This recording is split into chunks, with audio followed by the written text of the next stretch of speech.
Tank. Come on.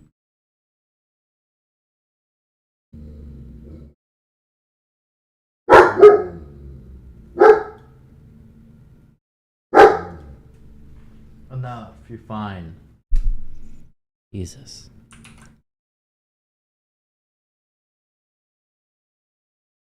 Turn it on, Cliff Live tonight. Latest news, it's feeling right. Kamala's speech so tight, yet no answers in our sight. Trump is shouting wild and loud, felon tales beneath the cloud. Cats and dogs beware, my friend. Springfield rumors never end. Cliff Live bringing news to you.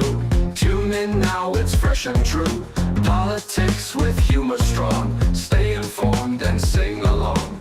Headlines coming fast and free. Comedy in what we'll see. Kamala dances round the press. Questions left in quiet stress. Trump's wild claims make us think. Cats and dogs on Pizza Rink. In Ohio, who can tell? News and laughter mix so well. Cliff Live bringing news to you. Tune in now, it's fresh and true. Politics with humor strong. Stay informed and sing along.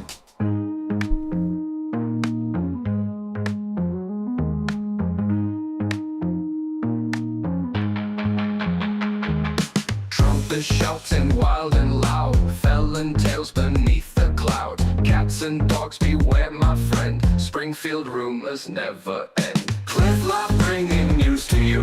Tune in now, it's fresh and true. Politics with humor strong. Stay informed and sing along.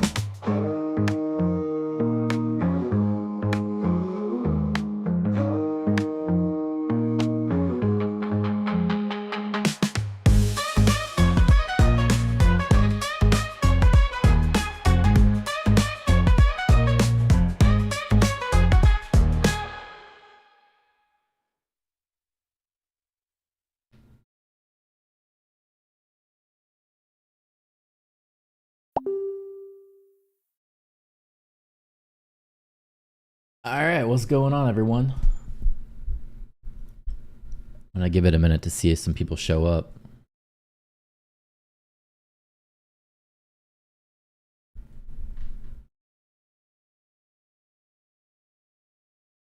Oh, where's my phone at? That's all over here.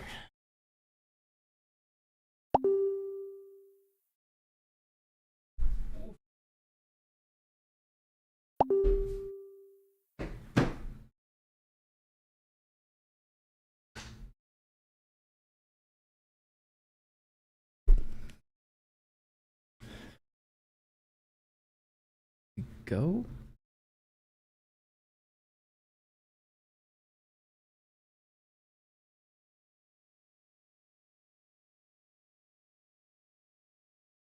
See if my notification's going out.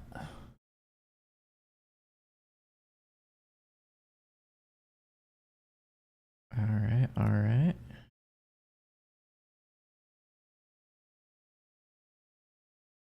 There we go. Celsius on deck.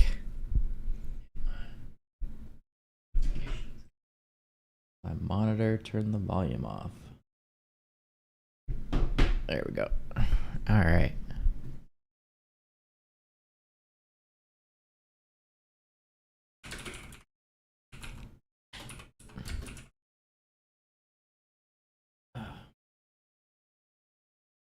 So what's going on, everyone? Back again to see what's going on in the news.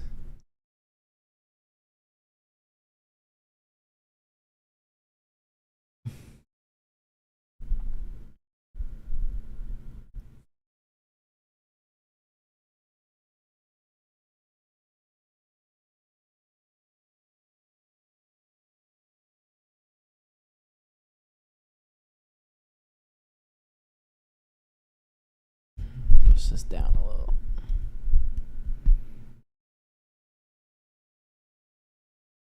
All right, let's see what we can find.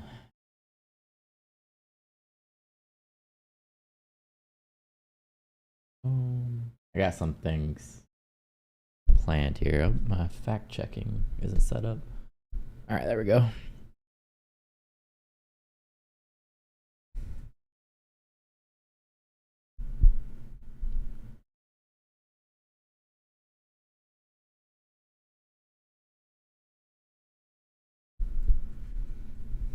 All right.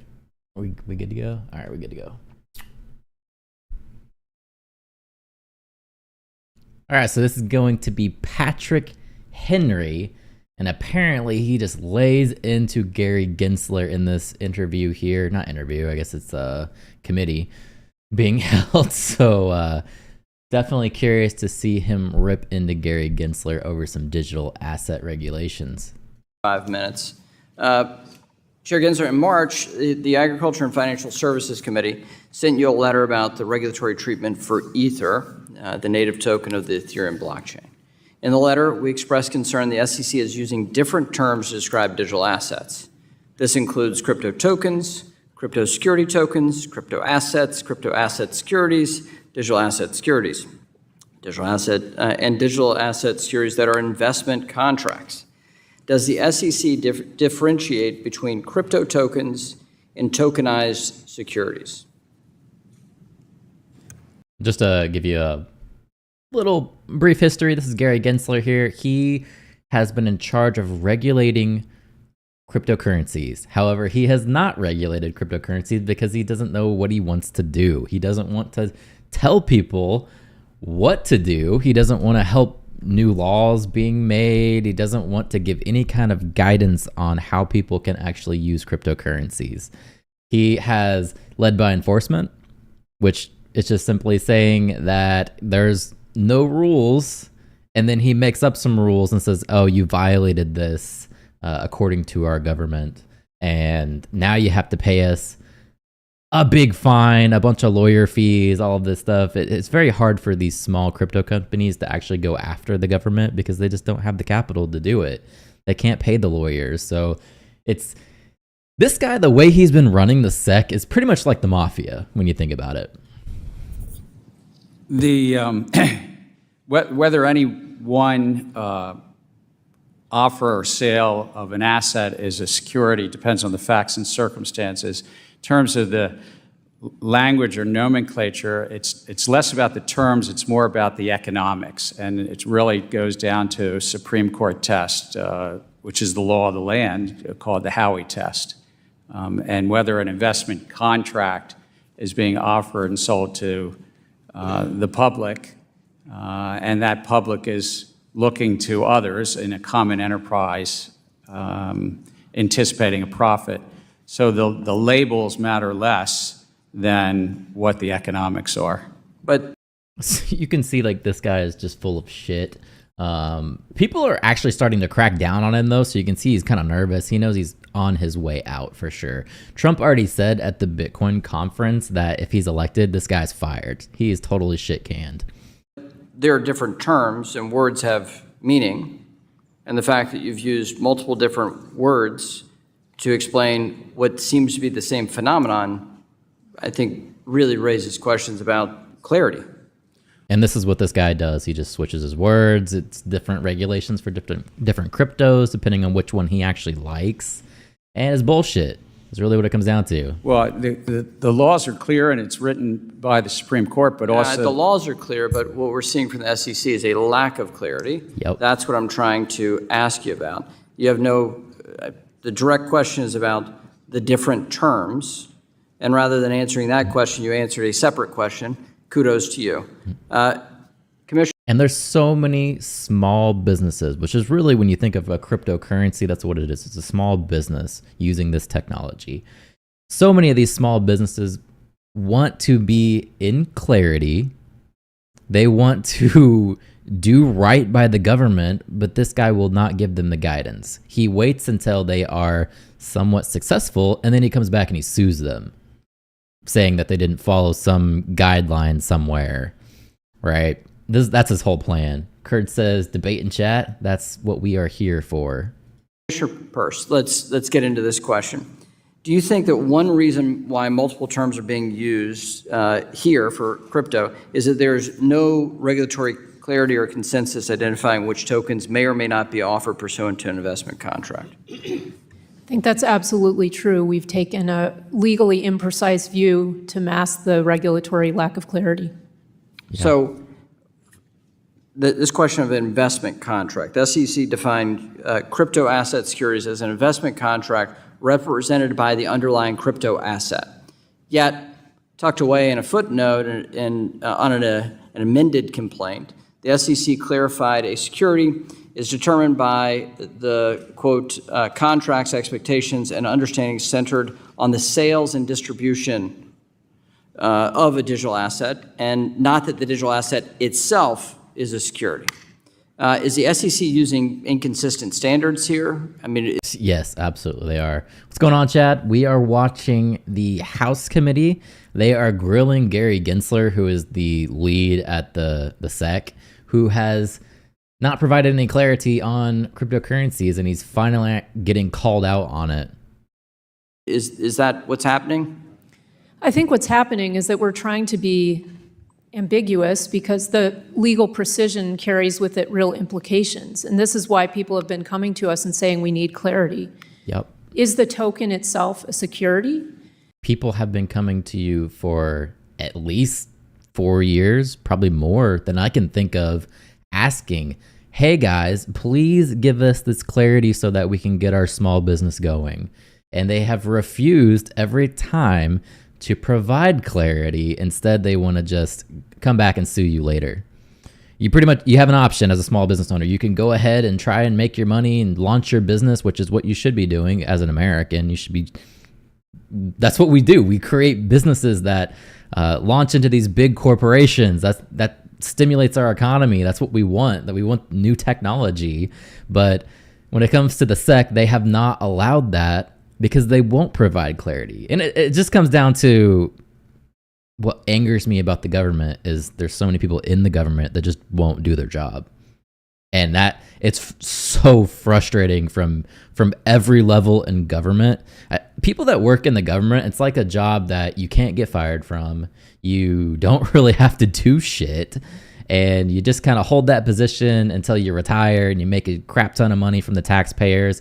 And it's so upsetting. It pisses me off so much. And that's exactly what you're seeing from the SEC. You're seeing people just willy-nilly lawsuiting people when they feel like it and not doing their job by actually providing a firm foundation of what is allowed. What can you do? Or is it part of an investment contract? Is it being sold together with an investment contract? If it is, what is that investment contract and how long does it track along with the token? By using imprecise language, we've been able to sort of suggest that the token itself is a security apart from that investment contract, which has implications for secondary sales. It has implications for who can list it. And I think this is absolutely we've fallen down on our duty as a regulator not to be precise. And so tucking into a footnote that, yes, we admit that now actually the token itself is not a security, that's something that we should have admitted long ago and then started wrestling with the difficult questions. Okay. So No shit. would a statutory definition provide that clarity for the agency? Or is this something the agency can do itself? We certainly have authority where we can provide guidance. We can use our exemptive authority. It's always helpful to have Congress weigh in, but there certainly are some guidelines we could provide in this area that we have chosen not to provide. But a statutory definition would help. Well, I always welcome the input of Congress. Yes. She's literally, like, read between the lines. She's pretty much saying, hey, my boss won't do shit. Will you step in and help? That's what she's saying right now. That's fantastic. Everybody's writing, your fellow commissioners are writing that down. We hope to hear more of that today. So let's continue with this question. You've highlighted publicly, Commissioner Peirce, concerns that SEC is devoting a disproportionate amount of time on the digital asset ecosystem and diverting limited staff resources away from other mission-critical work. Capital formation. How much work has been put into capital formation in the last 4 years for your agency? Nothing on the positive side. I would say we've done things that are negative to capital formation. Exactly.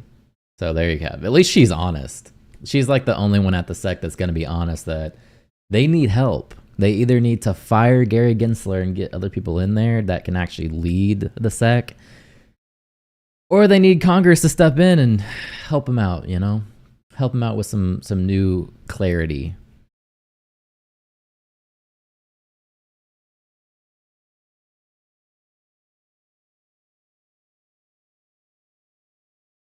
It's raining outside today. like every day in Florida. Rain, rain, rain. That's all we do around here.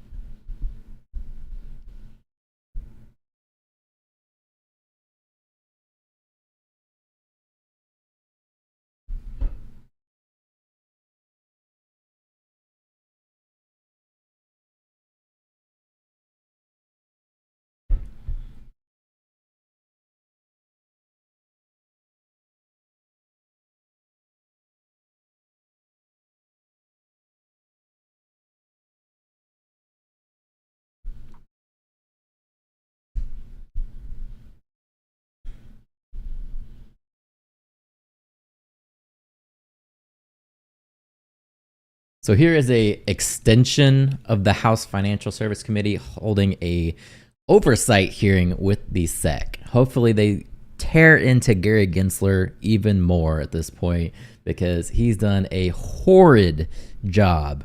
Hopefully somebody steps in and realizes this guy is a total douchebag, working like the mafia, suing small businesses and not giving them clarity for reasons that I don't even understand. I don't get why he can't just provide these people clarity while he has to go sue Happy and lead by enforcement. So we'll see what he has to say. Chad says, that is a subject I know nothing about. That is why I'm broke. I mean, it's something to actually be interested in because I think there's a lot of money to be made here. When it comes to cryptocurrency, things like that, I've made some cash. When you actually look at the bull runs that crypto leads to, the huge gains that come from that, it's good to have an eye on it. But what's stopping even more profit being made is this guy right here, because he's a douchebag and he will not give clear guidance on what these people need to do. Thank you, Mr. Chairman. Chairman Gensler, Commissioners, we're glad you're with us this morning. Chairman, over 2/3 of the members of this committee have rejected the Commission's approach to regulating digital assets at the SEC. These bipartisan members collaborated and voted to pass our fit-for-purpose Fit 21 legislation with overwhelming bipartisan support in the House of Representatives, including 71 Democrats. All the commissioners, I think, need to recognize that our ongoing legislative work to establish a market structure for digital assets, while we've been doing that mightily here over the last 2 years, the Commission has time and time again chosen to bring numerous enforcement actions in an attempt to claim authority over secondary markets and front-run Congress. Further, the Commission arguments in regard to several high-profile federal court cases in regard to digital asset oversight have been rejected, and in some instances, your actions called arbitrary and capricious. So, Commissioner Peirce, this regulation by enforcement approach, is it really superior to having Congress give you statutory direction? It's a very bad approach to trying to regulate an industry if you're trying to protect investors, if you're trying to shepherd the Commission's resources well. Well, yeah, because you guys are supposed to be the experts, but clearly you're not. It's very inefficient. And at the end of the day, it leaves everyone wondering where the lines of our authority are. That we have lots of areas where our authority is very clear, and we could spend our enforcement resources there, and we could spend our regulatory resources trying to provide clarity about what doesn't fit within our jurisdiction, and then we could leave the rest to Congress. Commissioner Lizarraga, you used to work for former Speaker Pelosi, and you may have noted that the former Speaker voted to pass Fit 21 this past summer. Do you support this legislation draft and efforts in Congress to establish a regulatory framework for digital assets in the United States? Congressman, I defer to Congress on its judgment as to whether a new framework for overseeing do you think that the existing framework that the Commission's following is the right way to go, or do you think there's a gap that could be filled by a statute? There isn't an actual framework that they're following. They're saying that they're following the Howey test, which is completely outdated. Obviously, they do need a new framework, but we have people like Gary Gensler who wants to just be a stick in the mud and not adapt, not let people innovate, just kind of kill off small businesses in America. Statute in Congress. I think we're following the framework that's in place in response to violations of the law that we see in the market. So I think it's something that we're doing in pursuit of our mission and in light of the fraud that occurs in that market. And Well, we all want people to that's go after fraud, but this is about people who are trying to do the right thing. Yeah. And they find that an impossible task with this.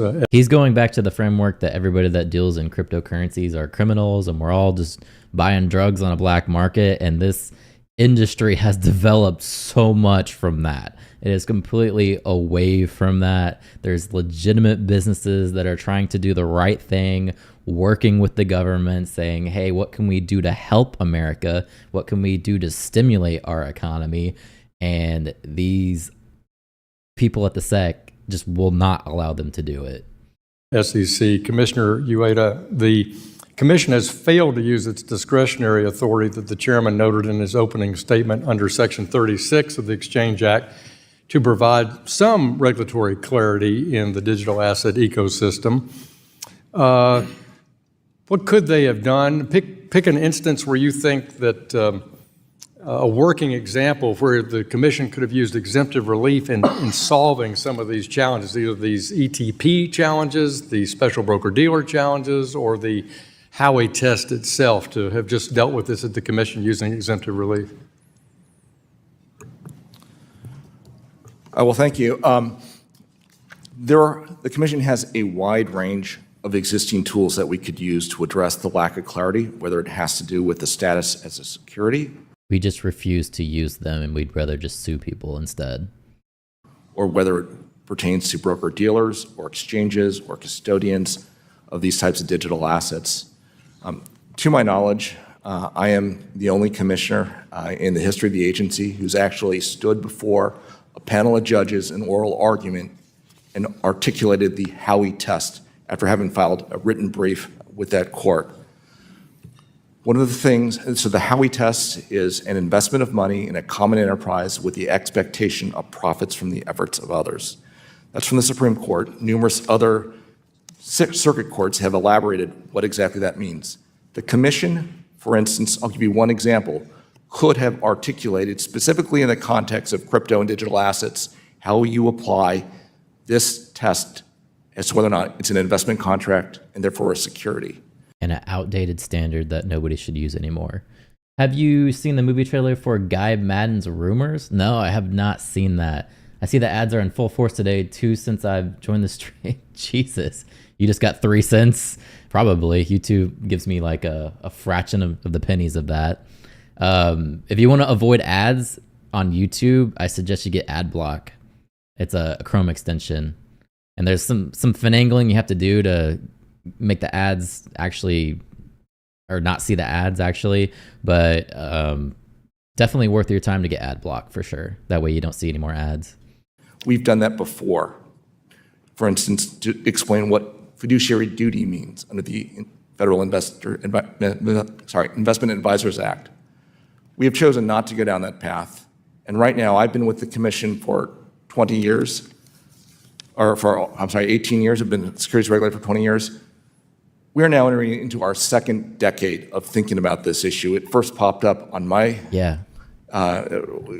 Thank you, agenda. Commissioner. My time has expired. I yield back, Mr. Chairman. Yeah, all that time you've been thinking about it and doing nothing. That's pretty much what you're telling me. These people piss me off. They really do.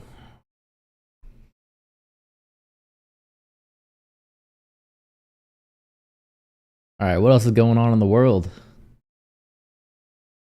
What is going on in the world right now? Let's see. Let's see who's live.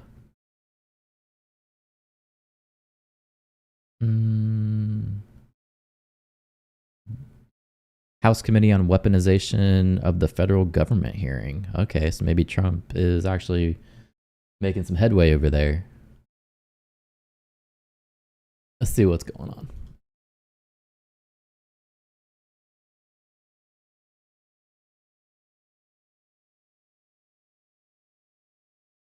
We got a JD Vance campaign. That's at 7. Biden is talking about support for Ukraine at 3:30. Harris is doing a rally at 2:15. Let's see. Senate hearing on the issues with Boeing. There is a Pentagon news briefing. That might be interesting. That's at 2 p.m.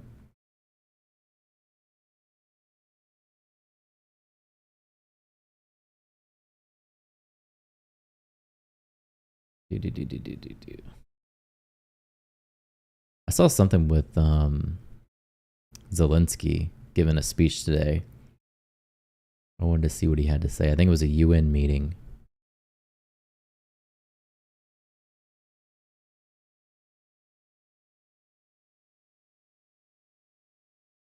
Oh, okay.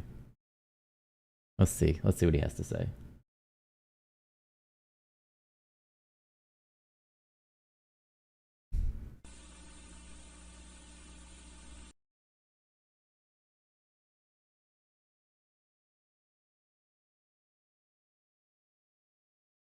Big screen.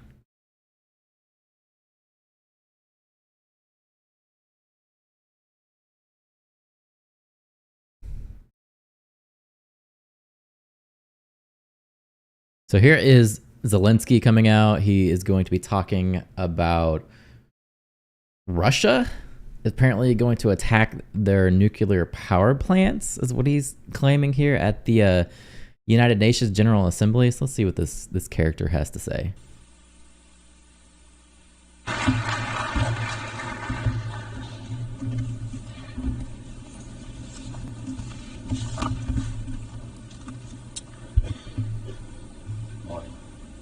Thank you very much. Zelensky is probably crying because his wife doesn't have the current year Bentley. Did you see that video on X where this guy went to Ukraine and it's nothing but like Bugattis and Ferraris everywhere? And he's like, I wonder where our money's going. Very much. Dear leaders, your excellencies, today I want to tell you about a day that has already passed and a day that must never come. On the night of March 4th, 2022, I received one of the most terrifying reports since the beginning of a full-scale Russian invasion against Ukraine. The report was about Russian tanks firing directly at the buildings of our Ukrainian nuclear power plant, the Zaporizhzhia nuclear power plant, the largest one in Europe, 6 nuclear reactors. The Russian army stormed this facility just as brutally as any other during this war, without thinking about the consequences, possibly disastrous. This was one of the most horrifying moments of the war, when no one could know how Russian strikes on the nuclear facility would end, and everyone in Ukraine was reminded of what Chernobyl means. Now, the Zaporizhzhia nuclear power plant remains occupied by Russian forces, unfortunately, and it's at risk of a nuclear incident. This is the major source of radiation danger in Europe, possibly in the world. That's why, in the peace formula I presented, the first point is about nuclear safety. In Ukraine, we know exactly what we are dealing with. And I want to thank you, the General Assembly members, for adopting a resolution in July this year on the safety of nuclear facilities in Ukraine.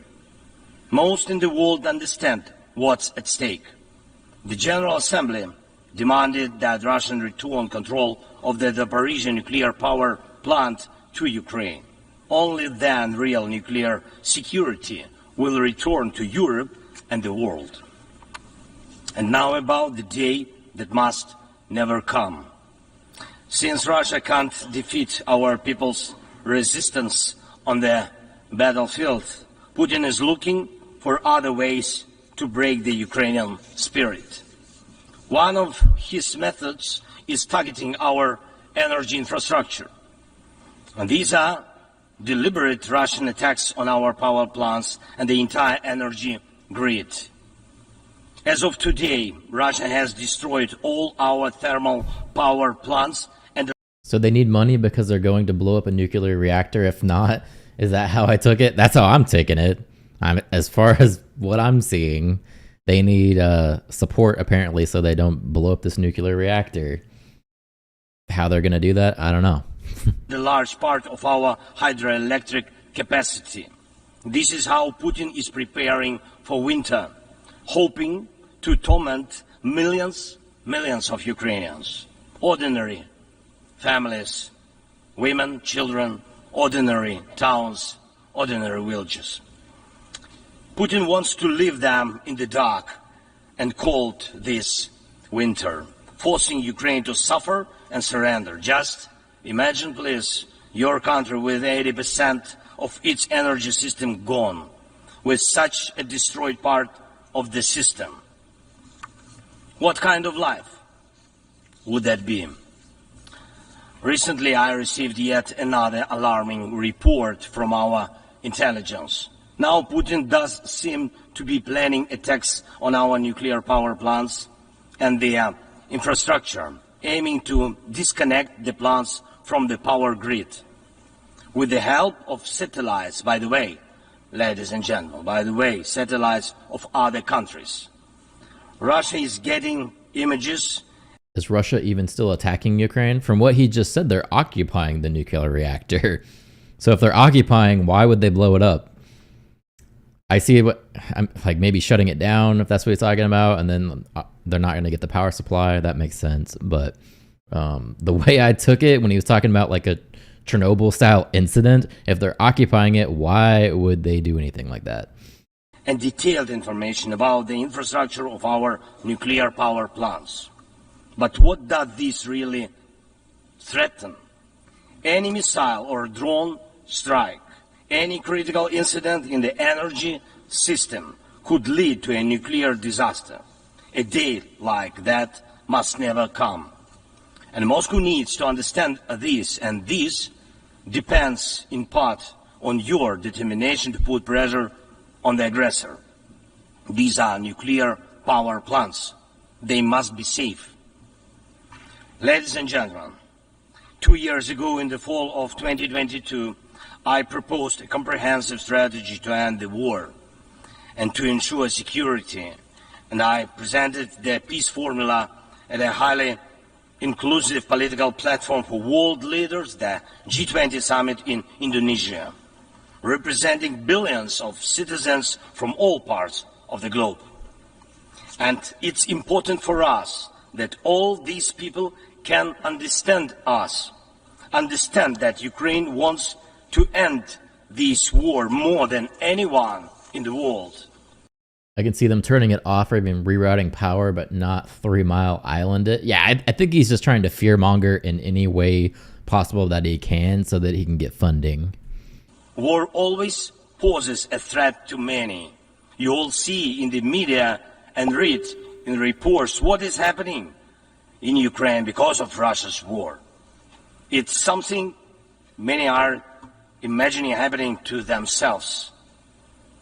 And yes, the smoke from fires in war-torn cities can reach other countries. And if, God forbid, Russia causes a nuclear disaster at one of our nuclear power plants, radiation will not respect state borders. I really support Europe stepping up and putting more money into this. How much money do you think that they put into this compared to the US so far? I wonder if somewhere has a tally for that. And unfortunately, various nations could feel the devastating effects. Many are concerned, but the deepest understanding of war is always found in the home it destroys. It's the Ukrainian people who feel the full pain of this war. It's Ukrainian children who are learning to distinguish the sounds of different types of artillery and drones because of Russia's war. It's our people who are forcefully separated by occupation because Putin decided he could do. Hey, I found it. It's right here.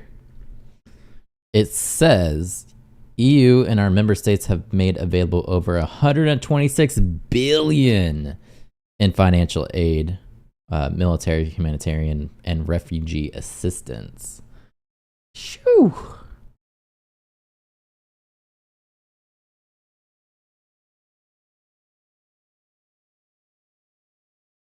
It's almost like quarterly that they're putting up all this money.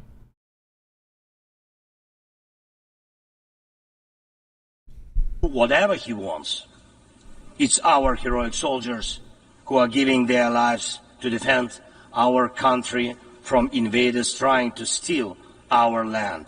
That's why we say, rightfully so, there can be no just peace without Ukraine. And I thank every leader, every country that supports us in this, that understands us, that sees how Russia, a country more than 20 times larger than Ukraine in territory, still wants even more land, which is insane, and is seizing it day by day while wanting to destroy its neighbor. And Russia found very special bodies for that. North Korea and Iran, telling choice of friends. And now every neighbor of Russia in Europe and Central Asia feels that the war could come to them as well, and just think what kind of losses that would mean for the world. And I thank nearly 100 nations and international organizations that have supported the peace formula. It's truly a global community: Africa, Asia, Europe, Latin America, North America, the Pacific region, all united by the peace formula. And I am glad that the first peace summit was so reminding of the UN General Assembly. Everyone was equal.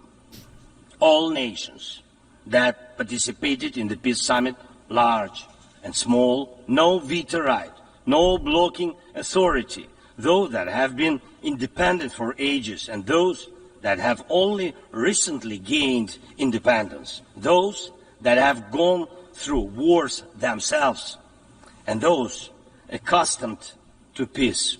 All were equal. That is what Russia hates the most and cannot control. That's why Russia says the peace formula doesn't suit it. Here at the UN, I've already met with leaders from India, Guatemala, Japan, and Italy, Turkey. So they're saying the total was 126 billion, but I was curious how much of that was actually from the US. And it looks like from this article, it's stating that the US since the start of the Biden administration stands at $56.6 billion of how much we donated to Ukraine. So yeah, we donated probably not half, but still that's a huge share. Turkey and Finland, Canada, Paraguay, Slovenia, Germany, and others, and my meetings will continue. These are different, absolutely, parts of the world and various political ways of life, but they share the same understanding. Peace is needed, and it must be a real, just peace. Unfortunately, at the UN, it's impossible to truly and fairly resolve matters of war and peace because too much depends in the Security Council on the veto power. When the aggressor exercises veto power, the UN is powerless. Actually, yeah, this is a really good one there, Chad. So here's a breakdown. It shows that us at 75 billion, EU's doing 39, and then all of the smaller countries here doing far less. But you can definitely see our share. Most of it being military aid. So we're the biggest funder of the Ukraine war as far as military aid goes. EU is doing 37 billion financial and then 2 humanitarian, but even that, our financial is 20 billion and humanitarian aid is still 2. So we are definitely shilling out the most money for sure. Powerless to stop the war, but the peace formula can. Once again, there is no veto power in it. That's why it's the best opportunity for peace. Everyone is equal, and it's effective and comprehensive.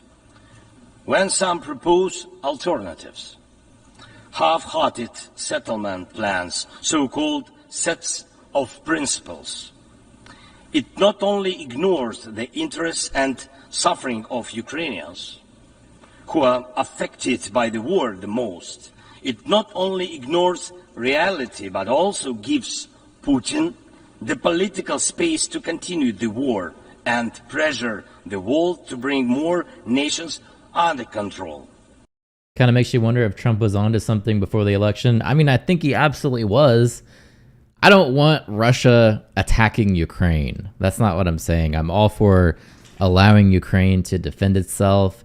I just question the amount of money going to this. Is it all actually going to a good cause, or is some of this, or maybe a lot of it, being funneled off into something else? Where is the oversight for this money? We have Zelensky out here painting a picture of all of the bad things that are happening. It's a more of a emotional speech, and I get it. It's war. It's nasty. We don't want that to happen. I just wish there was more oversight on what we're doing with the money. Any parallel or alternative attempts to seek peace are, in fact, efforts to achieve a lull instead of an end to the war.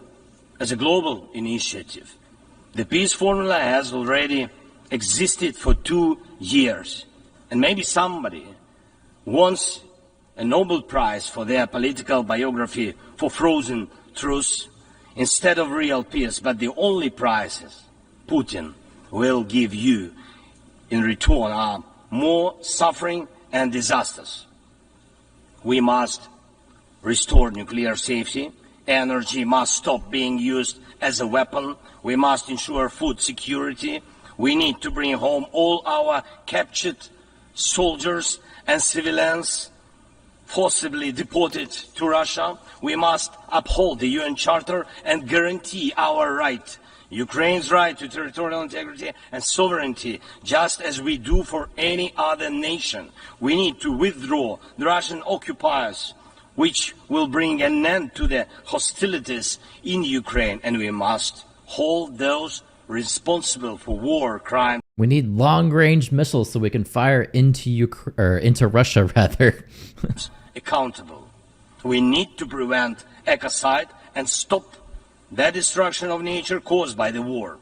And we must not allow a second or third phase of this Russian invasion. And we need to make it clear the war is over. This is the peace formula. What part of this could be Total money given divided by Ukraine population is $42.50 per Ukrainian citizen. Yeah, it's a lot of money, man. It really is. And I just want to know details on how it's being spent. But that's just how I am. If I had a friend, let's say I had a friend and he was unemployed, he got fired or something. If I loaned him money, I would want to know, hey, what is this money going to? Is it going to your rent? What are you spending this money on? I'm not just going to say, here's a shit ton of money. Do with it what you will. I'm going to make sure that this money is actually helping someone. Are they spending it on drugs, or what are they doing? Are you going to the strip club? I want to make sure that my money is being used wisely. I think that's just common sense. I asked an anarchist on Twitch to take me to their leader. They didn't like it. Okay. be unacceptable to anyone who upholds the UN Charter. If someone in the world seeks alternatives to any of these points or tries to ignore any of them, it likely means they themselves want to do a part of what Putin is doing. The point they ignore reveals the desire they're hiding. And when the Chinese-Brazilian duo tries to grow into a choir of voices, with someone in Europe, with someone in Africa saying something alternative to a full and just peace, the question arises, what is the true interest? Everyone must understand you will not boost your power at Ukraine's expense. And the world has already been through colonial wars and conspiracies of great powers and the expense of those who are smaller.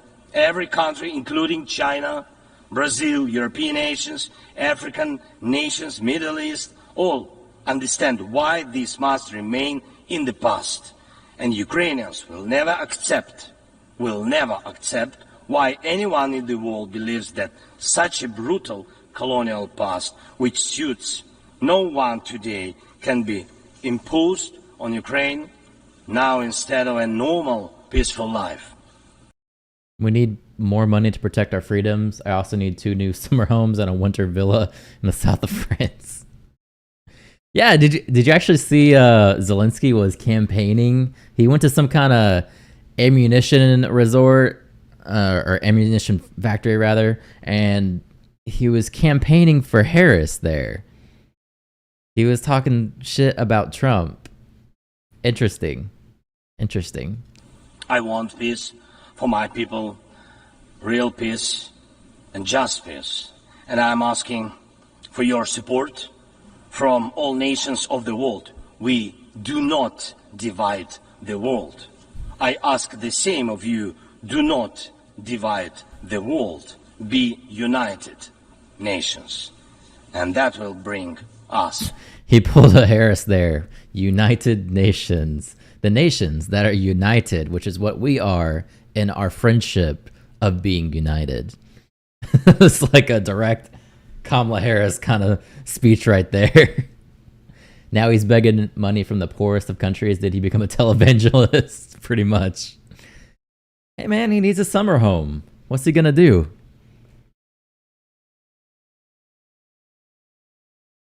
Ooh, hear that rain. That sweet, sweet rain. So yeah, he's just begging for more money. That makes sense, right?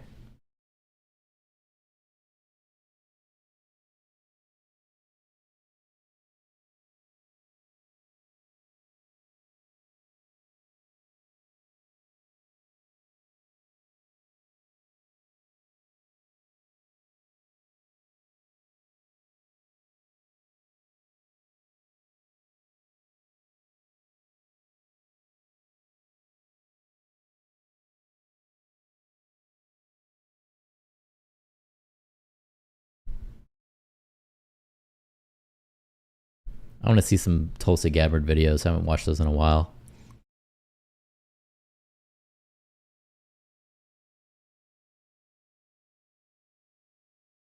You expect me to drive every day to work in the same Bugatti? Of course not. I'm serious. There is a video where some dude went to Ukraine and it's just like crazy cars everywhere. The streets are nicer than America. Good evening. Do you think that a humorous actor can seriously finish what he didn't start? I'm not. My take on it is I don't want Russia attacking them, but I just want our money to be tracked. I think if we're making the investment into their security, we should know what's actually happening there.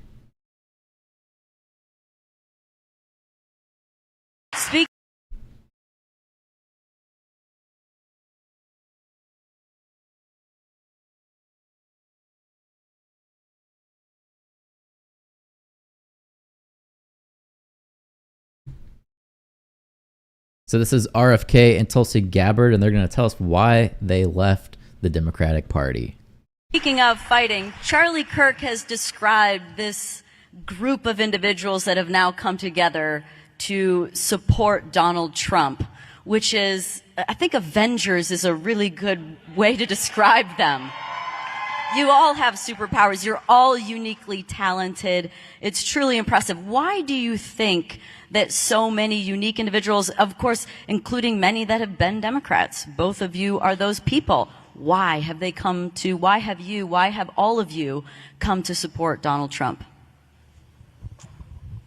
You know, pretty simply, we could go into, the story about why I left the Democrat Party, but over 20 years ago when I joined the Democrat Party, it was once that big open tent party that celebrated free speech, that stood up and defended civil liberties and civil rights. It was a party that welcomed people from all different backgrounds and recognized we can have agreements and disagreements on issues, but as we come together around our core principles in the Constitution and fighting for working people across our country, defending free speech, standing up for peace and prosperity for all Americans, those were the core ideals. But you fast forward to where we are today, and the Democrat Party, unfortunately, is completely unrecognizable. And so when we look at, speaking for myself, why I've endorsed President Trump in this election and why I will do everything I can over these next 44 days to encourage others to vote for Donald Trump, because really when we look at what is at stake, it is nothing short of our ability as Americans, regardless of political affiliation, to truly live and thrive in a free, peaceful, and prosperous nation. She is absolutely right. It's weird how the Democratic Party has changed. And it seems like it happened over the Trump era presidency, that they completely flipped scripts with the Republicans. Like, a lot of their issues are now on the opposite side. It's really weird to see that. In fact, AOC just came out the other day where she was talking about how we needed to have something in place to limit free speech. And people are backing her for that. People are actually getting on board, like, yeah, we need to stop the misinformation and crack down. I think specifically she was talking about platforms like X, which just blows my mind. Like, you are supposed to be the free speech people, but yet you want to actually censor people. That's insane. It's so crazy.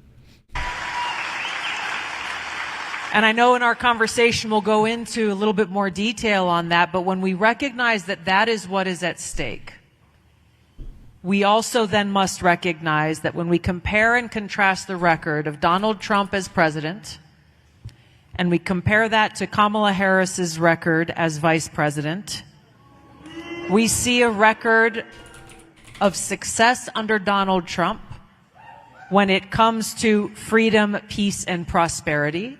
And we see a record of failure when it comes to Vice President Kamala Harris, when it comes to tyranny, war, and economic hardship. In this election, the choice is very clear. And it doesn't matter whether you agree or disagree on some issues with President Trump. This is not about personalities.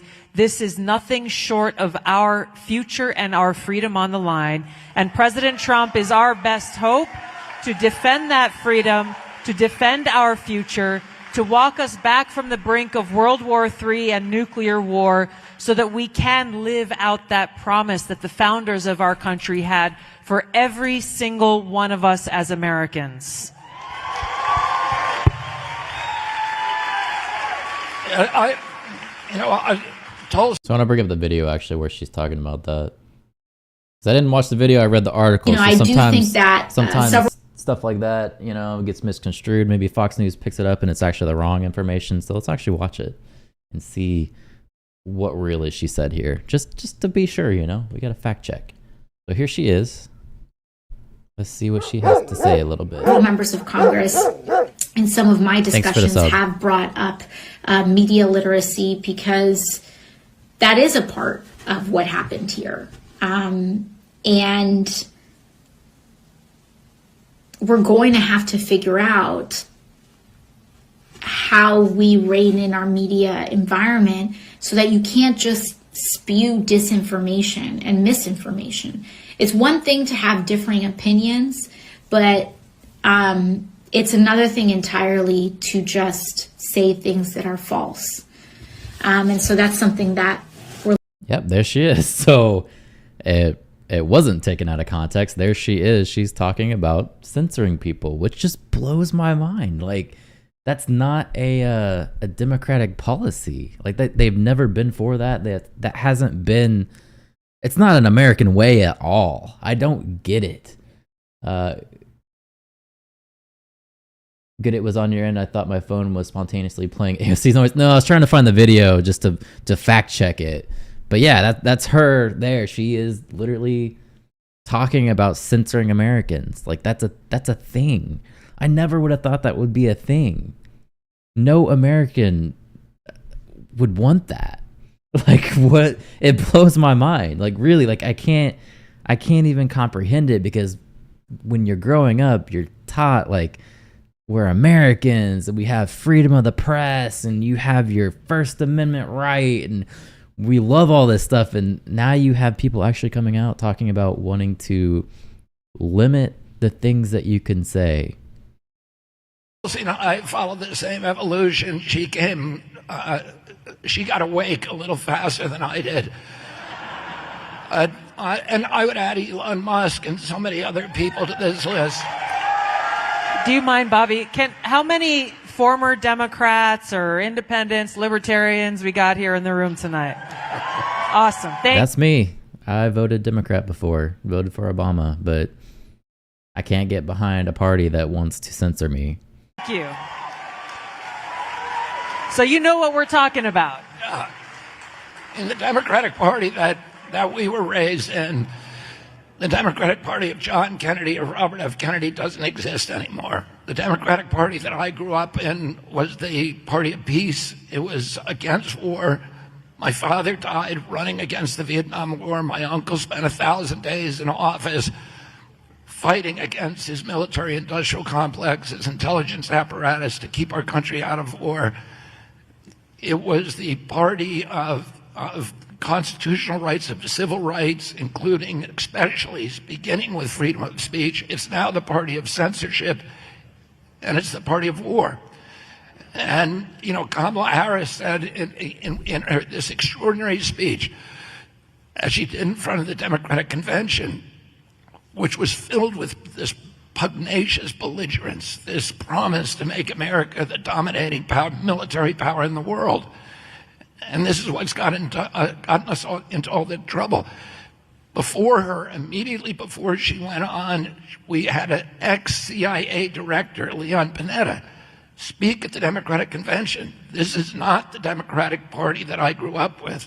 I would never do that. It was all kinds of military generals speaking at that convention. The Democratic Party in recent days, including Vice President Harris, has touted the endorsements of Dick Cheney and John. Dick Cheney, one of the leads on the Iraq war, and she's taking that like it's a good endorsement. Nobody wants Dick Cheney as an endorsement. Bolton and 225 other neocons who have endorsed Harris against Trump. Well, those people are the people who brought us the Patriot Act. They brought us the surveillance state. They brought us the censorship state. They brought us the torture regimen, the extraordinary renditions. They brought us the Iraq War, the biggest foreign policy debacle in the history of our country. They have not. Dick Cheney has not changed his minds about those policies. None of them have. They still believe that those were all good things for our country. So when they endorse the Democratic Party, it's not because they've changed. It's because the Democratic Party has changed radically.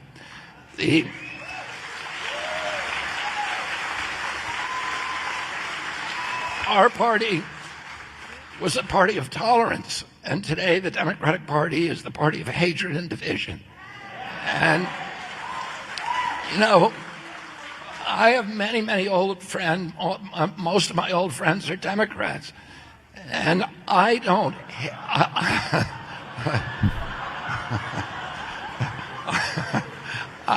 hate them because they're supporting Harris. I think they're wrong. I think it's a bad choice. But I don't hate them for it. I don't consider them deplorable. But they consider me deplorable. for supporting President Trump, we ought to be able to talk with each other without hating each other. And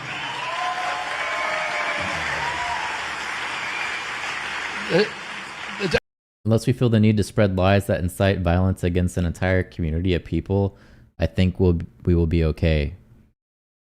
In reference to what? Her misinformation speech, like censoring people? I don't know, man. I'm just not for any kind of censorship. I think if you're looking at America as a whole and you're talking about inciting violence against one community, most of us don't want that. And the best way to combat that is to have that kind of dumbass speech out there and have a lot of people go, no, actually, you're an idiot, and shut them down immediately. Because those people need to learn. We're kind of creating an environment where those people never get to learn that their ideas are stupid. The Democratic Party prided itself on being able to win debates and to be able to have conversations with journalists and enunciate a vision and defend their records. And now we have a Democratic Party candidate who won't go to unscripted interviews, who cannot explain her policies. And, I like what Tulsi said about, if you want to know the difference between the Democratic Party and the MAGA movement, look at the state of California, the state that I live in now. This is a state that has the highest homeless rate. Half the homeless people in our country live in California. To me, the greatest city in our country was San Francisco, and today it's a ruin. It is the state with the worst. That is what she was referring to? Yeah, she was okay, I see what you're saying now. Yeah, she was referring to silencing those people, but I don't think silencing those people, even though they're wrong, works. I think that just creates a little vacuum down there of people who hate an entire community. Maybe say they're racist or whatever, they hate gay people. Now you got a little community down there because they've been silenced, so they got their own little place that they can go to, and then it grows from there. Where if those people were out in the open and being told that, no, you're dumb, this is why you're dumb, and learning from other people, having different kind of conversations, being introduced to those people who they might relate to more, that kind of thing, like letting them grow as people instead of just trying to silence people, because that doesn't work. That doesn't work at all. You're gonna make that little group down there grow even more. That's how hatred just grows. So I Googled Democrats versus Cheney, and the top 4 results were the exact same article, definitely not forcing a narrative. That doesn't surprise me. Second worst education. It was the top education system in the country. Now it's 49th out of 50th. There's 1 million people a year in California who are leaving the state. They have run out of U-Haul trucks.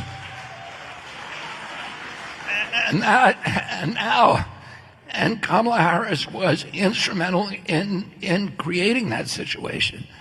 So the Democratic Party that I grew up with was the party that defended the most vulnerable people in this country.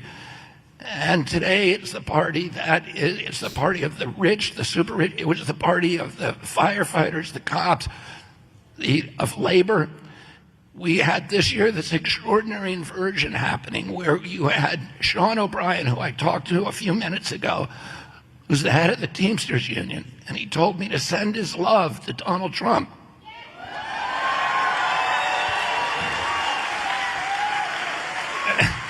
And while they had military leaders and CIA leaders talking at the Democratic convention, you had Sean O'Brien, the head of the Teamsters Union, talking at the Republican convention.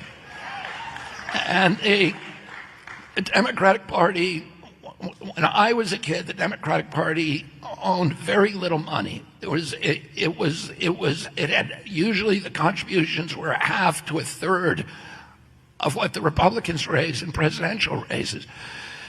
Today, it's a complete inversion. In 2020, roughly 50% of this people in this country voted for Democrats, according to what we're told, and roughly 50% voted for the Republicans. But the 50% who voted Democrat owned 70% of the wealth in this country.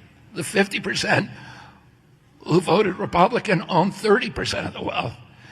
And if you look at the campaign finance, I was looking at the reports for both parties on the way over here tonight, on the way on my drive from Phoenix. And the Democrats have outraised the Republicans 2-1 or 3-1 in this race. And it's not because of enthusiasm. We got much bigger crowds than they do. We have much more intensity than they do.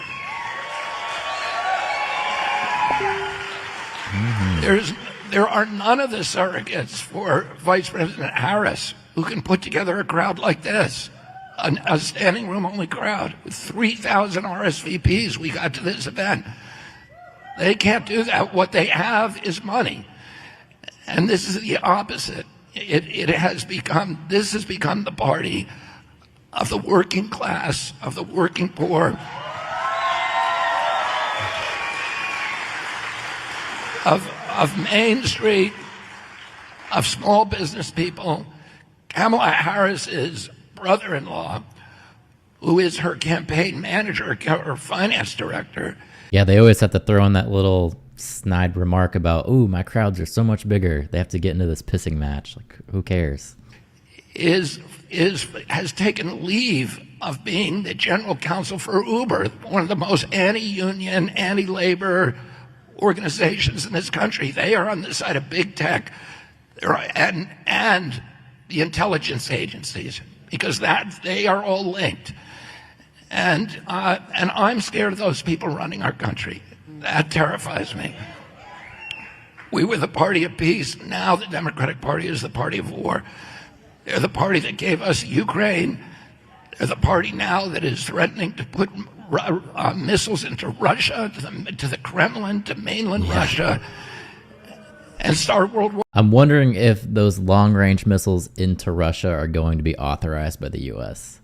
That's something I'm kind of sitting back, watching those White House press briefings to see if that's actually going to be a thing, because that's going to flip the scenario really quick, especially with the amount of money that we just saw that the U.S. is investing into the Ukrainian military. It's not a good look. World War III, my uncle did everything in his power to avert a conflict with Russia, including doing something nobody ever did, but to have direct contact with Khrushchev. They exchanged 26 personal letters. My uncle put a hotline in the White House so he could talk directly to Khrushchev. In the White House today, nobody's talking to Putin. Nobody's talking to the Russians. Nobody's listening to what they're saying about the red lines that we are creating. And it's really, they've brought us now to the brink of nuclear war. We're closer to nuclear war than any time that we've been since 1962. And it's terrifying for me, the leadership in the White House. If there is a nuclear exchange, 5 billion people will die. A full-blown nuclear exchange with Russia and China would be over. The World War III would be over in 73 minutes, and 5 billion people around the world would die. And, all of the worries about climate and everything else are dwarfed by the worries of nuclear war. And they have us right at the brink. So it's a different party, and we've had this extraordinary inversion now, and this is now the party of the values that I cherish. There you have it. I'm sorry, but MAGA does not give a shit about the working poor, disabled, elderly, even the ones that are voting for him. Yeah, we could argue that. We could say that. You're probably talking like Trump specifically. Yeah, maybe. I don't disagree with you there. Yeah, if we really thought about it, like, does Trump actually care about the poor people? I would agree with you. I think Trump probably wants the working poor to succeed so that he can say that he did this for them and he can be a champion. I think he's more looking at ego and his legacy, because this is it for him. If he gets elected, this is the last 4 years, and then it's off to die pretty much, really.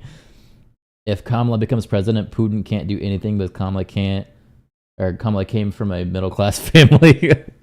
Yeah. So listen, I know you want to nuke us, but I come from a middle class family. And even traditional GOP, I don't think, I mean, we could flip the script too and say Kamala. I don't think she actually cares about the working poor, you know?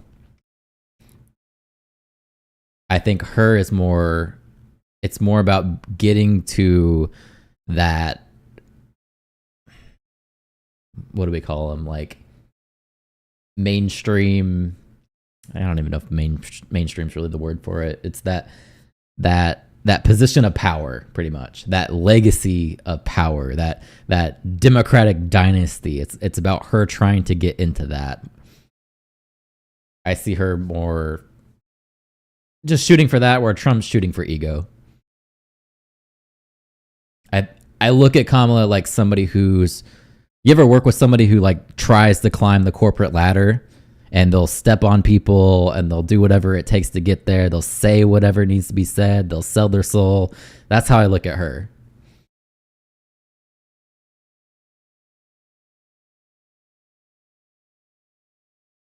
She's the kind of person that would rat on you for being on your phone. Something like that.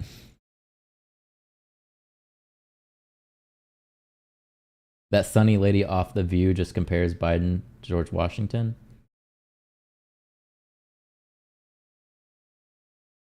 I don't watch The View. I don't watch The View.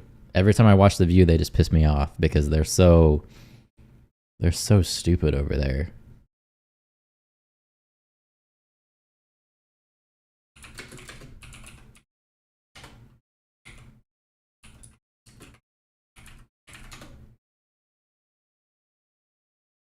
Let me see if I can find the clip. Well, if you're saying they just did it on live TV, there's probably not a clip of it. Yeah, I don't see it on YouTube.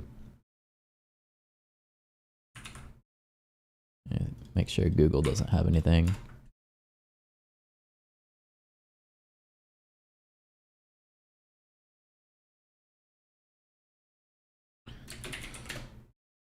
Nah, it's not out there yet. Not yet. Give it time. I'm sure there'll be a million clips of it. Hey, look at this stupid lady.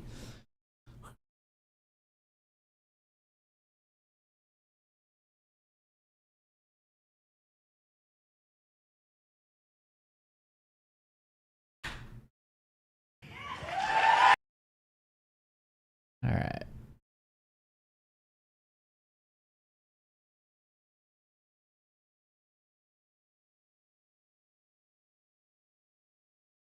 I'm just scrolling on Twitter. Oh, maybe it's on there. I can see if I can find it. My Twitter has completely been taken over by politics for the most part, so let's see if it pops up.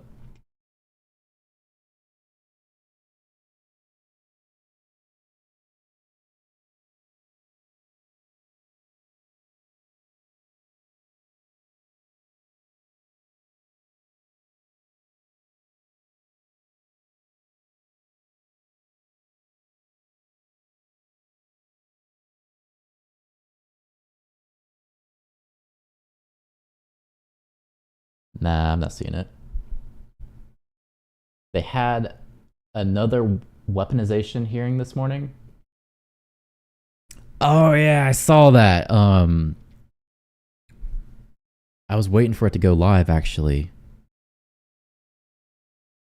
Was it on Forbes, I think?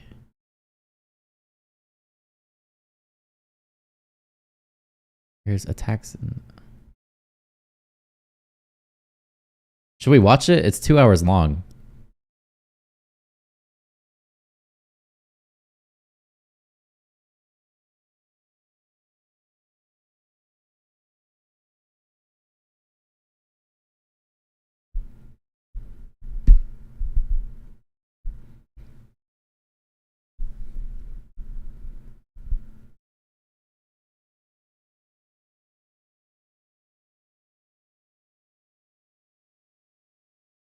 If it's not a secret, what's the dog's name? I don't know much about breeds. Does your dog know any commands? Oh yeah, my dog's he's pretty well trained. His name's Tank. Yeah, he knows all your basic sit, down, stay, heel, that kind of stuff. Fetch, out, of like taking ropes and balls and stuff out of his mouth. He knows all that good stuff. That's my other hobby, is training him. Tank? Yeah, Tank, like a war tank. He's like a tank, you know? We called him Tank because he was the runt. So it was his incentive to grow up and be strong, you know, like a tank. Let me know if we should watch this House Committee on Weaponization of the Federal Government. The committee streams it too. Was the same old shit. Should we watch it? Here, I'm gonna go to the restroom. You let me know if I need to tune into that.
Has your dog viciously attacked anyone else?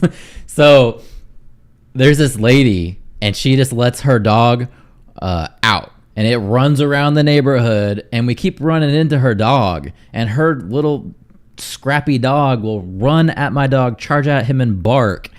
And of course that's going to make my dog bark back, and I have to tell him no, you know, quit doing that, you know, all the basic training, sit, and all that shit. But one of these days, this dog's gonna come running at us. It's gonna be me by myself. My wife's not gonna be able to tell the other dog to go away, and we can take him apart. My dog's probably gonna rip this dude's throat out. And then these neighbors are gonna get together with the other neighbors, and they're gonna say that my dog is vicious and all this other dumb shit. So I'm looking forward to that. That's gonna be a good time.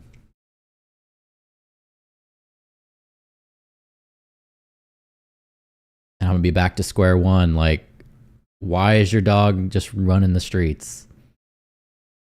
Because even on our street, like, there's speed bumps, but people in Florida don't care. They just speed. And so her dog's gonna get hit eventually by a car if my dog doesn't attack it.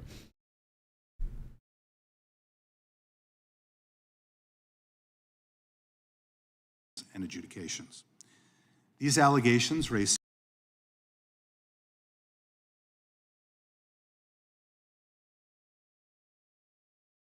So I pull it up here. Let's see.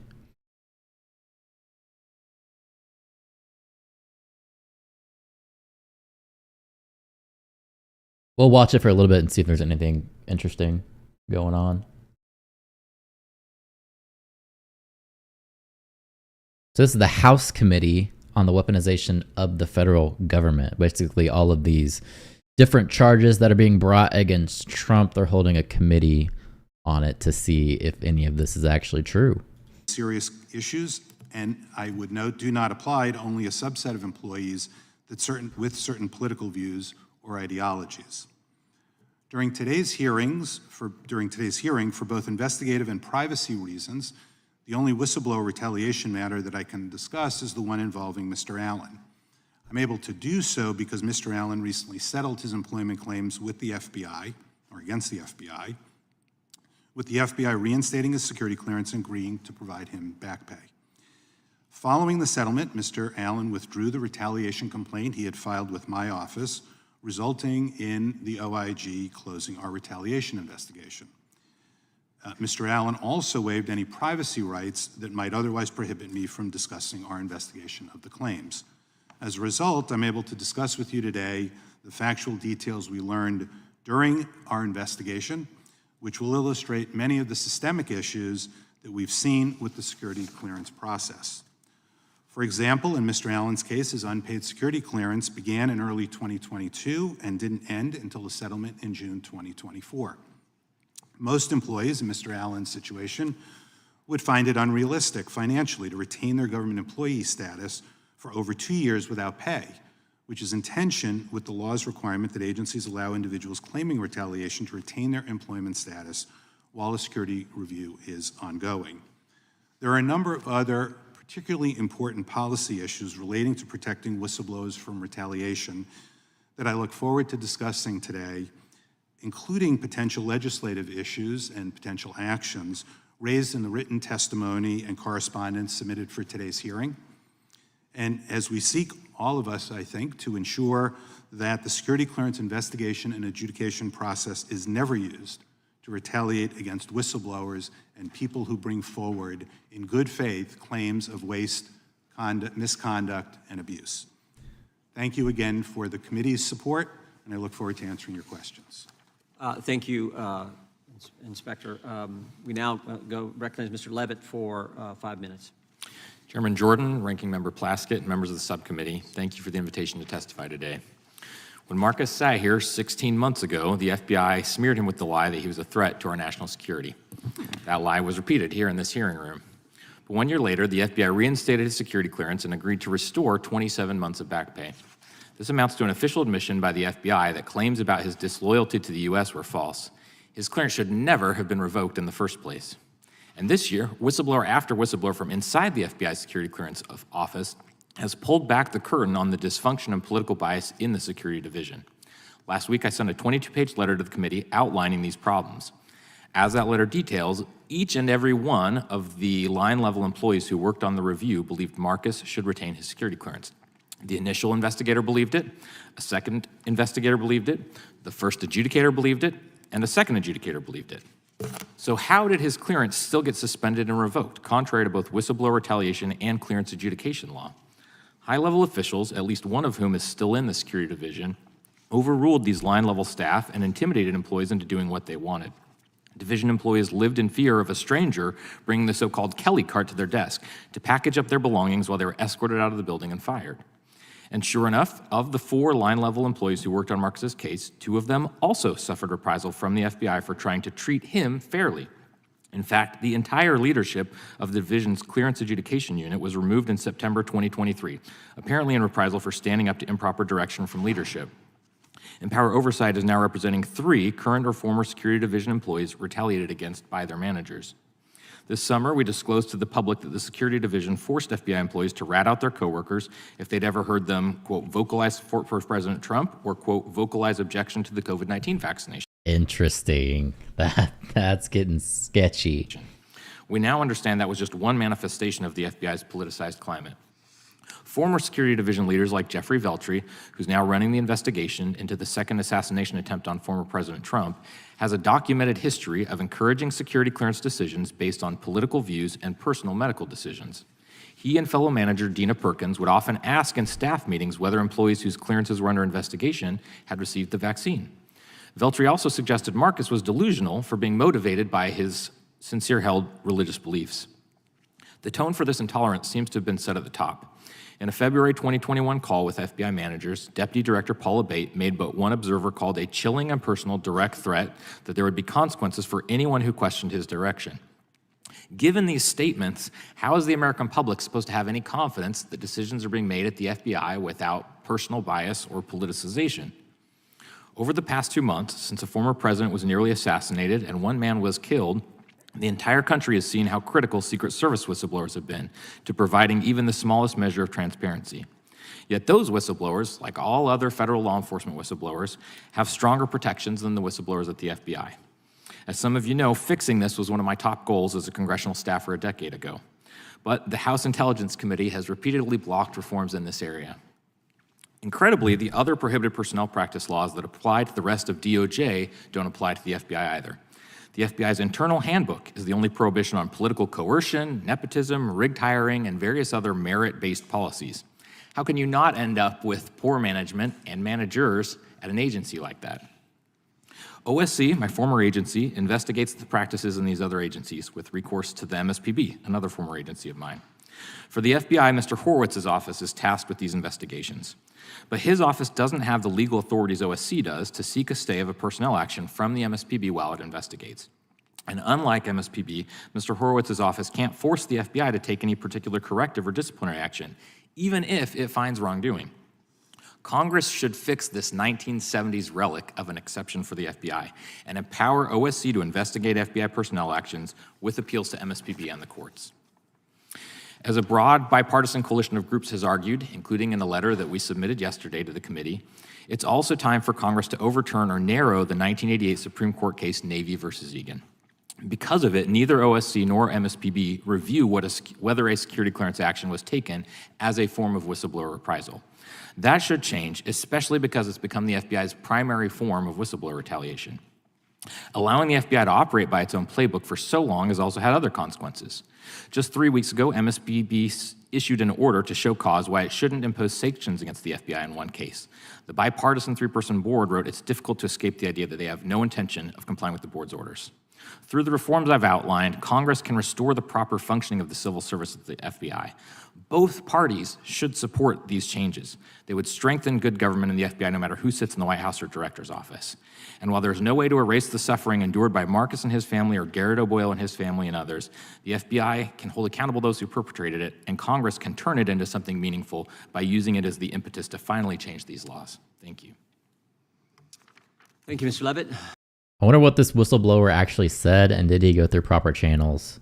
That'd be my first question. But the way he's spinning that, he's pretty much saying they were also getting their clearances suspended for being Trump supporters or not being for the vaccine and all of this crazy stuff. Huh. Mr. Allen, you're recognized for 5 minutes.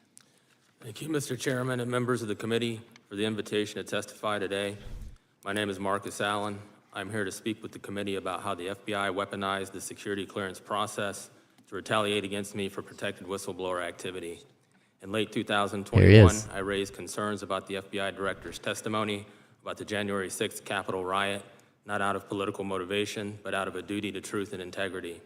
This act, which I believe to be in the spirit of transparency and accountability, led to unexpected and severe consequences. Almost exactly 3 years ago today, I forwarded news articles to my superiors and others within the FBI about January 6th.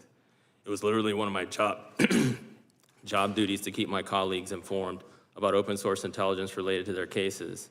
As a result of simply doing my job, the FBI accused me of promoting conspiratorial views and unreliable information.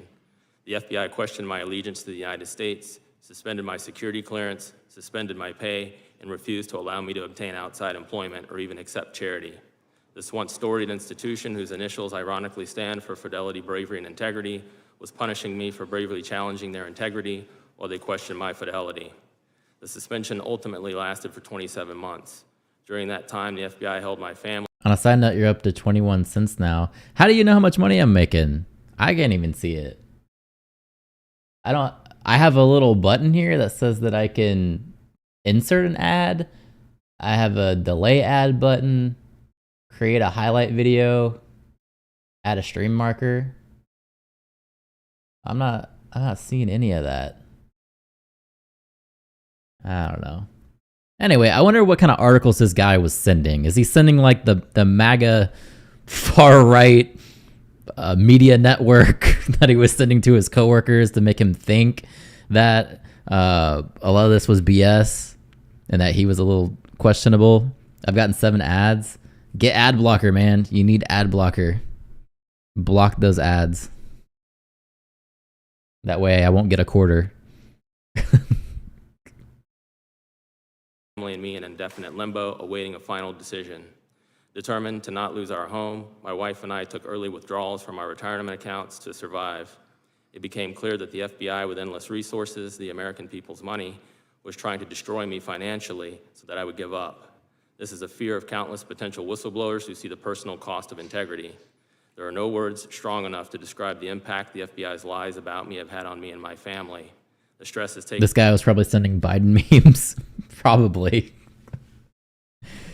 Yeah, I could see that, like, maybe like many months ago where you were like questioning if Biden was all there, if he had dementia, if you were sending articles like that out to people. Of course they're going to revoke your clearance. Taking a toll on our health, and our children have suffered, traumatized by the thought of our door getting kicked in or dad not coming home. The battle for truth and justice will cost you, but the arduous good is worth it. Just because they suspended your clearance doesn't mean they're going to kick in your door. That seems a little, The FBI's restoration of my clearance earlier this year, thanks to the efforts of Empower Oversight and the American Center for Law and Justice, was absolute vindication. It's a point I would not have reached without the prior help of Bigley-Ranish and Judicial Watch. However, the experience is also a stark reminder of the system's flaws. It took legal battles, public scrutiny, and patience over 3 long years. No other FBI whistleblower has ever had his clearance restored as I did. Garrett O'Boyle and his family are still suffering in the same limbo we were, with no access to due process and no limit on the FBI's ability to delay and avoid independent accountability. How many other whistleblowers remain silent, fearing the same ordeal my family and Garrett's family faced with little hope of vindication at the end? Despite the stress and uncertainty, I've never once regretted standing up for truth. In fact, I'm grateful for the experience. Indeed, my family and I persevered due to our strength and faith, God's grace, and the sacraments. If you do not worship God, then you will worship something else. You can either serve God or you can serve mammon, but you can't serve both. This has been a purification. While we lost material items, we gained more important things. We've stored up for ourselves treasures in heaven. What we have gained spiritually has far outweighed what was lost materially. Wow. He's getting emotional John about this. Adams noted that the framework of our country was built for a moral and religious people, and unfit for the governance of any other. James Madison notes the duty to honor God is precedent, both in order of time and degree of obligation to the claims of civil society. Before any man can be considered as a member of civil society, he must be considered as a subject of the governor of the universe. I recently learned about comments made by Mr. Jeffrey Veltri suggesting I was delusional for believing in and seeking guidance from the Holy Spirit. Mr. Veltri currently serves as special agent in charge of the Miami field office, but at the time he was an executive at Security Division overseeing security clearance decisions. To Mr. Veltri, I say you can insult me, but you should not mock God. It is an insult to the infinite dignity of God, who is Father, Son, and Holy Spirit, and it is bad for the health of your soul. This isn't about me, it's bigger. I am hopeful that the truth of what happened will be fully revealed and deter the FBI from doing the same injustice to others. Though the path may be difficult, I must plead with other employees who have witnessed wrongdoing that they find the courage to speak up. You're not alone, nor will you ever be.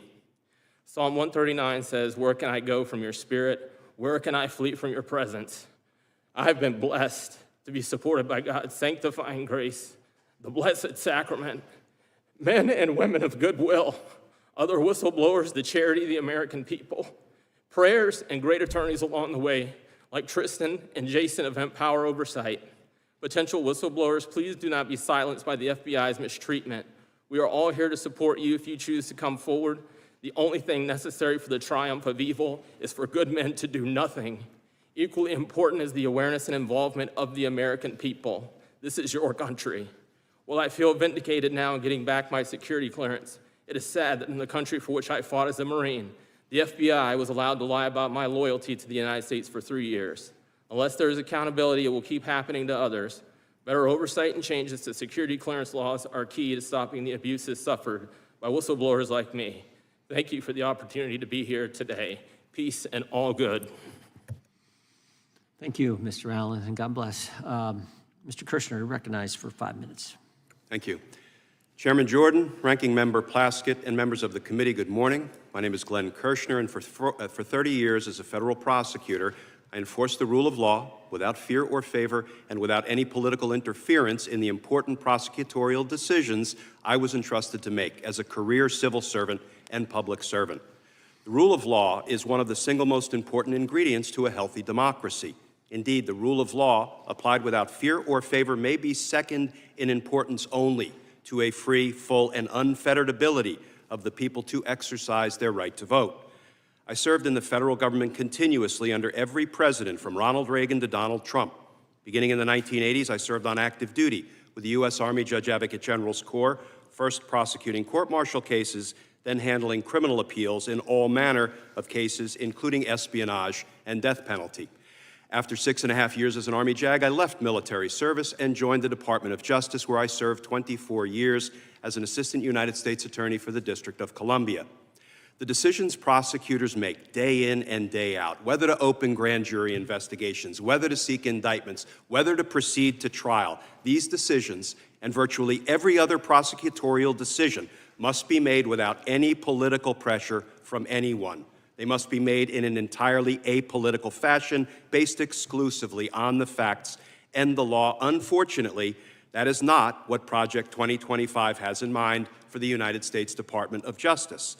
When I look at the goals and aspirations of Project 2025, I can't help but evaluate them against the backdrop of what I saw happen to the Department of Justice during the Trump administration. As we sit here, one of Donald Trump's DOJ officials, Jeffrey Clark, is a criminally indicted RICO co-conspirator and co-defendant, together with Donald Trump, for trying to subvert the 2020 presidential election in the state of Georgia. I think back to Donald Trump, after being told by his DOJ officials that there was no systemic fraud undermining the results of the 2020 presidential election, telling those same officials, just say the election was corrupt and leave the rest to me and the Republican congressman. That's a quote from a Donald Trump Department of Justice official. As a lifelong atheist, that sounded really cray-cray. Yeah, they shouldn't have been insulting his religion. I can understand like his boss being an atheist, but you're in a work environment. You shouldn't be saying things like that. Glenn does podcasts and commentary on law and politics. Is that this guy here, Glenn? How do we go from this guy crying to 2025? Did I miss something?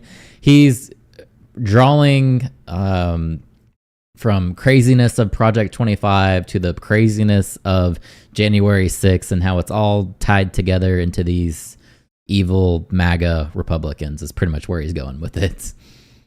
Thank goodness there were some DOJ officials who thwarted Donald Trump's efforts in that regard.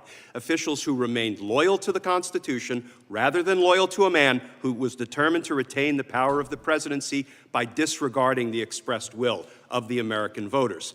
These honorable public servants would not exist in a future Trump administration that implements the rule of law busting principles of Project 2025. And I fear that horrific conduct of former President Donald Trump and his corrupt DOJ officials in his first term will look like a government official fixing a parking ticket for a friend, as compared to what Project 2025 holds in store. Project 2025's overarching goal for impacting the way DOJ goes about its work is to destroy the independence and apolitical nature of the work done by thousands of honorable, ethical, and dedicated civil servants who, in my experience in 24 years inside the Department of Justice, go about their work in an entirely apolitical fashion and replace them with Trump allies, loyalists, and sycophants. This is a so-called Schedule F approach to weaponizing the Department of Justice. Quoting from some of the truly despicable language that can be found in Project 2025's pages, DOJ is alleged to be a, quote, bloated bureaucracy with a critical core of personnel who are infatuated with the perpetration of a radical liberal agenda and the defeat of perceived political enemies. I spent 24 years inside DOJ. That characterization is dead wrong and untrue. It's very weird because, like, holding a security clearance is not a guaranteed right. There are different regulations. I know in the military we had our AFIs that would govern special security offices where they could use different things to determine if you can hold your security clearance. Things like, are your finances in order? Are you divorced? What kind of, are you seeking mental health? Do you have some kind of crazy issues going on? That kind of thing. But ultimately, it comes up to a determination, at least for the Air Force, from your CISO. They make a call based off of the information that his team has gathered, or her team, and it's really subjective. You can interview that person and talk to them and see if maybe they're a risk to the country, but there's not a whole lot in place to say. It's not an equation, is what I'm saying. It's really up to that person and if they deem you a threat or not. So you're not guaranteed a clearance. So it's hard to really say if they did need their clearance suspended or not. We would need all that information. But also you could look at the bias that is going to play into this, which is definitely what this hearing is probably for. Obviously, if you lean one way politically and you think that these MAGA guys are terrorists, you're probably going to get your clearance, or you're going to be able to suspend that guy's clearance, There's going to be a lot of bias into this. It really just depends on how you lean and what you believe. And I don't know what way you could really make it fair for everyone, because there's going to be people that think that Trump isn't a terrorist, that kind of thing. So I don't know, man. As but one example of the dangers to law enforcement independence represented by Project 2025, consider this scenario. Once Donald Trump has his loyalists in place in the Department of Justice, if a report of possible voter fraud is referred to DOJ, Donald Trump's officials could screen or evaluate that claim with just one simple question. Does the alleged voter fraud work to the advantage of Republican candidates, so by extension to the advantage of Donald Trump? If the fraud benefits Trump, his Project 2025 officials can simply decline to investigate, summarily claiming there's insufficient evidence to open a criminal probe. But if the alleged voter fraud worked to Trump's disadvantage, then the investigation could be initiated regardless of whether or not the evidence supported that decision. This is simply a variation on the theme.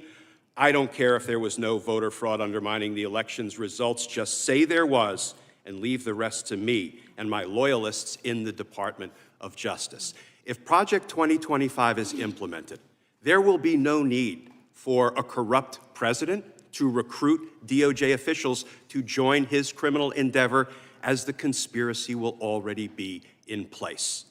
Project 2025's determination to extinguish the independence of the Department of Justice looks a lot like a blueprint for autocracy.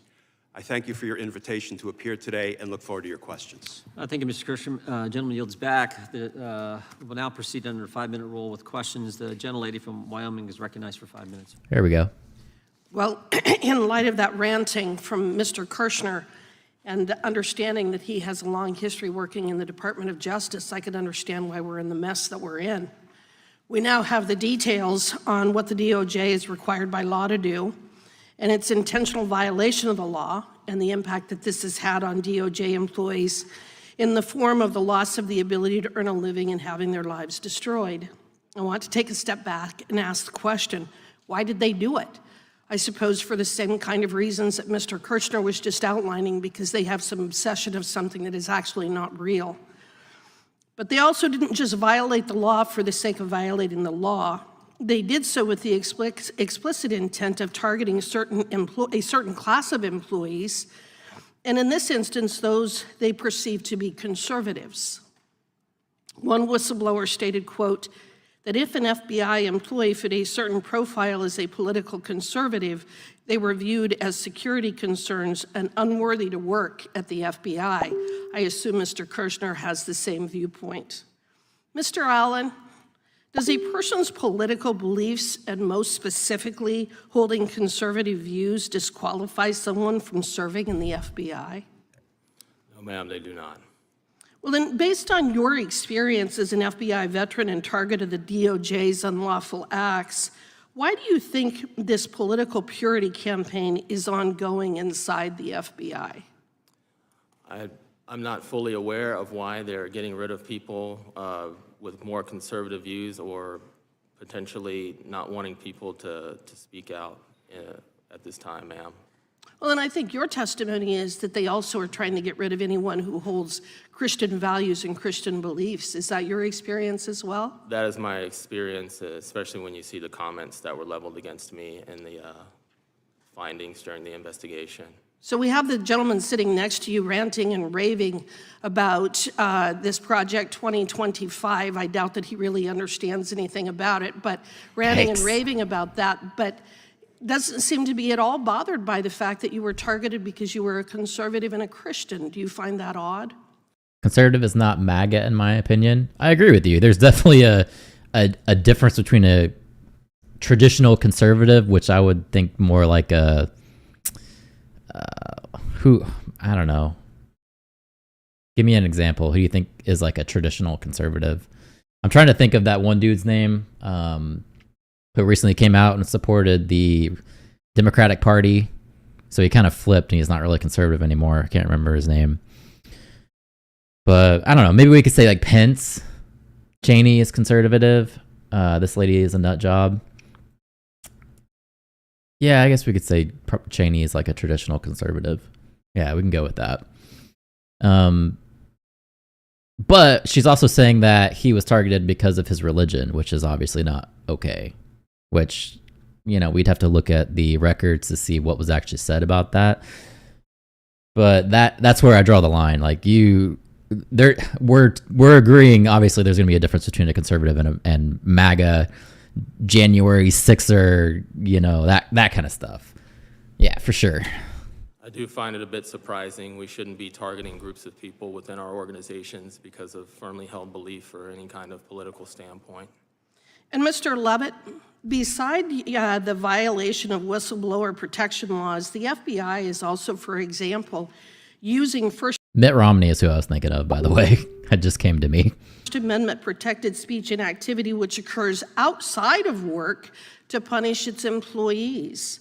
Were the officials involved in this unlawful conduct, such as Acting Assistant Section Chief Dina Perkins and Assistant Deputy Assistant Director Jeffrey Veltri, punished or in any way held accountable for their violation of employees' First Amendment rights?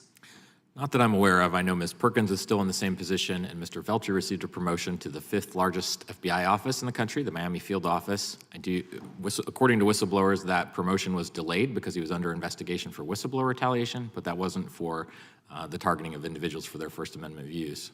Okay, so in this administration, and again, while ranting about Project 2025, in this administration, you can actually violate employees' First Amendment rights and get promoted. Is that what your testimony is? We have a hurricane coming to hit Florida tonight. My wife's freaking out like, oh, do we need to get water? Do we need all this stuff? So I was trying to mute the notifications so it doesn't announce on the stream.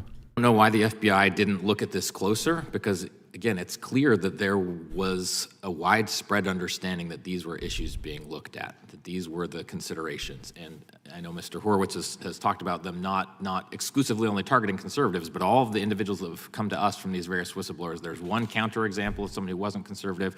All the others that we've seen, there was a clear focus on these individuals' vaccination status, their First Amendment views, their political stances, and that seems to have gone, been accepted by leadership of the FBI. Boy, the FBI has... I think prejudice against vaccination status is already well known. I can tell you my experience in the military. If I didn't get vaccinated, my ass would have been gone really quick. That's what I can tell you with that. Really been weaponized against not only the American public, but its own employees, hasn't it? It's sad. The term weaponization obviously can mean a lot of things to a lot of people, but when you see the direct impact on someone's life, like Marcus and his family, to go 27 months without pay, as of today, he still has not received the 27 months of back pay that the FBI committed to give him.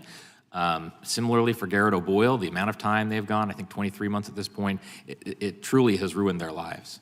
Well, what does this actually say about the Department of Justice and FBI and their interest in actually righting the wrongdoing and the unlawful acts that they've engaged in? It's hard to make those kinds of sweeping conclusions, but I definitely would say that... So we just watched Tulsi and RFK Jr. talk about how the Dems want to get rid of the First Amendment. Then this guy comes out saying that FBI was targeting people using the First Amendment. Yeah, I mean, it's all right here, man. I think there definitely is some shady things going on, and I agree with Tulsi was saying about the Democratic Party. It is weird as well how you watch the Democratic Party flip, because they were always the free speech party. They were always the like anti-war party. It's weird. Things have changed quite a bit, but you know, that's the way of the world, I guess. At this point, there are hundreds of conservatives are supporting Harris, not because they agree with their policies, but that she won't upend democracy. Yeah.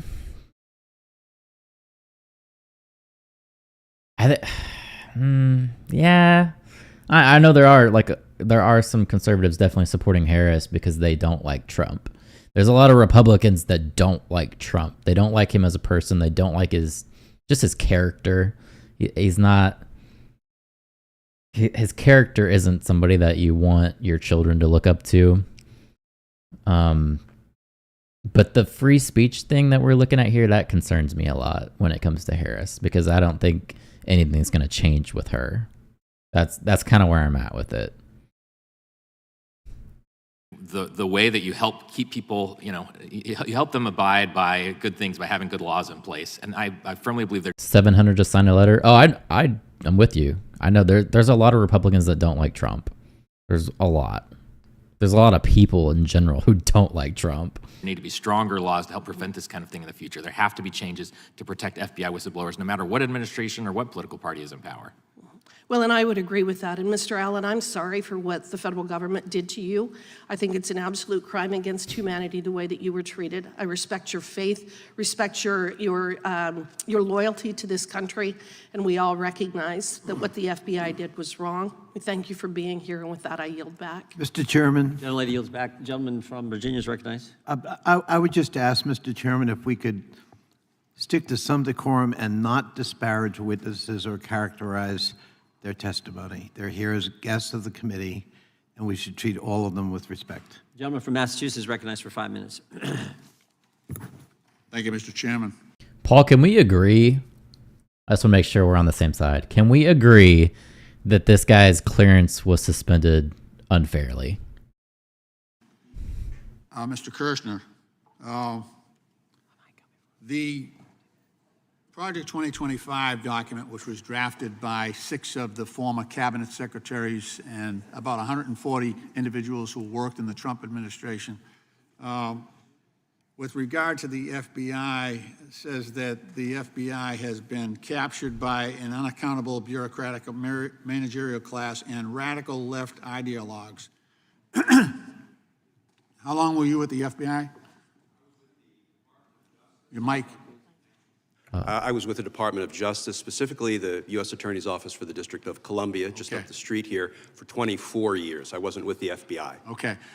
Are you aware that of the close connection between the United States military and the FBI? The United States military and the FBI? Yeah. Well, we got to, there's a... What is he talking about? I'm sorry, the close connection meaning? There's a veteran's preference for military veterans. No, okay, that's bullshit. Just because every job in the government has veterans preference. I don't know what he's talking about here. Sure, I'm generally familiar with Why don't I ask? It's stupid. Mr. Horowitz, anything in your experience indicate that the FBI has been taken over by as they say, a radical left ideology? We haven't found that, Congressman. Mr. Kirshner. Yes. Going back to Project 2025, the Project 2025 indicates that to ensure the promotion of the president's agenda, the FBI should ensure the assignment of sufficient political appointees throughout the department and throughout DOJ. Representative, you must have read my mind, because that's the very page of Project 2025 I just opened to. It's specifically page 569. Let's talk about that then. Please. Okay, so right now, and Mr. Horowitz, right now, we don't allow political appointees within the FBI. Is that correct? That's correct, other than the director who's right, at the top. confirmed by the Senate. That's correct. I'll come back to you on that. So this Project 2025 indicates that they're going to ensure the assignment of sufficient political appointees throughout the department, and not simply replicating what was done under previous administrations and reflected in the Plum Book. This is right from Project 2025. What happened to the video? They pulled the video. Thanks for the subscribe, though. Definitely got a subscriber there. What the hell happened to the video? Let me see if I can refresh. So why does it say the video is unavailable?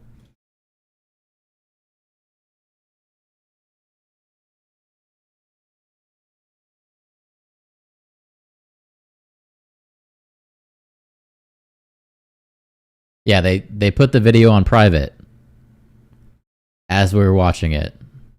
These goobers. Anyway, that was a good taste of it, I guess.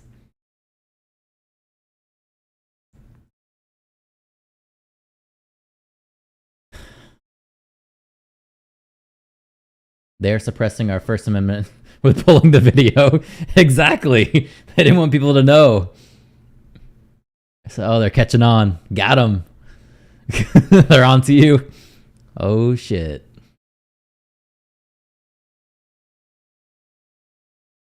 I was actually interested in that, too. I don't know why they pulled the video, but whatever.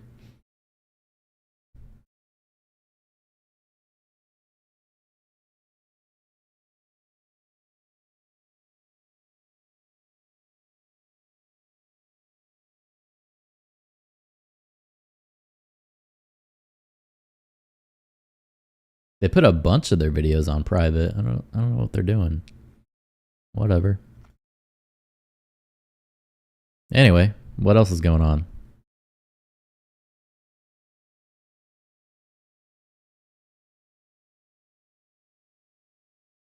I doubt that is the only source. Yeah, I was looking at Forbes.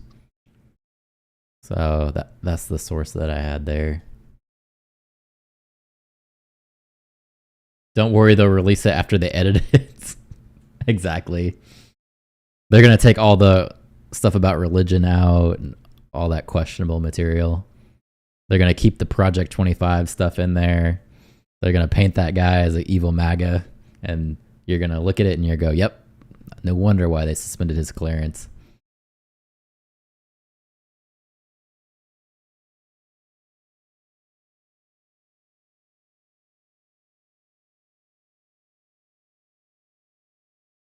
Who were you restreaming? Yeah, it was Forbes. Like Forbes Breaking News? That's who had it.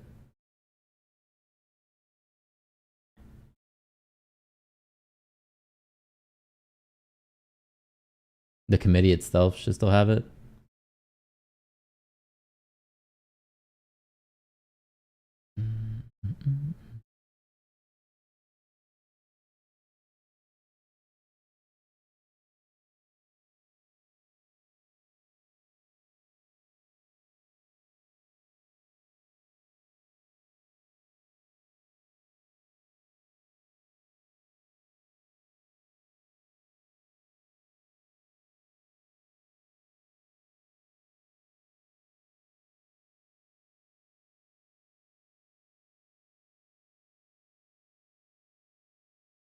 What's the committee called?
Let me see. What was it? Weaponization of Government Committee? I think that's what they're called.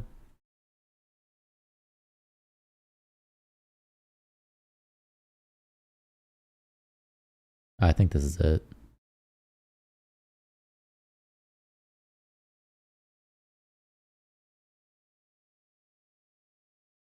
Let's see what the feed looks like. My Republican colleagues have not been able to show that Joseph Biden has committed impeachable. According to whistleblowers, the Security Division leadership under the command of Deputy Assistant Director Jeffrey Veltri created an environment where, quote, wasn't the FBI I think this is the old one, though. It says the 25th. Yeah, 4 hours ago.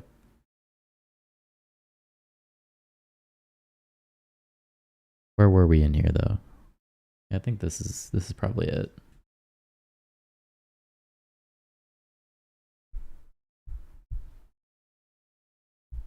Yeah, decision. They I can't found tell it. us who put cocaine at the White House, but they were able to spy on a presidential campaign, lie to a FISA court, investigate parents showing up at a school board meeting, and of course saying if you're a pro-life Catholic, you're somehow an extremist.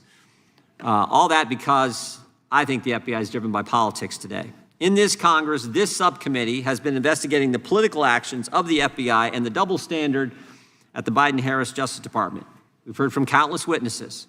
We've heard from government officials and experts. We've heard from Americans targeted by their government, not just conservatives, but also Democrats. In fact, we were in a hearing in this room over a year ago when journalist Matt Taibbi was testifying. While he was testifying, it wasn't the FBI or Justice Department, but I think it makes the point, while he was testifying, the IRS was knocking on his door. Chilling impact, knocking on his door. Turned out they actually owed him money, but they did at the very moment he was testifying to us about the censorship going on in the Biden-Harris administration. Most importantly, we've heard from whistleblowers.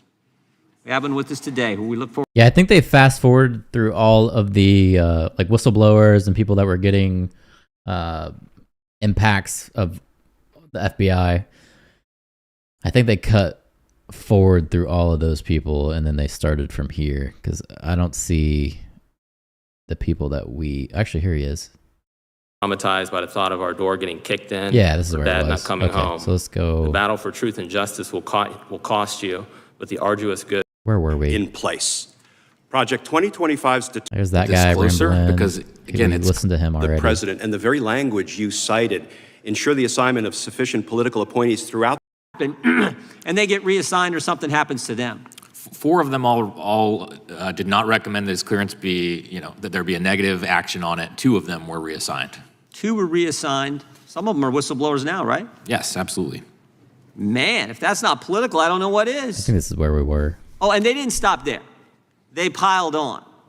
They also said, Mr. Allen, he questioned whether he should get the vaccine or not. They came after him for that. Is that right, Mr. Levitt? Yes. And then they went after his. Okay, so let's continue it. All right, so here is the committee that is investigating things that were happening at the FBI, showing maybe political bias, people losing their clearance for questioning vaccines, people losing their clearance for a lot of different things, just being, in general, MAGA Trump supporters. So kind of interested in what's going on here. Faith, direct attack on the First Amendment.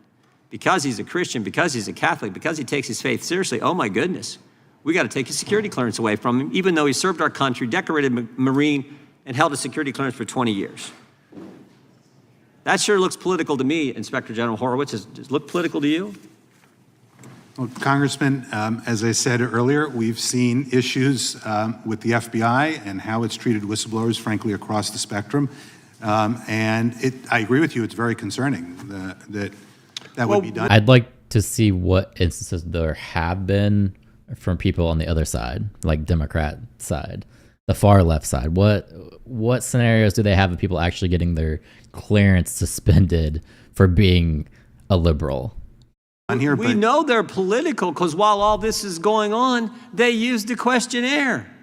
Isn't that right, Mr. Levitt? Isn't that right? They used this questionnaire to people they wanted to snitch on folks like Marcus Allen. They gave him a questionnaire.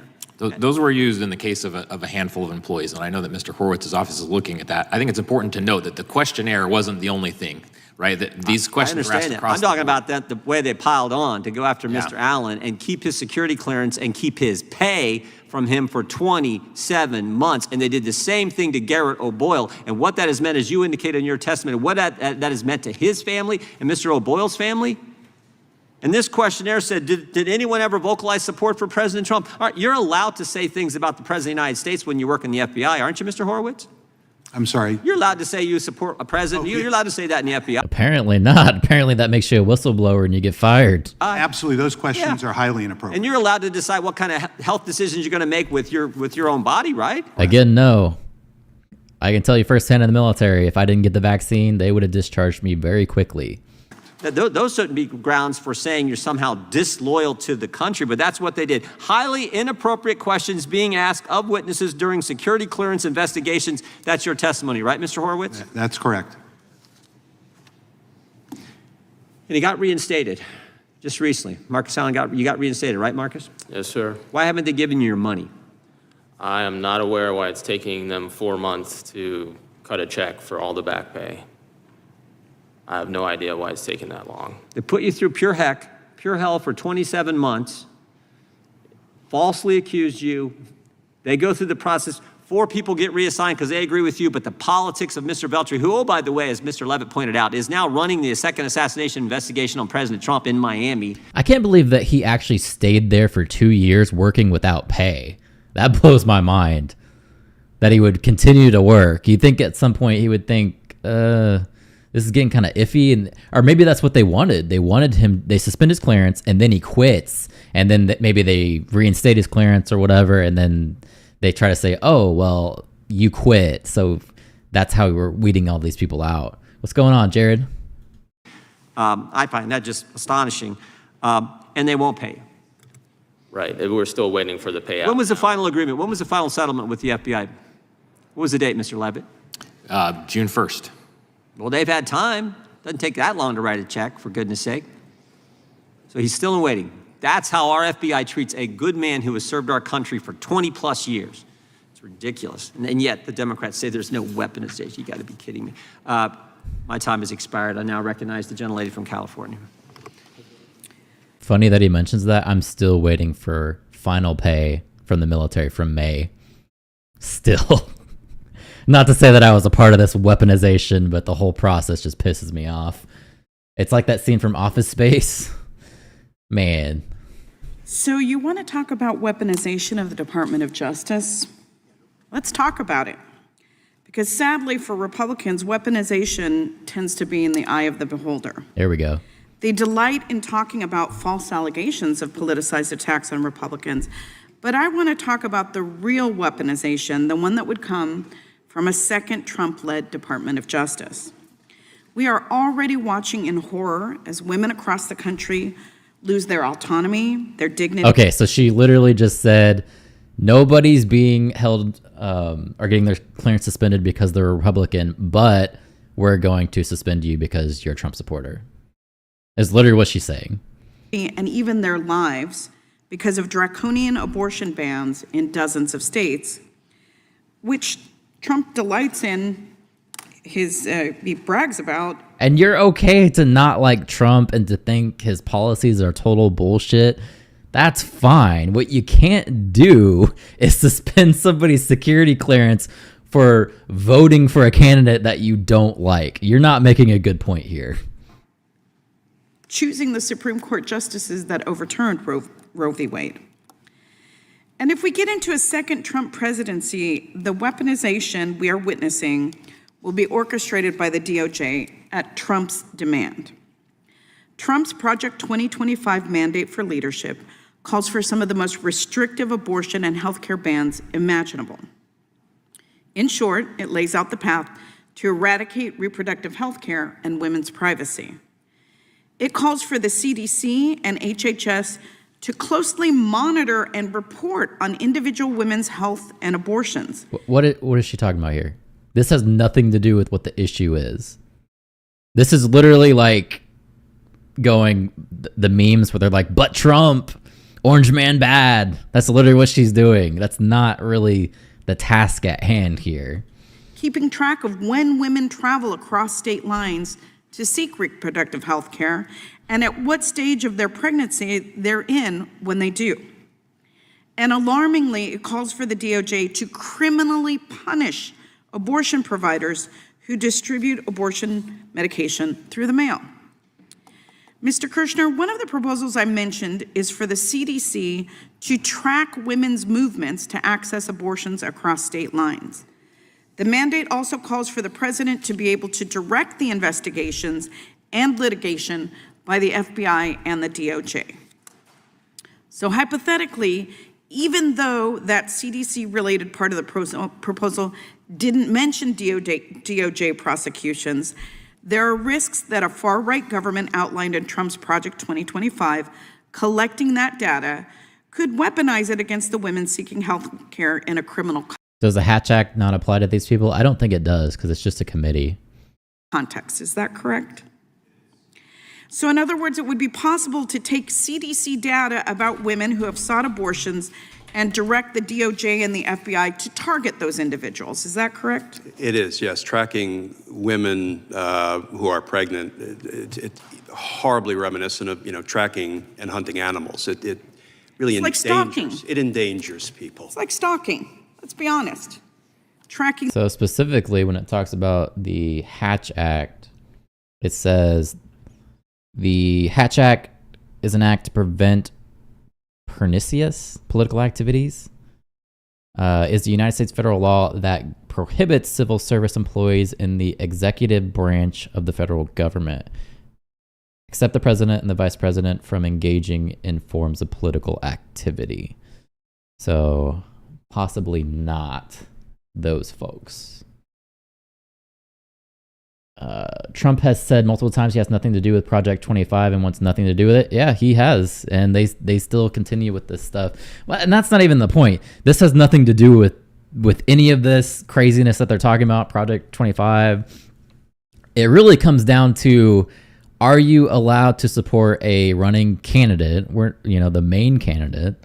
We're talking about the leading candidate, the nominee pick on the Republican platform. Are you allowed to support them? That's literally what this comes down to. She's running all to this other stuff like, oh, Trump supports abortion, blah, blah, blah, blah. Whatever. You don't like that? Don't vote for him. That's not the issue at hand. The issue is that this guy supported that candidate, and now you suspended his clearance and didn't pay him for over 2 years and kept him working while not paying him. They may as well use this BS hearing for something. Remember when the CDC wanted to do all of these same tracking avenues with COVID? Yes, absolutely. Trump is lying his ass off. They are all his people. And he can be. Even if he supports Project 25, that's not the issue here. The issue here is that somebody got their clearance suspended for supporting a political candidate. You cannot like him, but what you can't do is suspend his clearance. That's stupid. That's just wrong. That is a overstep of the government. The movements of women. The mandate also calls for the enforcement of restrictions on DOJ grants to comply with conservative ideology, such as prohibiting sanctuary cities from receiving federal funding. Would it be possible then that DOJ grants could be conditioned on jurisdictions limiting abortion or other healthcare access? Under Project 2025, it seems like the sky is the limit. Thank you. These extreme restrictions are far from the only alarming agenda points in Trump's Project 2025. The document also calls for dismantling the Department of Education. This is an HR issue? No, this goes beyond HR. It's not an HR issue. It's a Special Security Office issue. More than likely, the people watching this kind of committee is smart enough to fall for all of this campaigning, and I'm sure this happens from both sides. Oh, yeah, for sure. Ma'am, this is a Wendy's. She's just going on a tangent. It's like she just wants to hear herself talk. She is so blinded by their hatred of Trump that she just felt like she needed to bring this out there. And she feels justified because she hates Trump so much. She can't take herself out of the picture and objectively look at the situation and say, hey, other people can think different than me. and they can support different candidates. That's why we have an election. That's why we vote for our president. And if they vote for somebody different from me based off of their different political beliefs, that's okay. I'm not going to rob them of their income and stop their family from supporting themselves. All of this nonsense, you know? Which former President Trump claimed he would do during a rally in Pennsylvania just this week. It calls for allowing businesses to discriminate against protected classes. It calls for reversal of the LGBTQ plus equity focus of the Biden administration. And if any of these proposals were to be challenged in court, Trump's corrupt Justice Department, led by loyalists, would defend these awful provisions. Mr. Kirshner, if any of these offensive proposals are challenged, they will be defended by the Department of Justice. What could be the result if the DOJ is more loyal to President Trump than to the Constitution? You know, they could decline to take up challenges, or they could decide to take up challenges not based on the rule of law, not based on, what is right for the American people, but based on the whims and preferences of a president. And Mr. Horowitz, my final question is for you. Would we want agents at the FBI or any other government agency who would be seeking to promote any cause that might conflict with the Constitution, whether that be religious or ideological or loyalty to an individual rather than the Constitution? We would not. We swear our employees in with an oath to abide by the Constitution, the laws of this country.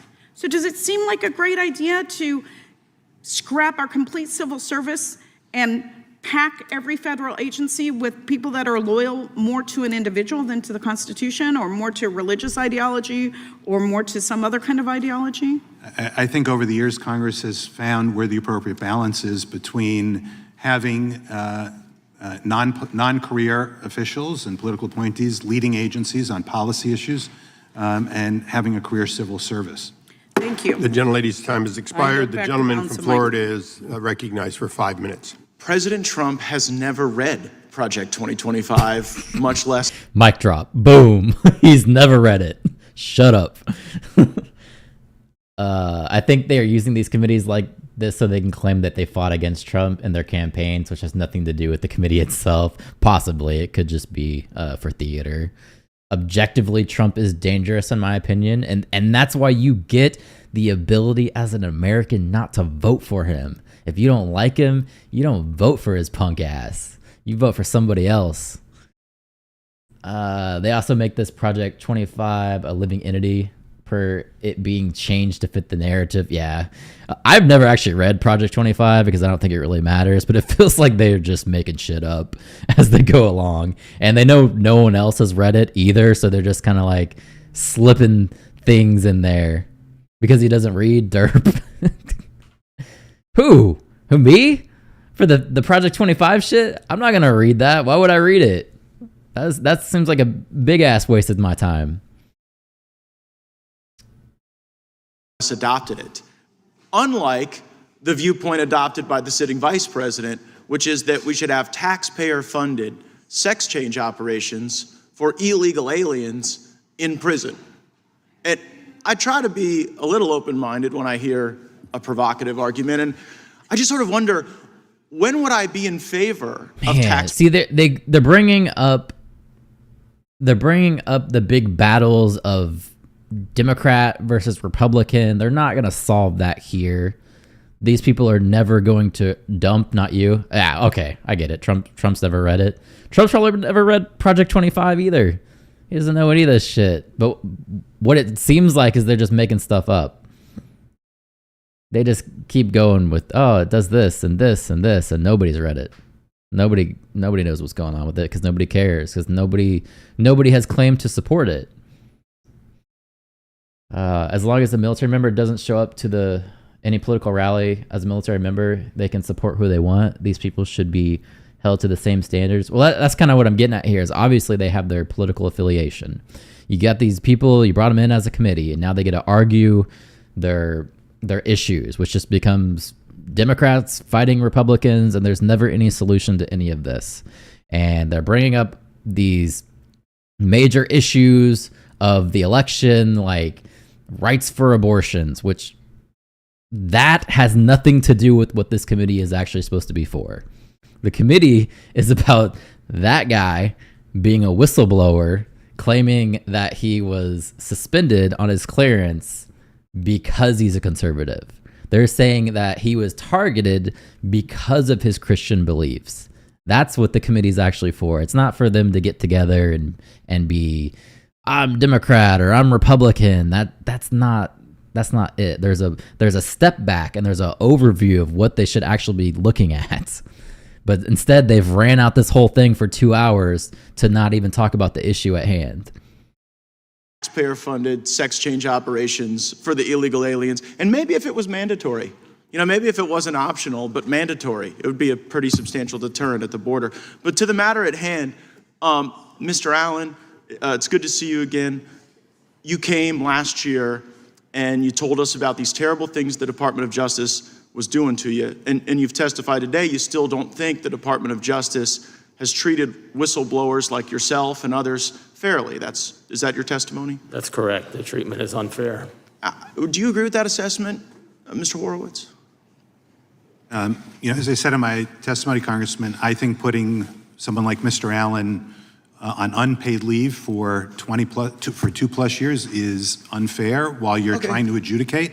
Yeah, no, I get that. that. There needs to be a process here that Well, happens promptly. the process was to punish these people and to make an example of them. That's obvious to everyone. They saw improper actions at the FBI and DOJ. They blew the whistle on it, and then the process was the punishment, and it was the point. I think that's how Mr. Allen feels. Is it? Correct. The process in this instance definitely felt like the punishment. Yeah. So they've done it to you. They've done it to others. Mr. Horowitz says it shouldn't have been done. And so now I want to be a little reflective about this with Congress. Mr. Allen, you've seen since you have given us this testimony, us continue to pass continuing resolutions that put no consequence on the DOJ or the FBI for what they've done to you and your colleagues. Do you think Congress has appropriately protected whistleblowers? I do not, Congressman, and I think the policy recommendations can be put forward that there can be bipartisan support for to protect whistleblowers going forward in the future. Absolutely. I mean this in no way as a partisan critique. Matter of fact, it's a bipartisan critique that we all own. Because we see the evidence that you get mistreated. We hear from the experts like Mr. Horowitz that this is totally off book. It's obvious to anyone with a brain they're doing it to hurt you and to make an example out of you. And what do? We just sign the check and we just send it over. You know what we should put in any continuing resolution? That until you get paid and until the rest of the whistleblowers get their back pay, maybe the FBI director doesn't get his paycheck. At least now he's back on topic, though. Maybe the attorney general shouldn't get his paycheck. Maybe the FBI director shouldn't get the use of the private jet that he likes to fly around the country on so much. They enjoy all of the accoutrements of their position, and you end up screwed. And we're okay with it, apparently. Any member who votes for these continuing resolutions is voting to perpetuate the punishment that has been instituted on the whistleblowers. And while we want to talk about the weaponization of the Justice Department, rightfully so, we write the check for it, and we underwrite the debt for it. And it is sickening to me. Mr. Horowitz, I got a few questions for you since we got you here. Now, the CIGI is the Council of Inspectors General on Integrity and Efficiency, right? That's right. And you're the past chair? I was the chair from 2015 through 2020. Does it have any binding legal authority? In terms of, it was created by Congress as an agency. Yeah, but does it have legal authority to issue subpoenas that it can compel?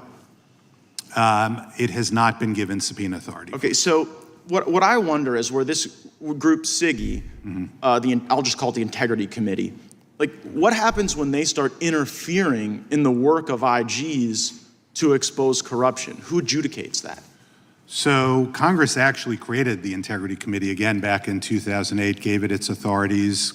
The Integrity Committee puts forth a set of policies and procedures. It's required to provide them to Congress. That's the mechanism. Yeah, but in a state of conflict, right, where you got an IG working to expose corruption, and then you've got the CIGI hassling the IG, who resolves that? Well, because nobody in the CIGI is not, the head of it's not confirmed by the Senate, but IGs are confirmed by the Senate. Yeah, and it It probably in part depends on, there are two types of IGs. There's presidentially nominated Senate-confirmed IGs. There's then agency IGs. I'm going to pull it up, Paul. For presidentially nominated Senate-confirmed IGs, ultimately it's up to the president to decide what he wants, because the report goes. All right, here it is. What'd you say? If I was a whistleblower, I'd be like, I'll vote for whoever gets me my money. Yeah. This is what Paul was talking about. At least I think it is. This is the first one that came up for New York Post. It says, FBI whistleblower probe for peddling extremist propaganda from Real Clear Politics. All right, so he was investigated and later had his security clearance pulled for peddling extremist propaganda after he forwarded news articles to supervisors and colleagues from so-called questionable sources, including well-known political news and polling aggregator Real Clear Politics. I'm not familiar with Real Clear Politics, but I'm going to assume it's Real MAGA News Network. FBI staff operations specialist Marcus Allen had his clearance suspended in January 2022, 4 months after emailing the links from questionable sources, which flagged him as an insider threat, according to a Thursday letter from the whistleblower nonprofit Empower Oversight to a congressional committee. Yeah.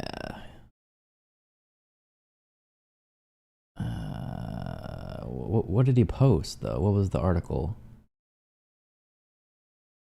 Email questioned the accuracy of FBI Director Christopher Wray's testimony before Congress earlier that year concerning the degree of involvement of the Bureau's confidential human sources at the January 6, 2021 Capitol riot. Okay, that doesn't sound that crazy. So extreme propaganda is bad, but underage adult like photos good. And we all know politicians from both sides share those. The Post reviewed a portion of the unclassified investigatory file on the former FBI staffer, which shows that the Bureau made the determination about Real Clear solely based on an analyst's open source research of a ranking provided by the website Media Bias Fact Check. Okay, so that sounds real legit too. Allen's email also cited reports that had originated with the New York Times. Okay, that seems fine. Empower President Tristan Leavitt noted in the letter to House Judiciary Chairman Jim Jordan that confidential informants were present at the Capitol. So, okay, but that came from New York Times. That's where I call it not okay. I don't know this Real Clear Politics. We're assuming that's probably a MAGA news site, but still, he's just posting OSINT material. Is that something really to suspend his clearance about? Like, is that really something that we should be doing? I don't think so, in my opinion. I haven't seen anything that he did that was so dangerous that they really think that he was an insider threat. Goes to the president. And the presidential power, not to get into a constitutional, a regression here, but the presidential power is vested in the IG, not in this administrative committee, right? That's correct. Okay, great. Thank you very much. I yield back. Thank you. We now go to Mr. Connolly, but would you indulge me to just clarify something? Certainly. Inspector Horowitz, you are Senate confirmed and you were the head of SIGI, is that correct? Correct. I just wanted to make it clear. Yeah, I was Senate confirmed for DOJ IG. Right. I think the point was that the chair of SIGI doesn't have to be Senate confirmed. I happen to be Senate confirmed sitting in that position. Thank you. I just want to make that clear. The gentleman from Virginia is recognized for 5 minutes. I thank the chair. Mr. Kirshner, and by the way, I apologize, at least on behalf of this side of the committee, for a disparagement characterizing your testimony. I don't think we should ever do that in a committee. We don't have to agree. Thank you, Representative Connolly. I'm from New Jersey, so I've suffered worse. I'm from Boston originally. We don't like that. Mr. Kirshner, Mr. Levitt's client, Garrett O'Brien, posted the names and personally identifying information, including parts of home addresses, for 4 current or former FBI officials. In August, Carl Seraphim, who has hosted multiple podcasts with Mr. O'Boyle, tweeted, and I quote, "The people who left Garrett O'Boyle's family and my family homeless should experience what guys like us are prepared to do to evil." Unquote. Be nice, Jared. Mr. Kirshner, you served in the FBI. We don't do that here. What's wrong with identifying FBI officials' partial addresses, home towns, personal information, and making a threat? You may justify it because you think they're engaged in evil, but that's a direct threat from the way I read it. What could go wrong with that kind of thing? And isn't that the kind of threat of violence that I think, ought to be examined by a weaponization committee as opposed to what we're doing here today? Your view. Yes, sir. Thank you. So I wasn't with the FBI, though. I was with the Department of Justice, the U.S. Attorney's Office, right up the street there. But I'll tell you, I worked closely with the FBI, the Washington Field Office, directly across the street from my former office. And, we moved heaven and earth to prevent personal information from getting out about our witnesses, about people we were investigating, so as they, to prevent them from being unfairly, perhaps, smeared with an investigation that didn't result in an indictment. And, I had my fair share of witnesses killed in Washington, D.C., because their information got out. They were labeled as snitches. And then I had to sit with the families of a witness and talk about, how very sorry I was for what happened to them because that information. So while we're bemoaning the alleged mistreatment of certain individuals, including some here today, which may not be true, we're escalating it with actual threats that could lead to violence, even death.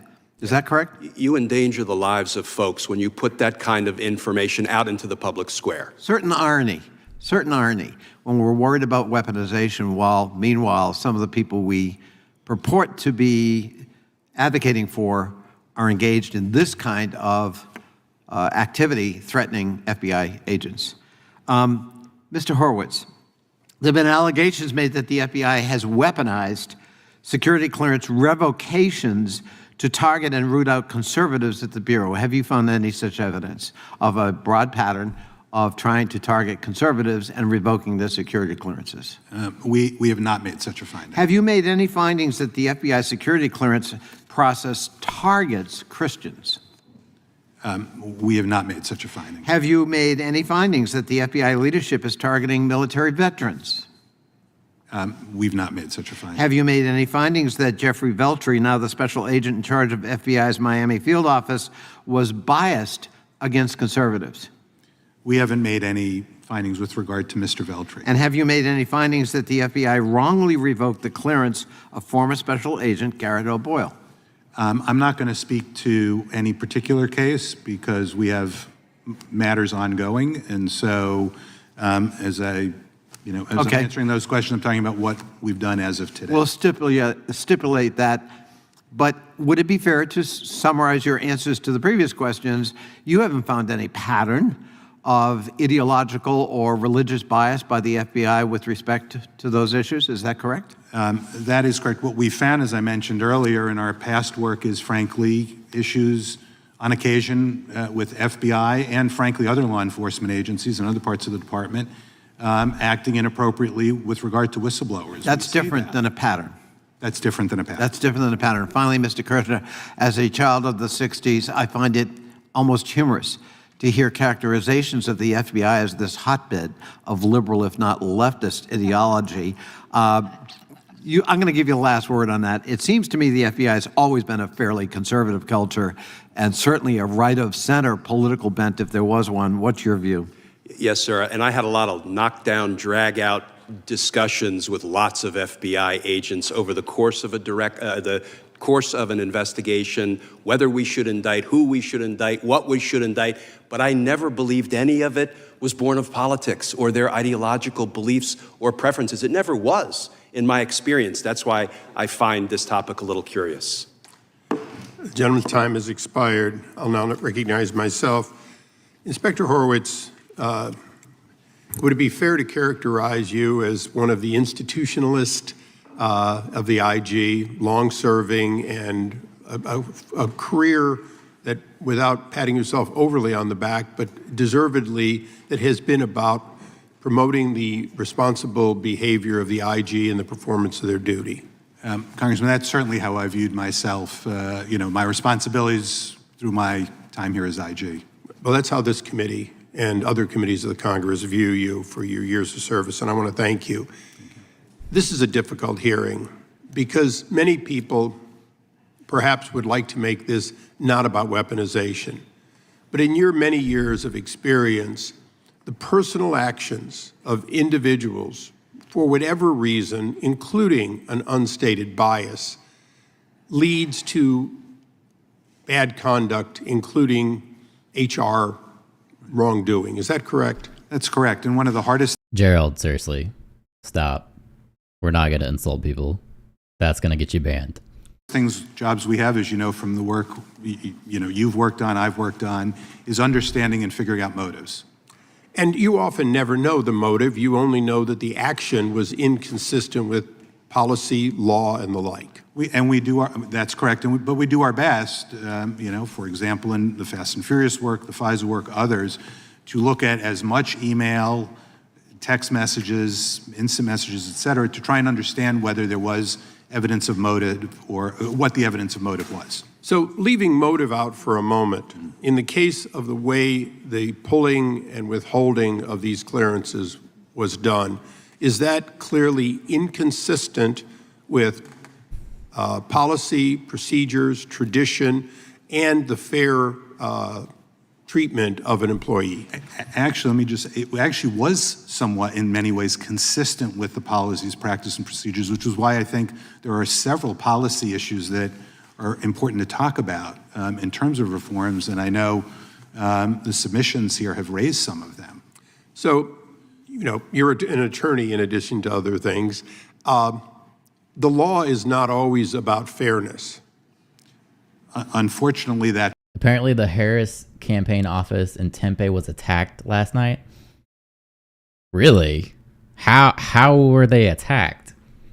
That's true. And would you characterize that this is an example where, even if marginally supported by law and regulation, it is by no means a fair way to treat somebody? I agree. I think, as I've said, it was consistent with policy to allow someone like Mr. Allen to be out of his job on unpaid leave for more than 2 years and try and fight that process. So not only does Congress need to find a way to prevent these unfairness, but we also suffer from the fact that this can be done for no reason or for an unknown reason. Is that correct? That's correct. And I think that is some of the key policy. Apparently pew pew shots. Oh, wow. Let me look for it. That are here before all of you, which is Mr. Allen had an ability to challenge this, as limited as it was, because he was alleging a whistleblower retaliation. He wouldn't have that same opportunity, but for the fact he was alleging retaliation for whistleblowing. Mr. Issa, can I add to that? Yes, please. Mr. Horowitz is talking about the procedures of protecting, so going through and appealing. But I think it's important to remember that substantively, this whole process started because Mr. Allen made a protected disclosure, and several of the things in Mr. Horowitz... And I want to get to that.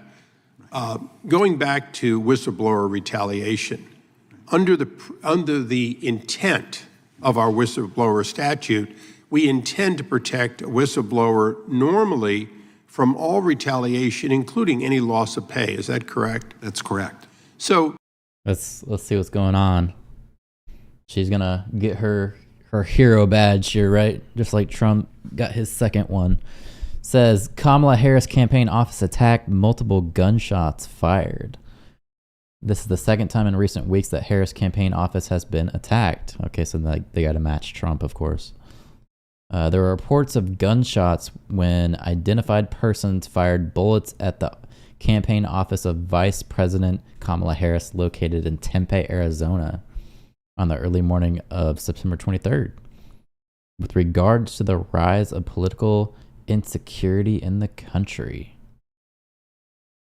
The break-in occurred around 12:30 a.m. and police later confirmed in the morning that the DNC employees had found signs of gunfire. Interesting. No one was in the office at the time of the shooting, so that's good. No casualties. However, he was very clear about the dangers of the incident and said this raises concerns about the safety of those who work in that building and those in the vicinity. Why am I getting this is staged vibes? Like they needed a win from all of the Trump assassinations. Why am I getting that feeling? Had the agency made what would have been a finding of whistleblower on the front end, notwithstanding, whistleblowers don't have to be right. They just have to be whistleblowers. Had they made the finding that was clear, then he would not have lost a day's pay because they would have treated the pay in some way as a whistleblower. Right. If, as long as they thought he had a reasonable belief in what he said, they should not have taken a personnel action against him. Okay, so in a little bit of a circular item here, and again, I'm staying away from motive for a moment. Certainly the tools were available to not deny him 1 day of pay, and ultimately the resolution is someday in the future, not yet, not after 4 months, he will get made whole in theory in pay, but in fact, it never had to be that way, and the judgment used in this case is suspect. Yeah, and that is exactly why, Congressman, we put out the management alert we did, to point out the fact that you don't need to put someone on unpaid leave while you review an allegation against the person.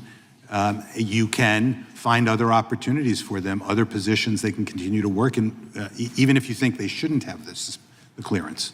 Thank you. Thanks for making that clear. We now go to Congresswoman Garcia. Thank you, Mr. Chairman, and thank you to all the witnesses. So once again, MAGA Republicans are here talking about. Oh my God, here we go again with this MAGA stuff. That's what I was thinking in some pics with the article. Not sure if it's actually the real pics, but all look like 22s. Yeah, I don't know, man. Because even in the article, it specifically had to put the second attack and then 2 Trump attacks. It all lines up a little fishy to me. Just saying. Something that, quite frankly, seems to just be made up, and I think I want to just stick to talking, Mr. Kirchner, because I know you've already talked some about Project 2025, and we've talked about several aspects of it. But one thing that has caught my eye, of course, is that Project 2025 is filled with anti-immigrant proposals that will continue to perpetuate cycles of racist policies, unnecessary, inhumane detentions of human beings, and ineffective and dangerous border policies. The project calls to dismantle asylum, to militarize our border. What does that have to do with this guy getting his clearance revoked? What at all does that have to do with anything? Even if that was a Trump platform, who cares? What does that have to do with anything? Nothing. I think what they're trying to do is they're trying to do like a gotcha moment so they can have clips go out and people vote for them because of that. I think that must be what they're doing. They must be just trying to get the clips. The shooter was probably weak and cried that the 22 was too loud and powerful. I picture piercings and blue hair. Maybe that's why you missed. Order, that's at page 555. And also to pursue the promulgation of every rule related to immigration that was issued during the Trump administration, that's at page 568, and to challenge any checks and balances against the president's authority over immigration. Does the speaking lady, or the lady speaking, have eyes? Man, you're cold. Are you seeing what's happening right now all over the world? I mean, you take a look at any place and you've got islands that won't be there soon, dictators at an impasse, you've got destruction. Let's not think that way, man. Let's think that there actually is good in the world and everything's going to be okay. You got misery all over the place, and soon, if things don't get better, we might be seeing nut jobs, crackpots with nuclear weapons, and we'll be seeing workers lose their value to the rich. We can't go there, man. We can't. They're still good. The world's not terrible. So you have this huge armada of artificial intelligence, all things they can do and all the things they'll do, and they'll have no need for humans to work jobs, so they just kill us. No. Page 568. So once again, he wants complete authority, and he being Donald Trump. The project's mandate for leadership takes particularly aim at sanctuary cities. You know, one of the things about sanctuary cities that is always mentioned is that victims of crime that happen to be immigrants, you know, feel comfortable in being able to complain or if they're witnesses to a crime. So, Mr. Kirshner, you've served as a prosecutor for 30 years. I've been a lawyer and a judge. We understand the importance of law and order and holding violent criminals accountable. So what would be the dangers if this mandate were to go into effect and they would attempt to end sanctuary cities? You know, the bigger question is there's no definition of sanctuary cities. It's all labeled. You know what I was thinking? So I did several interviews for jobs right here through the webcam, right? It was like a virtual interview. And with this couch behind me, I wonder if the people interviewing me the entire time were thinking about the casting couch. They're still talking about Project 25? Yes, they're still rambling on about Project 25. They went back to the issue for a little bit. They were talking to the person again, and then they quickly went back and tried to do Project 25 stuff again. Trump bad. Oh, that's what they went back to. That's been used for years. What would this do to the crime rate in some of our cities? You know, I think it could potentially increase it. If you deter people from reporting that they have been victims of violent crime for fear of what will happen to them if they report that victimization, all you're doing is creating an enormous class of folk who are going to continue to be victimized, and that can grow. Maybe they will then commit crimes themselves because the whole thing begins to operate outside the rule of law. So, you know, I think, you know, those kind of approaches present real challenges and could increase crime when it sounds like it's designed to decrease crime. So instead of getting rid of gangs, they'll probably create the formation of more gangs. It could. And, you know, and I see also in Project 2025 on page 555 that it recommends that they use active duty military personnel to enforce civilian law, which I remember being taught in Army law school years ago. That's a violation of the Posse Comitatus Act. So, you know, none of this seems to be all that well thought out. Right. And then another priority in the mandate's proposal for the Department of Justice, my colleagues, especially Representative Lynch, have already alluded to all this. The mandate reads, and I'll read it again because it's worth repeating. It's at page 569. The next conservative administration must make every effort to obtain the resources to support a vast expansion of the number of appointees in every office and component across the department, especially in the Civil Rights Division, the FBI, and the Executive Office for Immigration Review. So just a complete dismantling of those offices. So in essence, this proposal is to strip the department, including the immigration enforcement, of career civil servants who, of course, you know, would lead probably, you know, if they're concerned about Mr. Allen not having, you know, 2 years of pay, which of course I agree it's concerning. But imagine people who are loyal not to the rule of law, not loyal to the Constitution, have no guidelines because it's all been dismantled. They could probably, anyone that appears before them, they could probably suspend all of them for 2 years and give them no pay because there would be no rules. Wouldn't you agree? Yeah, and if you have supervisors who are not, you know, making decisions based on the rule of law, the facts and the evidence, but political considerations, you know, my supervisors could tell me, investigate that crime. And if that, you know, determination is not based exclusively on the facts and the law and the victim and the protection of the community, we're going to get in real trouble.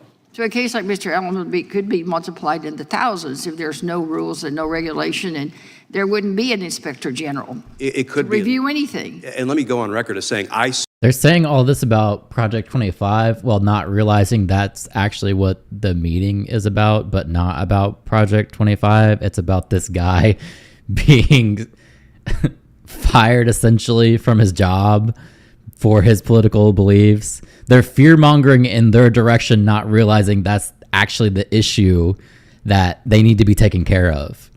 It's insane, like the mental gymnastics that they're trying to do to support their political affiliation. But we have National Guard planted in the New York subways to stop people who don't pay. Yeah, and that's okay. And when they're talking about the military supporting like civilian laws, the military is not going to do that. There's so many people in the military that once you start trying to tell them that they need to go fight against civilians, they're just not going to do it. They're going to tell you to fuck off. This guy is losing faith in getting his paycheck. It's losing to 25 apparently. Yeah, I could see him just sitting there the entire time like, I'm never getting paid. I'm never going to get this money. These people want to pretend like they care about me, but they don't care at all. They showed up to promote their political party, and that was it. That was the whole point. They're showing up to get some clips. That's it. If they can run this entire time out talking about how Trump is bad, then they think they've won. There's got to be some kind of kickback that they're getting.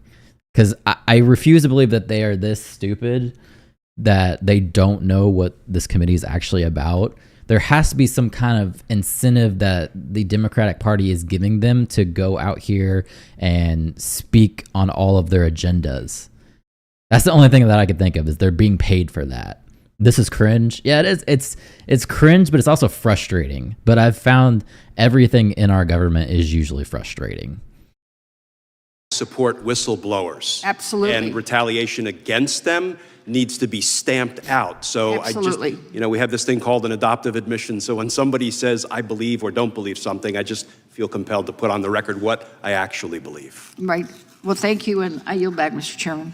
Gentlelady yields back. Gentleman from Kentucky is recognized. I thank the chairman. Inspector General Horowitz, over the past 3 years, I've questioned FBI Director Wray and Attorney General Merrick Garland about the federal assets, such as confidential human sources that were present on January 6th at the Capitol. And they have continuously stonewalled me. We've got no answers whatsoever about this from them. Now, you announced that you were going to do a review of the DOJ response and preparation, mainly preparation, I think, for January 6th. When did you start that review? When did you announce that review? This is why we always need a continuing resolution every 3 months.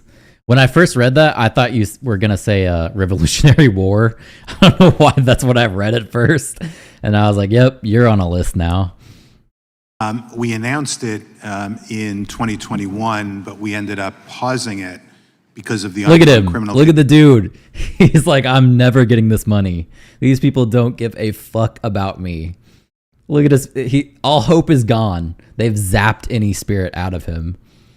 This is consistent with how we perform our work. We reinitiated it last year, and I'm in the process of reviewing a draft of the report. So 3.5 years ago, it was announced that you'd be doing this review, and we still don't have the review, do we? No, as I said, the reason is we paused the review because of the ongoing criminal work that would, consistent with our practice, we don't interfere with ongoing criminal investigations. So, but now that you've restarted it, do you have evidence of the number of confidential human sources that were operating on the Capitol grounds on January 6th? Our report will include the information in that regard. Can you tell us today how many there were? Were there more than 100? I'm not in a position to say that, both because it's in draft form and we have not gone through the classification review. And so I need to be careful on what I say. So we're 4 years in. The reason to do these reports, I think, is so we don't make this, if there were any mistakes, not to make the same mistakes again, but we are just weeks away from the inauguration. We're 4 years, almost 4 years into this report. When is it going to be released? It's certainly my hope and expectation. That guy cried for nothing. Nothing, I tell you. His crying probably came from the frustration of realizing that none of these people care about him or his pay or his family going without food for 2 years because they don't have any money. And then he comes to this crapshoot here and realize that these people don't care either. This is on national TV and they still don't care. Nothing's being done. The government moves at a snail's pace and nobody's going to help him. And what does he do? Like he can't go get food stamps. To technically he's still working at a job even though they're not paying him. He's working and not being paid. That's insane when you think about it. I'm surprised that he actually kept the job. I'm surprised he didn't go try to get another job somewhere, which is probably what they wanted. They know what the hearing is about. They just feel that it's unwarranted, but they're here. They are here discussing it. That is the alternative to probably what they're thinking. They're thinking that this man's clearance being suspended was probably justified because of all these reasons that they're mentioning. The Project 25 stuff, which at the time nobody was even talking about. So I don't know why they're bringing it up, but they are. Although I don't control this entirely because it has to go through a classification review, but certainly in the next couple of months is my hope. Do you think, is there any consideration for the election about the release of this report? Would you delay it in order to not release it right before the election? At this point, given the process that has to play out in terms of classification review and all of that, I'm not making any, I don't have to make any judgment about that. We're still, that still has to go on. Just to give you a sense of it, when I did the Pfizer review, you're saying it's not even going to be done in time before the election? It doesn't, I doubt it would be done in time for the election. Is it going to be done before the inauguration? That is certainly my hope. And it's your hope. We're 4 years into it, and we know what we do know is you're going to expose that there were confidential human sources at the Capitol. Can you tell us today how many went into the Capitol? So from what he's saying, the article that he issued to his coworkers was actually true, from what they're saying now, and they're waiting to issue the report until after the election. Go figure. Are we surprised? Also, they've already had a few of these hearings. Yeah, I'm coming into this completely blind too. So, that's just me just bullshitting here. This is the worst unemployment insurance interview ever. Exactly. What does this guy do? Because he can't file for unemployment because he's working, but yet he's not being paid. I'll have that information in the report. I'm not able to speak to information in there, both because it's in draft and we get a response from the department and the FBI, but also because I don't know yet what's classified and not classified. So if they broke the law, if they went into the Capitol, which we pretty much know there were confidential human sources who went into the Capitol and right there alongside of everybody else, wouldn't they need to follow DOJ CHS protocols? And do you know if those were followed? They should follow CHS protocols, and again, we'll include that information in the report. Do you know how many were reimbursed for travel? As I sit here, I don't recall the number. But I don't recall, or you won't tell? We're getting fiber optic in our tiny one-horse town soon. That's pretty badass. Is it the free Google kind? I know a lot of people are getting free internet through Google Fiber. Well, and if I did know it, I wouldn't be in a position to tell you because we still have to go through. We're 4 years into this. You're supposed to be the organization that goes and gets these. Are we talking about January 6th? Yeah, they flipped to January 6th now. They're talking about there being people like insiders in the mob. Answers when the FBI and the DOJ stonewall Congress. But I feel like, we're 4 years into this. We're not even going to get this information you're telling us now before the election. And maybe not even before the next inauguration. How would we make any corrections or without that information? I want to move on to something else. Please do. We've got FBI's failed investigation of the January 6th pipe bomb. Are you looking into that at all? We've had discussion, I know, Congressman, about it, and we have followed up, and I can speak to you about that. I mean, they keep saying it's an ongoing investigation, but they've got no leads, no suspects. They've lost information. They've lost evidence. They can't find evidence. Secret Service deleted all of its texts on January 6th. Steve D'Antuono, the guy in charge of Washington, D.C. field office, says that the cell phone data that could have been used to find the bomber was corrupted. And now we just I found out from another inspector general, and I want to submit this for the record. Without objection. Yeah. I asked him, do you have the footage, the video footage? Does the FBI have the video footage of the DNC on January 6th? And he tells me when he asked the FBI for the video footage, they don't even have video footage of the DNC that we know was created on January 6th. It's almost as if they don't want to know. Can you rule out that there were any confidential human sources involved in the whole pipe bomb thing on January? No, not free, but Biden's infrastructure bill is making it possible. We've had notoriously horrible internet. You're going to be blazing fast with that. Blazing fast. I've never actually been in a spot where I could get it. I have a mesh router, so that helps a little bit with internet speed, but damn, I wish I could get some fiber. No more ADHD members of Congress. Ooh, something shining January 6th. Ooh, Trump bad. Ooh, Project 25.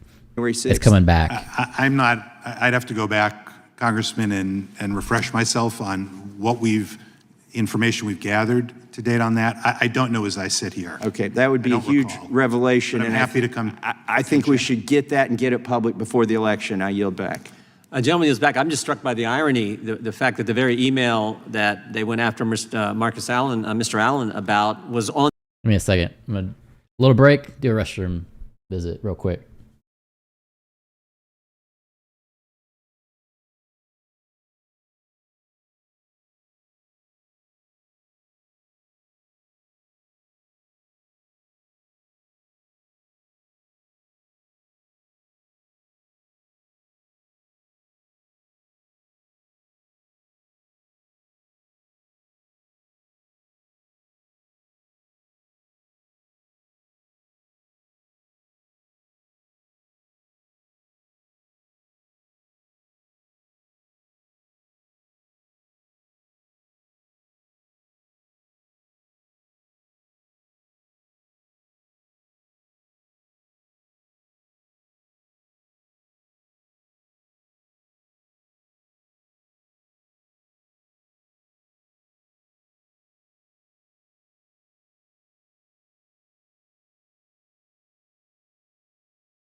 Looks like our poor asses will qualify for a discount. Hell yeah. So it's not free, but at least you get a discount. Hopefully it's a significant discount. Internet's not cheap, man. I think I spend like 80, 90. It's almost $100. And it's decent, but shit. Spectrum is expensive. What do you think about Massey? Who's Massey? I don't know this guy. Or girl. Massey. Thomas Massey? Oh, that's the guy that was just speaking here. I haven't seen enough of him to have an opinion, to be honest. This is my first time even seeing him talk. So I'm gonna go with I don't know. I'm waiting for the person who says January 6th was in Project 25 and it was aimed to stop the transgender migrants wanting to eat pets and worship a clump of dirt. It's in there. It's on page 43. I know you haven't read it, but I'm going to just tell you. Page 43, paragraph 4.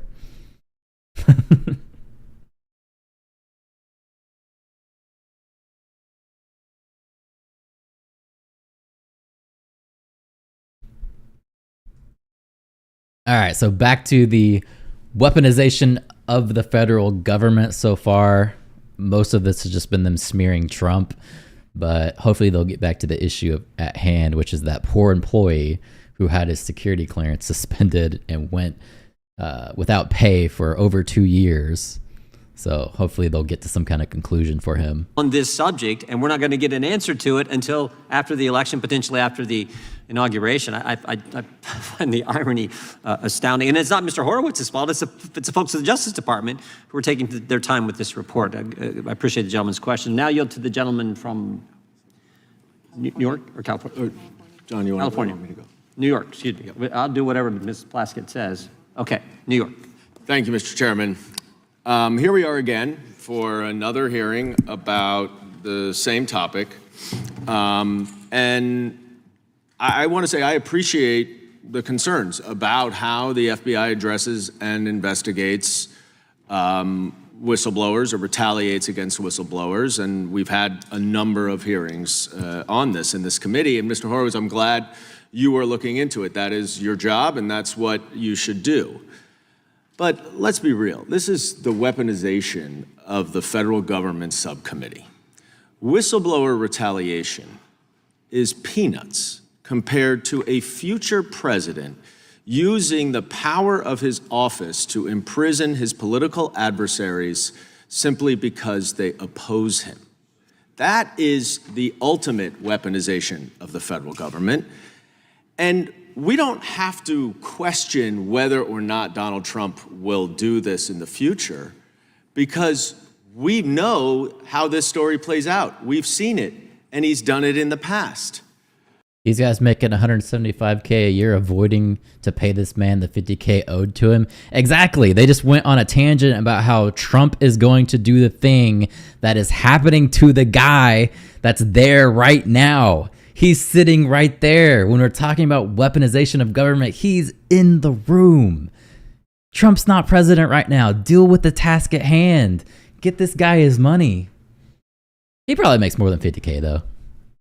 What was he, intel analyst or something for the FBI? He probably makes a little bit more than that. He's got some back pay coming to him, that's for sure. He might have to wait another 4 years to get it, but it's coming. We have T-Mobile cellular internet based for $50. That's not bad. It's not bad, but fiber will rock. Yeah, fiber is going to be way better. This guy just called the whistleblower not getting paid peanuts. This guy's a total dick. Exactly. He's right there. And he's talking about the same damn issue.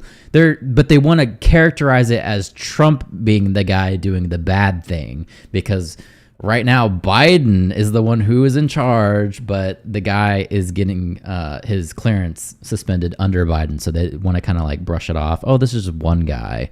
What we need to focus on is Trump in the future, if he gets elected, how he's going to replace all the people on the in different like cabinets and whatnot. Can they do anything to get him his money? They're not going to do anything. They're going to make him wait another 4 years. I want to introduce an article from last Sunday's New York Times entitled, "As President, Trump demanded investigations of foes. He often got them. He has threatened to target his perceived enemies if elected again. A look at his time in the White House shows how readily he could do so." Let's just go through some of the things that Donald Trump did when he was president the first time.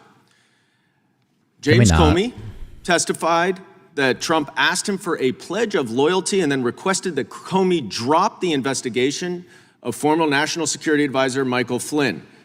Comey refused. Trump fired him. Trump also fired Deputy FBI Director Andrew McCabe because he oversaw an investigation that Donald Trump didn't like, just days before McCabe would have earned his full retirement pension. Trump then demanded that the IRS investigate Comey and McCabe, among others. Well, that's not all. At Trump's direction, the Justice Department dropped its case against former National Security Advisor Flynn, who had pleaded guilty to lying to the FBI. Mr. Kirshner, in your 30 years of experience, are you aware of any other situation where the Department of Justice withdrew a case after a defendant, had admitted to the conduct under oath in court? I am not. Let's move on. Donald Trump pressured overtly the DOJ to reverse its sentencing recommendation for Roger Stone. After Stone threatened to cooperate against Donald Trump, Trump granted him clemency. John Durham wasted millions of dollars on a baseless and fruitless investigation into the origins of the Russia investigation because Donald Trump demanded it. And it got so bad that Mr. Durham's... Those guys already testified to this committee before. Why'd they bring them back then? If they've already said their statements, you think they'd be done? I guess just to have them there, to question them more, maybe it's needed. Didn't they impeach Trump over false Russia ties? Yeah, they did actually. I have it. This is Wikipedia, the first one that came up. So I don't, you can probably get a better source than that. But it does say that the alleged Russia collusion was part of the impeachment process. So yeah.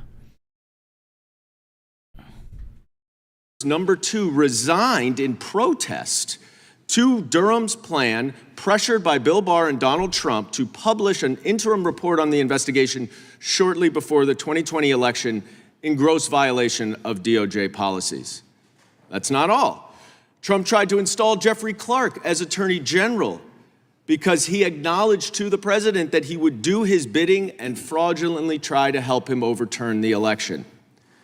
But this is the one that really gets to the nub of this. And Mr. Levitt, we're talking about First Amendment, infringement on First Amendment rights that you are alleging has happened to these FBI agents.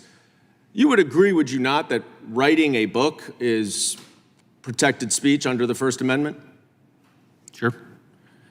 So let me just give you a hypothetical scenario. Somebody pleads guilty to a crime. He's sentenced and designated to serve his sentence at home. He is asked by the Department of Justice to sign an agreement saying that he would not write a book.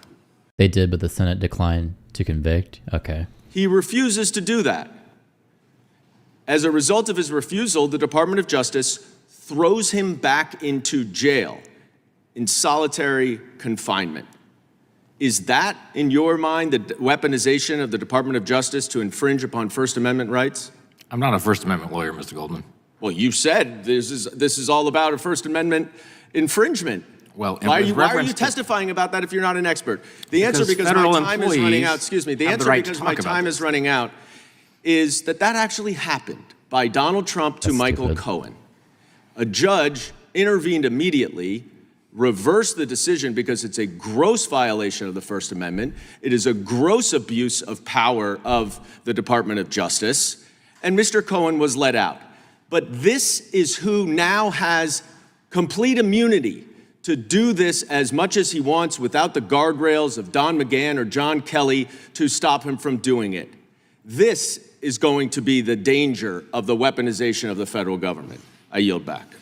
Gentleman yields back. The gentleman from South Carolina is recognized.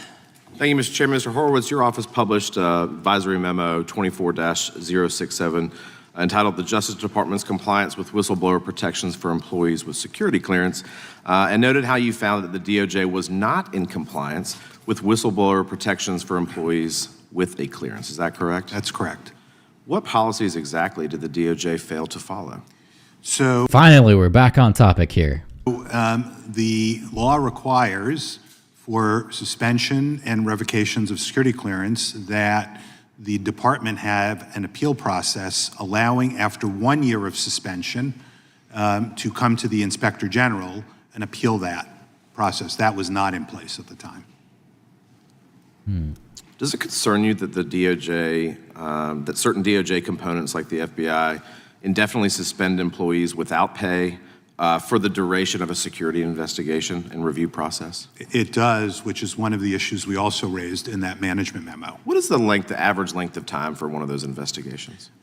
So we found in the report that for the 106 employees that we looked at over a 5-year period who had been suspended for more than 6 months, that the average was 527 days.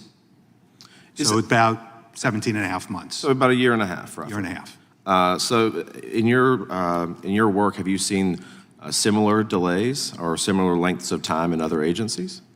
We have within the department in other components, law enforcement components. What concerns me too, at least with the pay issue, the DOJ and FBI's current policy forces employees to remain in kind of an indefinite state of limbo without pay. Right. That's exactly right. And that is the concern, Congressman, that goes actually beyond whistleblowers. Mr. Allen ultimately was able to get a settlement because he was a whistleblower alleging retaliation. But that same issue applies to people who don't have a whistleblower claim but have nonetheless had their security clearance pulled. I just think it's remarkable to me. I mean, just to hear Mr. Allen's testimony earlier about what he and his family went through, pulling out retirement, life savings, things like that, just to stay afloat. And fortunately for him, he was able to settle, but he might be the exception and not the rule. Is that fair to say? That's correct. Most people or many people we've seen have resigned or retired rather than wait 2+ years. Yeah, that's what I was surprised about, how he was able to keep this job for over 2 years and not get any money, but he kept going. I wonder what kind of duty they had him on with a suspended clearance, because obviously the job that he was hired to do with the clearance, he's not able to perform. So just curious what he was doing in those 2 years. Can I add one clarification on the settlement? It was not because of his whistleblower claim, or the settlement's related to that, but the restoration of his security clearance was because of just an appeal of the revocation. So that was not tied to the whistleblower claim or to the settlement for the back pay. The FBI explicitly said, we're not giving you back this clearance just because there's some settlement. They make an independent security determination. They determined he was entitled to it. Correct. Thank you. Furthermore, the memo found that DOJ policy doesn't hold the legal requirement to the extent practical that permits an individual to retain their employment status while their security clearance is in review. Is that correct? That's correct. Does the DOJ's failure to follow this policy concern you? It does, which is what led us to issue the management alert. The department did respond and has since changed its policies so that there is that 1-year appeal.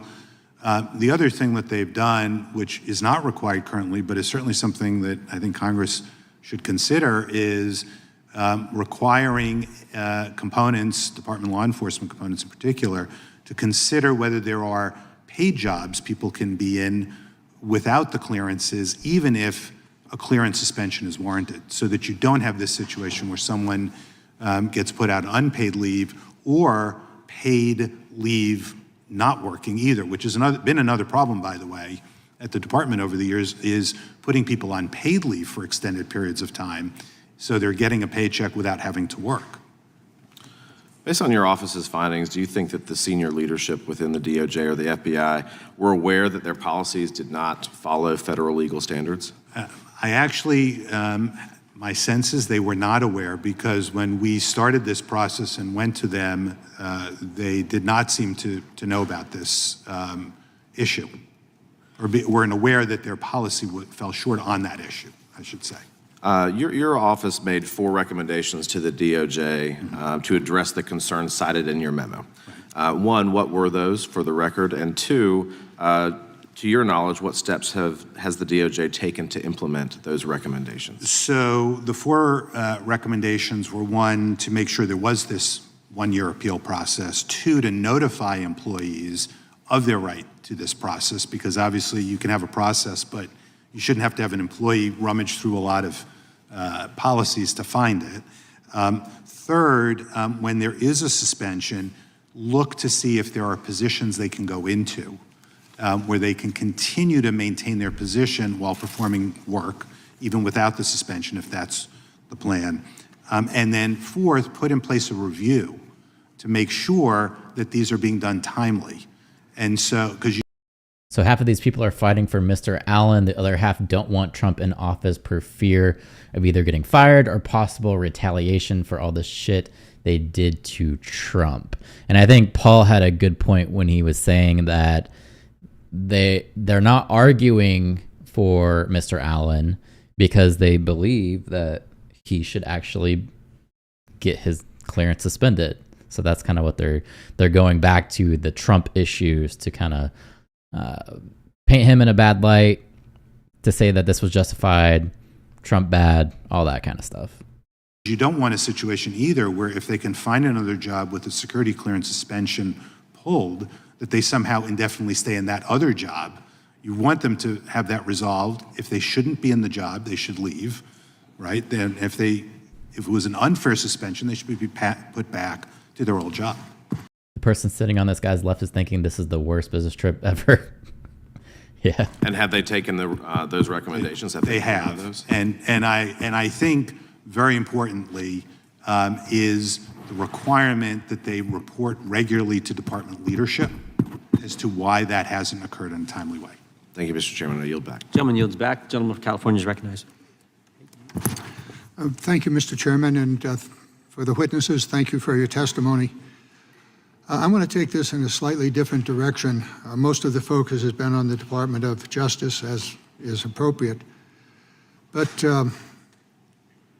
most of this is history. My concern is tomorrow. My concern is what might be in our future. So again, screw that guy not getting paid. We don't care about him and his peanuts. Project 2025 is a roadmap that the Republican administration may use should Trump win the election. And in Project 2025, there are many things to be concerned about, most of which happen to do with the weaponization of the government, the whole of government, to carry out an agenda. I want to focus on one part of Project 2025, which really hasn't been discussed much, but really should be paid attention to. And that is the redesign of our national security apparatus, putting all senior military officers and career intelligence officers through a loyalty test. And what that might mean for our nation should that come to pass. We can debate whether it would come to pass or not. The election will have something to do with that, but also the willingness or the unwillingness of the new administration to undertake that. What would a loyalty test mean for the military? It wouldn't be their ability to conduct the necessary programs for our national defense, but rather their loyalty to the president and the president's agenda, which may or may not have anything to do with national security. We have some history here that might be useful. For example, the chairman of the Joint Chiefs of Staff would not carry out President Trump's political agenda. Certainly willing to carry out the military national security agenda, but not the military agenda.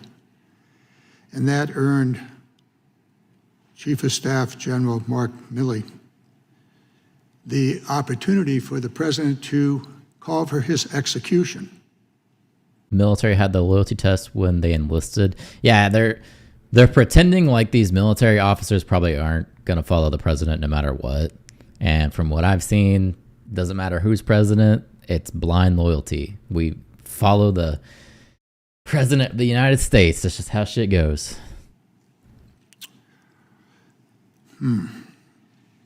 Now, if Project 2025 is the roadmap for the Trump administration, and the Trump administration demands a loyalty test for our senior military generals, colonels, and career intelligence officers, what does that mean for the nation? Posse comitatus is often used, but I believe this committee has from time to time taken a look at the emergency powers of the president, which basically can waive nearly every law. So we may wind up, given Project 2025 and the loyalty tests that seem to be embedded in it, with a military that is capable of involvement in domestic affairs, and an intelligence community that's supposed to be looking outside of this nation, involved domestically. So the combination of the current very long list of emergency powers that the president has, together with a loyal military hierarchy and a loyal career intelligence community that is loyal to the president, not necessarily loyal to the Constitution or to the history of our democracy. What could it mean to our nation? A military that is... God, this guy must take forever ordering at a drive-through. Yes. Yeah, I was thinking I'm not really a big fan of him, actually. Is used domestically for political purposes. An intelligence community that is looking inward. Project 2025 presents a very serious challenge. 5 seconds. I'd like all of you to ponder what this would mean. Is it a problem? Mr. Kirshner.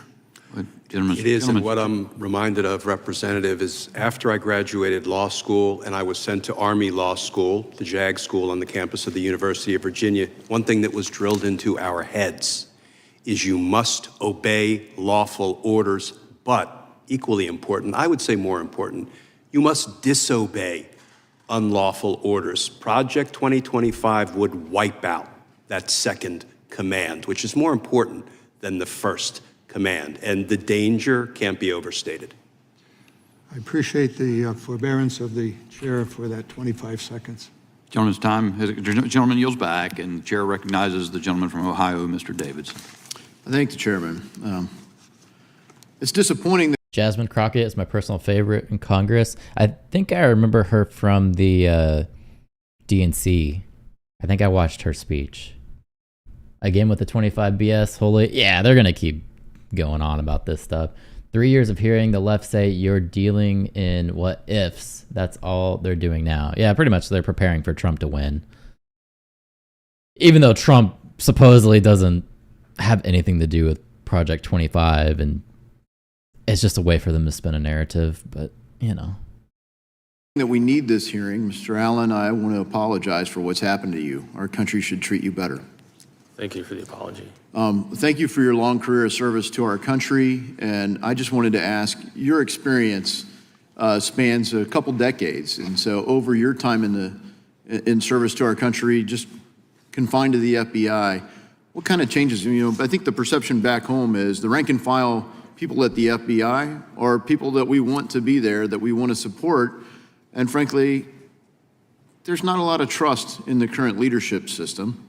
And when you ask questions, a lot of my constituents had the exact same questions, and others did. So thank you for taking the courage to just ask an honest question. And the way that that was treated is shameful. And we're here today in part because of that. And frankly, Mr. Horowitz is continuing a 3-4 year long, hopefully imminent report that answers the exact same question. So how have you seen the FBI change as someone who moved up through the ranks? I would say that, unfortunately, in my experience with the culture at the FBI, it's very easy for leaders there to kind of impose their wills on their subordinates. It's a culture where there are a lot of careerists and blue flamers who'll do what they need to climb up the charts and the ladders. And if that includes burning other agents or subordinate employees to get to where they want to get in the organization, whether that's for power or money concerns, that's something I've observed in the culture of the FBI since. That doesn't surprise me at all for the FBI. I would kind of expect that to a certain extent. You could say the military is the same way, and that's just the type of people you deal with, you know, when you're in that career field. I started there in 2008 as a contractor, worked for a couple of years, and then I got on officially with the Charlotte field office in late 2015. So I'd like to say that this is, from my personal experience, a sea change, but from what I've seen, there have always been vain careerists within the organization who will destroy people in order to climb the charts. So safe to say we're not always promoting the best and brightest. I would concur with that statement. How do we need to change the culture to get it back on track? I think there needs to be more accountability, and there needs to be a high focus on moral and ethical behavior within the organization. And I think outside checks and balances via policy change where the Bureau isn't allowed to simply just review their own conduct, to truly have an external watchdog force that can actually cause punitive change and enact measures in the organization. I think that's a big part of it. That's what I would advocate for. But I know a lot of the folks that join the FBI, they get into it, and it's not quite what they expected once they get on the inside. So there's a lot of cultural change just from the historical culture of the place that has to change. And I'd like to tell you that I'm shocked that this is where the FBI has come today. But frankly, I'm not shocked at all that this kind of lawless conduct could have occurred within the walls of the organization. Yeah, sad, but I've heard it from many other people, and frankly, you felt the blunt end of it. And again, hopefully we can make this right swiftly, and you serve out a good career there. Thank you for your service. Thank you. Mr. Horowitz, in another way, you've done things that my constituents appreciate. You've provided oversight and accountability, and the oversight and accountability function of Congress seems to work. The public finds out about all kinds of things, but they're just so frustrated because at the end of the day, Congress just shuts up and cuts the check. We don't provide reform. We don't provide accountability. Instead, you see people like Mr. Veltri promoted, somewhat validating Mr. Allen's observations, and trusted, as it turns out, with critical investigations. I mean, we saw the FBI. I hope there's an investigation underway on the events in Butler, Pennsylvania on July 13th. Is there an active Inspector General overview of that? I actually don't have jurisdiction over that. My understanding is the DHS Inspector General. Inspector General Kufari does. And as SIGI, the Integrity Committee, you formally directed that. They've tried to target people, even as Inspector Generals. Did you feel sometimes limited or coerced because of how SIGI has changed their behavior over the years? Yeah, let me just say, I was the chair of SIGI, not the chair of the Integrity Committee, and by law, that is separate distinction. Congress has separated those two, but the Integrity Committee is part of SIGI. Look, I've dealt with issues at the Integrity Committee. I think there are improvements that certainly need and can be made, both internally and through legislative action, that would improve the process. But I do think, and I've worked with folks there, that they have tried to exercise their responsibilities, the chair of the as members of the Integrity Committee, as best they could. Well, one thing we absolutely have to do is we have to change the way it's funded. Right now, they're harvesting cash from other agencies, including extra money. And so Congress needs to take action, in particular with funding. My time has expired, and I yield back.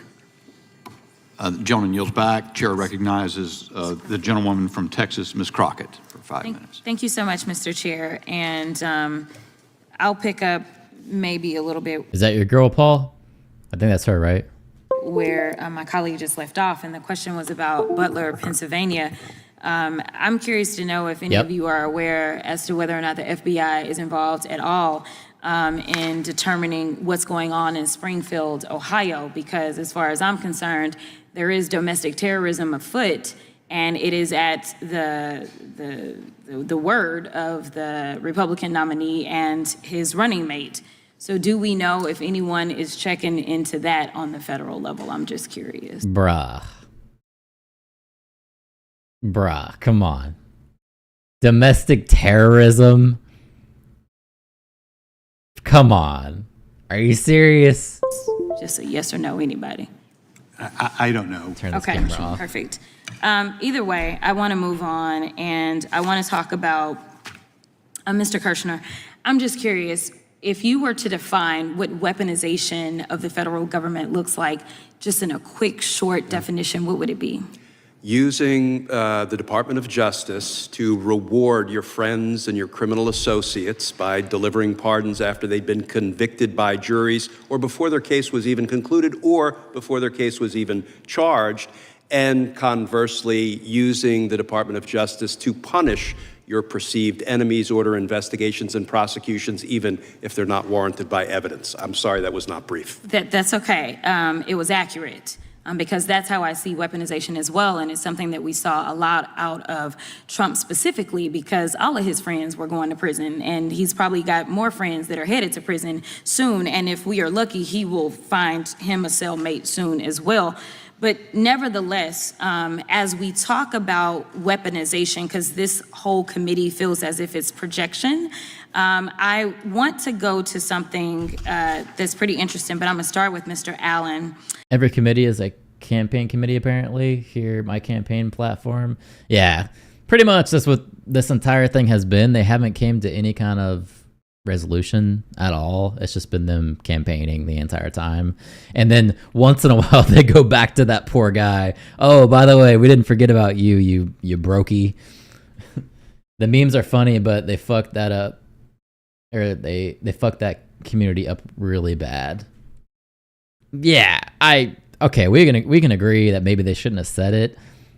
We could, I don't know if it's true or false. I don't care, to be honest. It's silly. It's a silly thing. But domestic terrorism, bro, that's a little extreme. That's some campaign talk. That's what that is. I wasn't on this committee the first time you were here, so this is the first time we're interacting. But I am caught up to speed, and I have a simple question for you, yes or no. Do you believe that career employees like yourself should have your job taken away even if you've done your job well and followed agency rules? Do you think it's right to be fired just because you have political disagreements with those above you? No, it's not right to persecute anyone for their political or religious beliefs, especially in an organization where there's supposed to be the free flow of ideas. Okay, I appreciate your answer and your honesty, and I absolutely agree with you. It is interesting, though, because that's exactly what Trump and my Republican colleagues would do if they won the election. What? Come on, the dude is broke. Why are you doing this? Can they do anything to get the dude his money if they wanted to? I mean, this is the committee where they're talking about weaponization of the government. They should be forming some kind of plan to stop the thing that just happened to him. That's what they're there for, not to spend 2 hours talking about what Trump may do in the future for a platform that he doesn't even claim. It's spelled out in Project 2025. Trump would strip due process rights available to career civil servants and remove, suspend, or reduce their pay in an all-out effort to oust agency employees for partisan reasons. And he's just over there like, hey, I'm dipping into my 401k. I'm getting double taxed by the government because I'm early withdrawing just to feed my family. Help, please. But Trump, rather than because of issues with merit or performance. And before you say Trump and Project 2025 aren't affiliated, I'd ask unanimous consent to submit into the record Trump's campaign page, where he claims on day one, I'd reissue 2020 executive order restoring the president's authority to fire rogue bureaucrats, and I will wield that power very aggressively. The only reason democracy is standing strong today is because we had public servants who pledged loyalty to the Constitution and rule of law and not to Donald Trump. Mr. Kirshner, your testimony today demonstrates you're familiar with Project 2025. Is that a fair statement? Particularly as it pertains to the Department of Justice. Okay.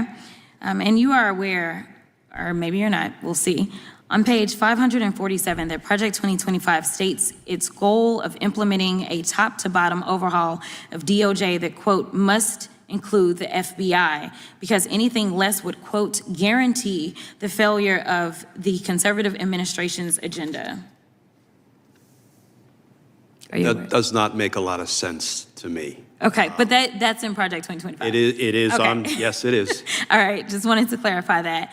And also, this agenda includes, for example, enforcing federal criminal laws against providers and distributors of abortion medication, as well as rescinding policies that hold that sex discrimination includes discrimination on the basis of sexual orientation, transgender identity, among other things. Is that correct? Yes, Representative, on page 562, they talk about aggressively going after prosecuting, quote, providers and distributors of abortion pills that use. They're going to go on and on about this, even though that's not the topic at hand, but whatever. I bet there was a Democrat staffer handing out 25 talking points at the door. This sounds all staged by the Democrats. I'm sure they all got together and they decided how they were going to make this into a campaign ad. Like I said before, I think they're paid to be in these positions to promote certain ideas. I think that's where their money comes from. Also, they were told it wasn't true by local officials who begged them to stop, and Trump is still spreading that shit on the regular. I mean, there's also reports that says it is true, so we're kind of in a place where we don't know what's true, and to be honest, it's silly, so who cares? Either way you look at it, saying somebody eats pets, to me, is not being a domestic terrorist. A domestic terrorist is someone who bombs a school. That's a domestic terrorist. Me saying you eat dog is not a form of terrorism in any way you look at it. And to say that is to paint something in a way to draw emotion to it, to make it seem drastic, more intense than what it is. And it, to me, makes her look silly. Really silly. That's not domestic terrorism. That's coming from a place of privilege, is what that is. Someone who has no idea what actual domestic terrorism is. Talk to the people that just dealt with pagers blowing up on them. That's some domestic terrorism. The mail. So folks who are, mailing abortion pills to women who need it, that is really not what is endangering our country or inspiring, violent crime. I absolutely agree. This week, the New York Times reported multiple instances of Trump trying to weaponize the DOJ to retaliate against his political enemies, finding that, quote, Mr. Trump told Mr. McGahn that he wanted to order. Right. But she's saying that, okay, if Trump ordered bomb threats, that would be domestic terrorism. Saying that they eat pets is not domestic terrorism at all. I could see, if Trump was like, hey guys, we're going to call in some bomb threats on a school, that would be domestic terrorism. But there's a huge difference from saying, oh, these people are eating cats and dogs. That's completely different. Mr. Sessions, the Attorney General, to prosecute Mrs. Clinton and Mr. Comey, and if Mr. Sessions refused, he would take matters into his own hands. I know my time is running out, so I just have to ask, Mr. Chairman, given you've convened this hearing, theoretically it's you, given that you've convened this hearing on weaponizing federal agencies, will you commit to publicly condemning Trump for attempting to weaponize the government and condemn Project 2025 for its efforts to do the same? Gentlelady's time has expired.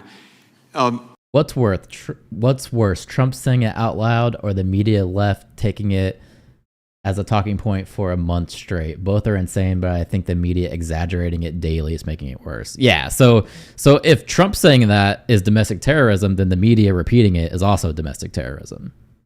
I mean, we got to lump it all together, right? And I recognize myself for 5 minutes. And Mr. Allen, I'm going to give you a little notice. You've written some notes. As far as I'm concerned, you're the person I'm most interested in hearing from. I'm from Charlotte. Not just eating cats and dogs, but stealing people's pets, which was debunked.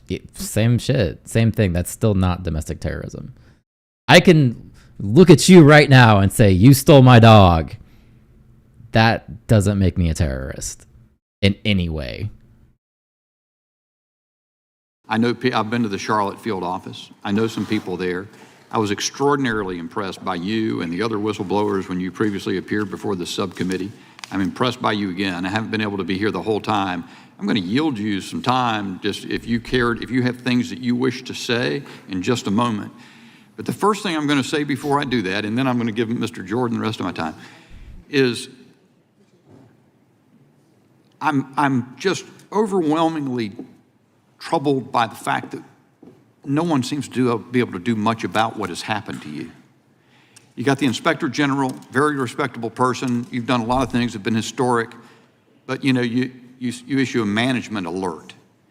And to me, it sounds ridiculous to say you don't think these guys at the FBI, the senior managers, understand that they shouldn't retaliate against somebody by putting them under extreme personal hardship while they engage in a completely baseless persecution over their security clearance, and they leave them in limbo for 27 months, and to this moment haven't paid what I understand to be the consideration under the settlement that's been reached. That is astonishing. And if that's not astonishing enough, that all you can do is issue an alert, Congress does absolutely nothing. In the majority party, not one thing to impose on the Department of Justice or the FBI an appropriate sanction for what they've done. And we have a hearing about it, and everybody in the minority party, they're fearing what Donald Trump would do in the next administration while they sit here and they look at the guy who's been persecuted by the FBI. This dude and gets everybody it. in the room understands it. Mr. Allen, do you have comments you wish to make? I'll give you about a minute and a half, and then I want to turn the rest of my time to Mr. Jordan. Yes, sir. I would just say that I consider the hearing today my last act of service as a public servant for the United States of America. And I'll give you my professional opinion. I was an intel professional for our country for many years, and I would give recommendations, and I'd also look at indications and warnings. So I would offer this to the American people as my warning to them. Since this is a warning to the American people, I say, I personally have no confidence that the FBI will rein in its own conduct. I've been persecuted along with Garrett, Steve and Kyle, and countless other whistleblowers. It is my opinion that the Bureau used reprisal and fear to control the workforce. It has been a seemingly effective tactic. I personally believe that there are no current effective checks and balances against them conducting lawless action with any type of correction in a legitimate time frame. I welcome the work of the IG, but I think any type of lawless action, there's no legitimate time frame to rein them back in. Their ability to overclassify information can allow them to stonewall forever. To the American people, you have a duty as a citizen to vote, and I strongly urge you to do so. It's how you participate in the American experience. I know people have doubts about election integrity, but you must vote. It is your claim. Stake your claim and don't forfeit it willingly. Have your voice heard. My other recommendations are in the natural order. First, vote. The second is the Second Amendment. Arm yourself and know how to defend yourself. Make 3 to 4 friends in your neighborhood and promise to come to each other's mutual aid in times of hardship. And during the Great Depression, people stocked up a pantry. So I think that's a good practice, especially in our economic times, and make sure you have 3 to 4 months of food. And as a person of faith, I'd say pray the rosary, go to the First Friday devotions. That's for everybody, all my brothers and sisters of all faiths, and I know I'm Catholic, and read the gospel of our Lord and Savior, Jesus Christ, and live it every day.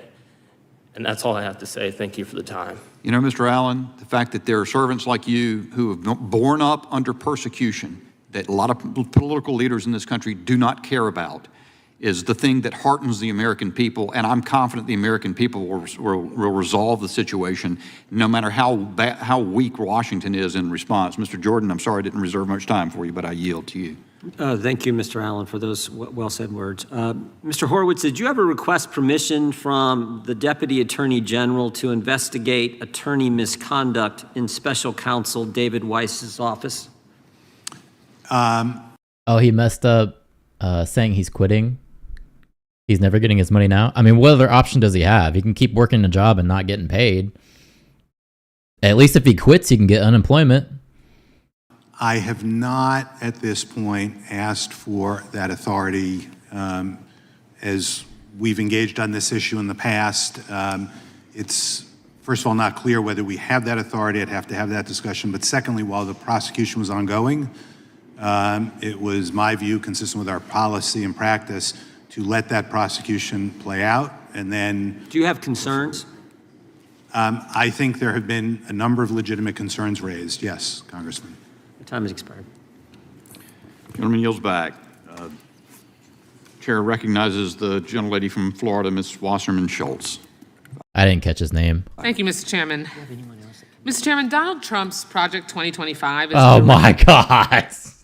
They were just called out for the shit. What are you talking about? attack on women's reproductive freedom and health care. And one of its most effective assaults on our rights comes from its call to criminally punish healthcare providers who distribute FDA-approved abortion medication by mail. This would effectively end access to a safe legal procedure that 2/3 of American women who seek an abortion She brought a chart. She full on brought a chart. rely on. And how would Trump's Project 2025 do that, Mr. Chairman? By weaponizing our federal government against women and doctors. The most corrosive attack would direct the Justice Department to ban the mailing of abortion pills by enforcing an obscure 1873 obscenity law called the Comstock Act. You heard that right. But unemployment on no income for 2 years, he'll get $150 a week. Maybe he can pivot to a new job that doesn't require a security clearance. Well, I mean, they did say they reinstated his clearance, right? So maybe he could just go to a different job and hopefully get paid. 151-year-old obscenity law. Mr. Kirshner, could reviving this 19th century statute and weaponizing DOJ to enforce it block a clinician from sending abortion pills to patients? It could. And yes or no, could it stop the manufacturers from even delivering mifepristone pills to clinicians and pharmacies? It seems it could. Trump's Project 2025 directs the Justice Department to start using its surveillance powers to monitor these pill makers and goes so far as to name them in their blueprint. Mr. Kirshner, could that kind of shadowing result in medicine companies being targeted and harassed? Yes. Could weaponizing the Justice Department to enforce this Civil War-era law, in fact, create The guy had to move it just to try and get Trump's face in there. a de facto nationwide ban on mifepristone? It could. This isn't about politics. This is about control. It's about denying women the ability to make decisions about our own bodies. It's about putting Donald Trump and J.D. Vance right in the exam rooms of doctors and millions of women. It's about punishing and even jailing doctors who provide compassionate care or loved ones who help you obtain If you hate Trump so much, why would you put his giant ass head on a poster? Well, they want people to associate these crazy policies with Trump. When they see Trump's face, they want people to think about these policies. It's just basic marketing. the health care that you seek. Mr. Kirshner, I want to ask you about another way Trump's Project 2025 would weaponize our government against millions of women and doctors. The medicine we're talking about, mifepristone, has been deemed safe and effective by the FDA for over 25 years. Women in nearly 100 countries have safely used it for decades. Yet, Mr. Kirshner, Trump's Project 2025 would require the FDA to, quote, revisit and withdraw. Except for that one chick that we just saw on Oprah who died using it. And hasn't all these points been debunked by Trump himself? Yeah, he's literally said time and time again that these are not my policies. I have nothing to do with Project 25, but they keep running with it. They keep saying these are his project policies. Its initial approval of mifepristone, falsely claiming without evidence these drugs are dangerous and should be illegal. Would that Project 2025 agenda be based on sound medicine, science, and facts, or would it be a blatant weaponization? If you say it enough times, enough people will believe it, and you'll influence people on how they vote. Of the FDA.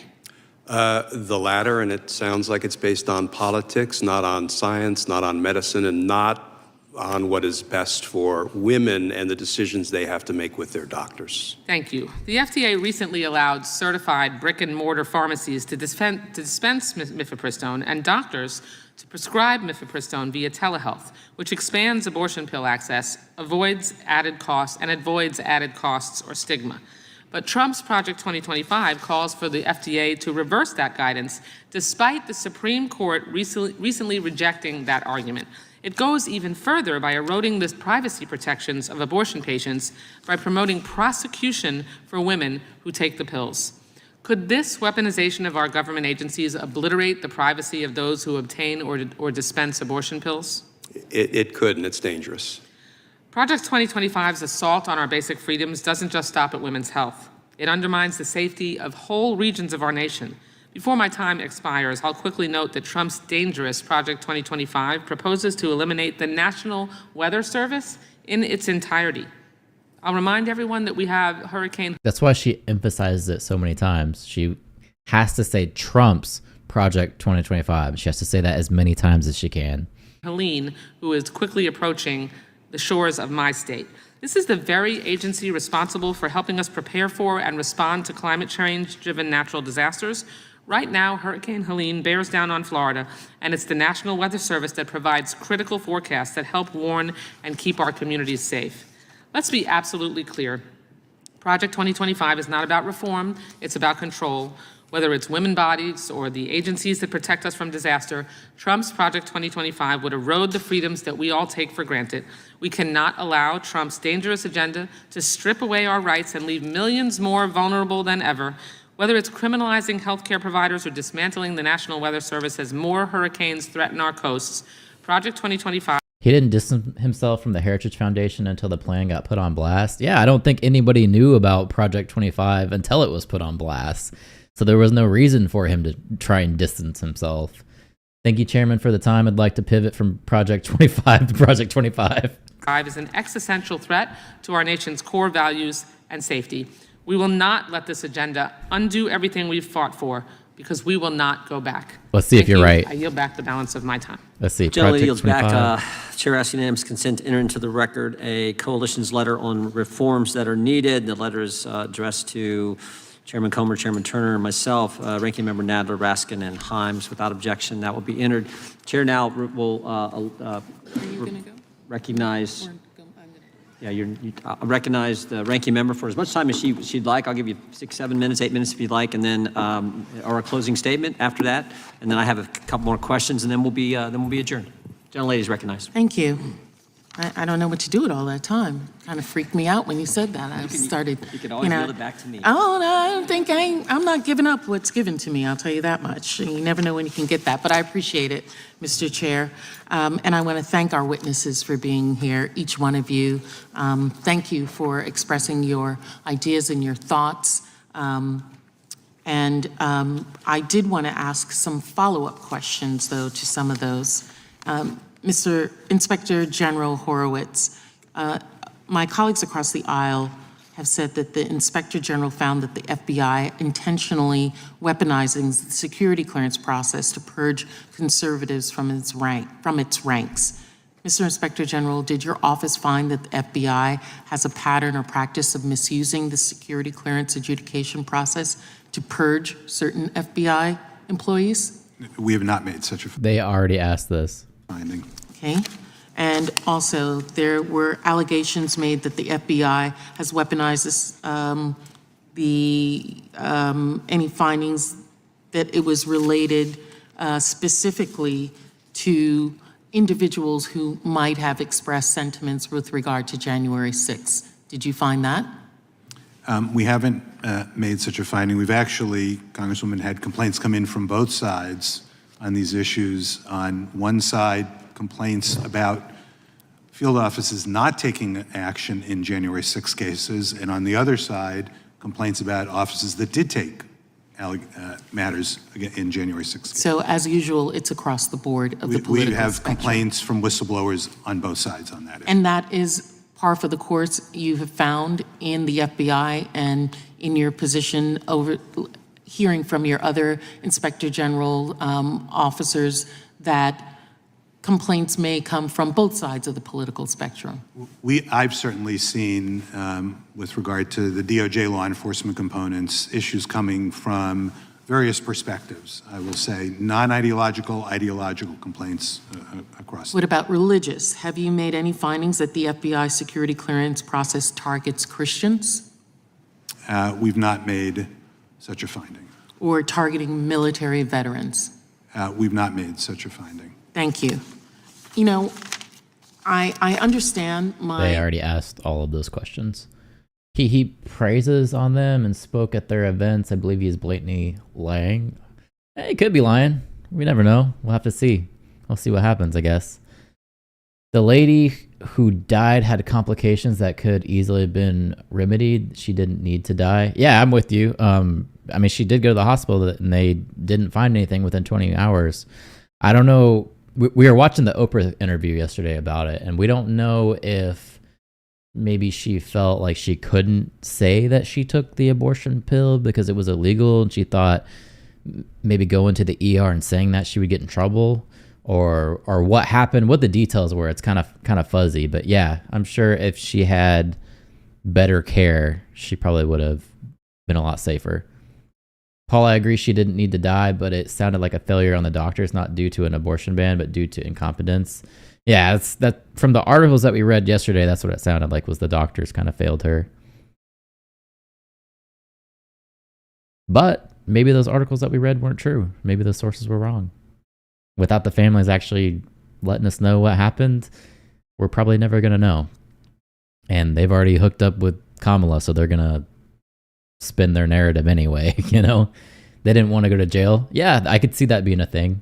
I could see that she was scared and didn't tell them what was going on. But the doctors, you know, I'm not going to go there because we don't have all the facts. I'm not going to go there. Colleagues' concern that it would appear that Democrats are not taking the issue of whistleblowers seriously. And I think we do. We have a committee for that, the Oversight Committee, for which when I was a member of the Oversight, that's when I first met Mr. Horowitz, was in having oversight over different agencies. And no, all good, Paul. And the thing is, we read those articles, but without the family actually telling us what happened, we don't know if those articles are even true. You know what I mean? And after watching them on Oprah yesterday, you don't want to ask the family details about it anyway, because obviously they're very sad. So that would be kind of fucked up. But it's, so who knows, man? She didn't tell the doctor she took the meds. We don't know. We have no idea. One article that we found said that the doctor issued her the meds and then she waited too long to go to the ER, and then she was there and didn't get treated until 20 hours had passed, which was too long, and she went septic and died. That was what one of the articles said. But really, at the end of the day, who knows? Who knows what actually happened? For all we know, she bought it online and then waited too long before she went to the ER. Sorry for being much of a lefty. No, man, you have a good point. You have a good point. We don't know. We don't know what happened.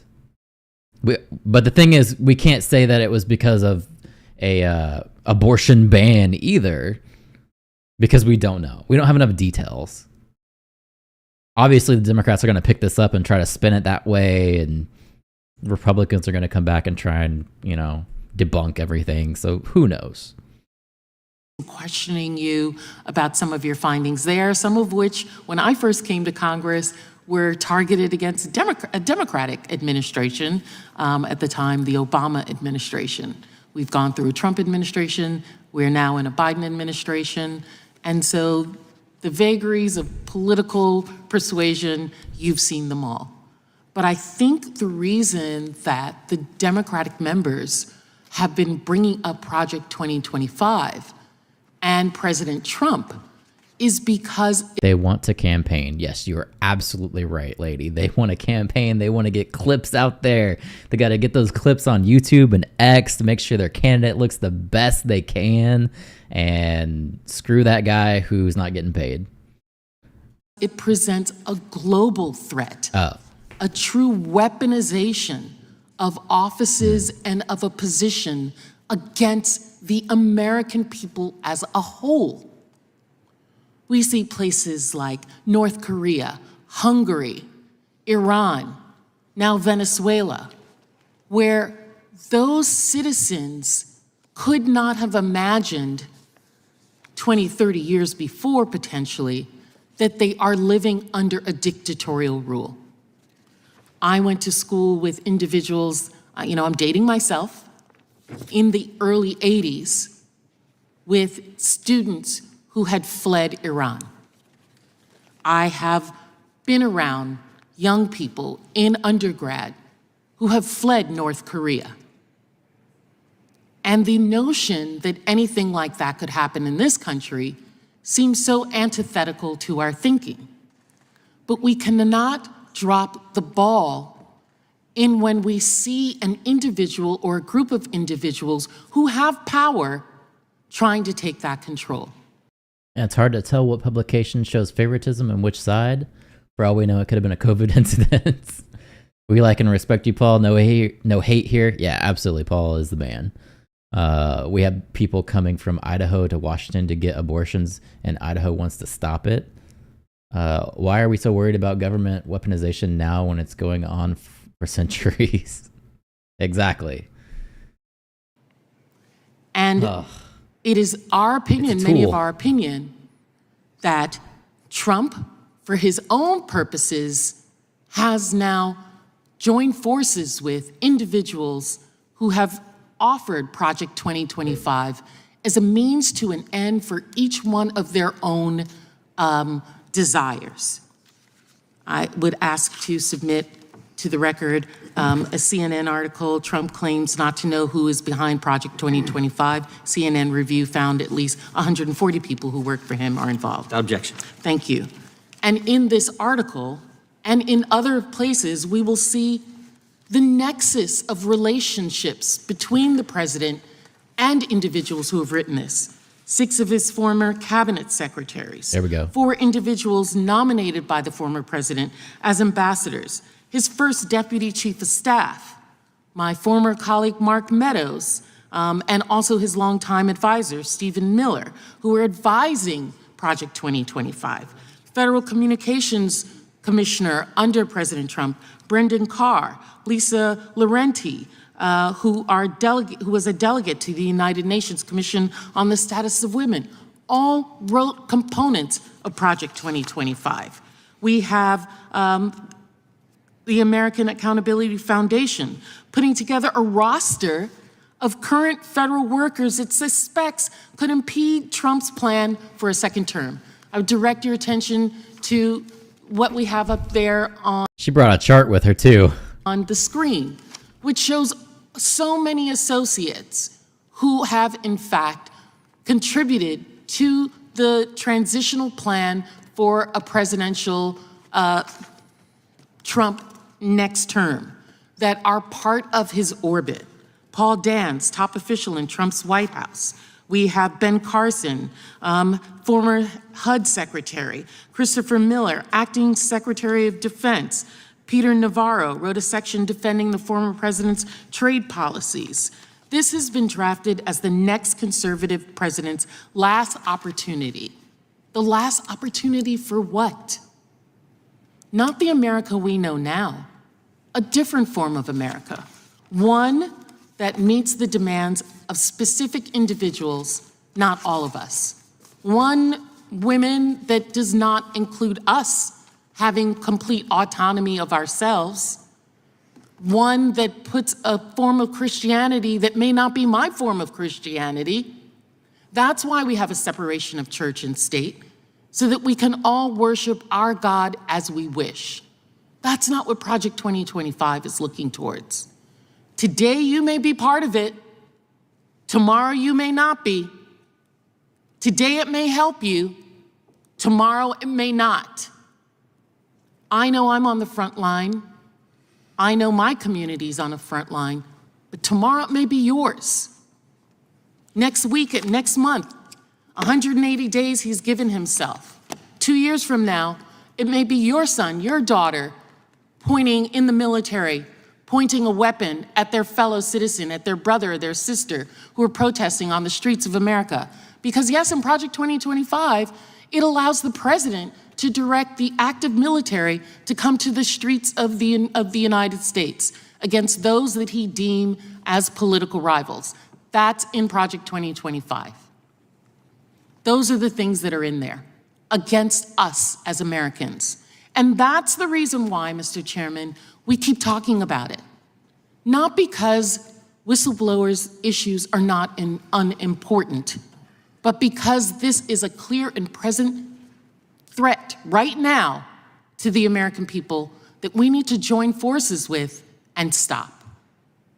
So I want to thank you for the additional time.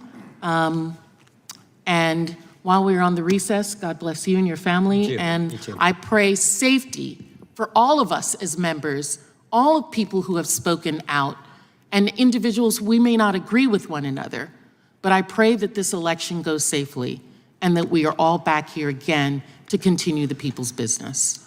I agree. Just a few more questions, if I could. Mr. Horowitz, you said you've not seen a pattern, but you have found evidence, or let me do it as a question. Have you found any evidence of a focus on religion and vaccination status playing a role in discussions about clearance decisions? We certainly did, as to Mr. Allen. Of course. I mean, that's the whole point. I thought,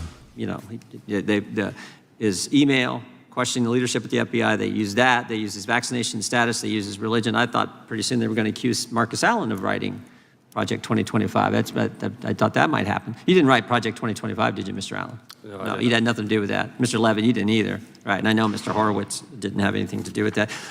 Let's go to this questionnaire, because this questionnaire that was used by the FBI in these clearance discussions, I find very troubling. In the opening, in the sort of the preamble before they get to the questions, they say they're asking colleagues to rat on fellow colleagues. They say, you are being asked to provide information as a fact witness. Should you refuse to answer or fail to reply, action against your security clearance may be undertaken. So I find this amazing. Like, they're going to a colleague in a security clearance investigation, they're asking a colleague to talk about that individual, and if they don't, they're going to lose their security clearance. I mean, and then when you look at the question, do you find that a little troubling, Mr. Horowitz? I certainly find I'm not sure I find necessarily the questioning of individuals about allegations troubling.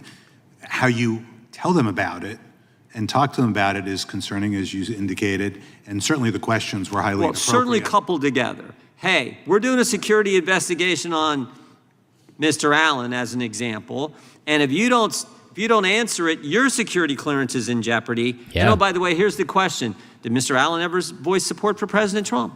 Did Mr. Allen ever express concerns about the COVID-19 vaccination? Did Mr. Allen ever attend a gun rally? That is as troubling as it gets. And right at the top of this questionnaire, FBI Security Division, Security Integrity and Investigation Section, Clearance Investigation Unit.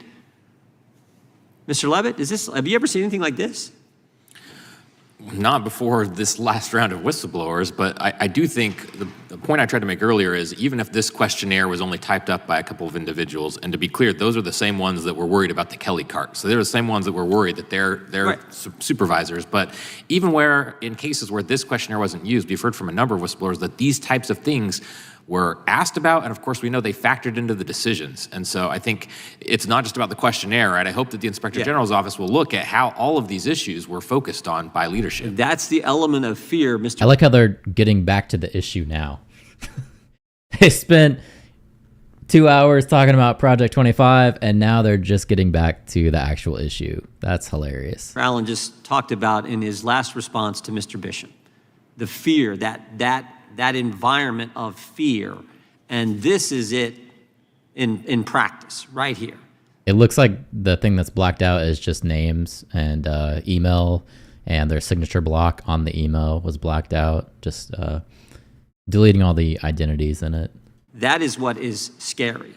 So if that's not weaponization of government, earlier Ms. Crockett asked about, would the weaponization of government include certain things? It would certainly include this in the environment described by Mr. Allen, and it would certainly include the 27 months that he had to live through and the 24 months now Garrett O'Boyle has had to live through. Yeah, the thing that you were actually there to talk about, the thing the committee was actually made for, not for you to campaign on. Again, I want to thank you all for being here. Oh, Mr. Kirshner, would the weaponization of government include lying to the FISA court to spy on a presidential campaign? You got asked a series of questions. Would it include? I'm just curious if you thought that would be the weaponization of government. Lying to a court, any court, FISA court or otherwise, is deeply troubling. That wasn't the question. Would the weaponization of government include lying to a FISA court to spy on a presidential campaign? I would suppose it could. Could? Yeah. Oh, good, good, okay. Would it include text messages written by people who were involved in that effort to spy on presidential campaign? Text messages like, "Don't worry, we'll stop Trump." Would that be the weaponization of government as well? You know, I think that's inappropriate language because we're supposed to be doing our work, you know, apolitically, without fear or favor. So, you know, I think that's ill-advised. Sure was. It's so ill-advised. Mr. Mueller kicked those individuals off his team. So ill-advised that Kevin Kleinsmith got prosecuted for lying to the FISA court in order to go spy on a presidential campaign. That seems to me to be the weaponization of government as well. I'm not trying to be like the tinfoil hat guy, but you see people coming out and they're talking about the FBI being pretty much Democrats and against Trump, and then you see the Secret Service and how they were pretty bad at stopping the first attempt on Trump, and then you know, like it kind of like the snowball conspiracy theory just kind of happens from there. I really want to see what this guy said or did. Yeah, we only have like small ideas of different websites that he sent. Bitch better have my money. They got a fat settlement too. Which one's got a fat settlement? I'm going to thank all of you for being here. Mr. Allen, we really thank you. You're the one who's had to endure this, your testimony to the strength of your faith and your family, I think, is just inspiring. We appreciate your service to our country, service to this committee and to the country for telling your story and being willing to come forward and work with Mr. Levitt. Mr. Horowitz, we appreciate the work you've done over the years in getting this information to us. And with that, the committee stands adjourned. All right, there it is. Whew. The FBI director is a Trump appointee, which just makes it even more questionable. The two agents texting each other.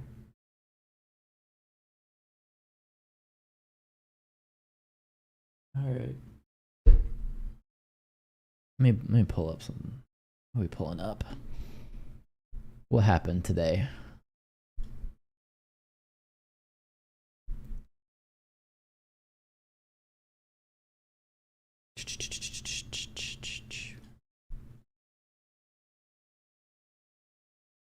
I'm surprised there was no White House press briefing.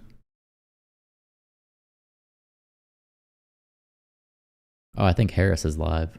Let me see if she's out there. Oh, business. Oh, she is talking. Hold up, hold up, hold up, hold up. Go back.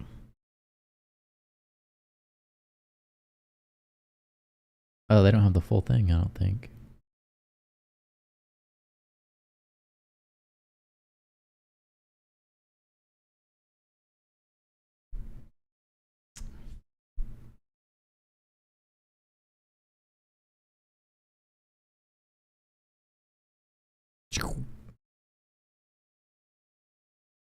All right, give me a second.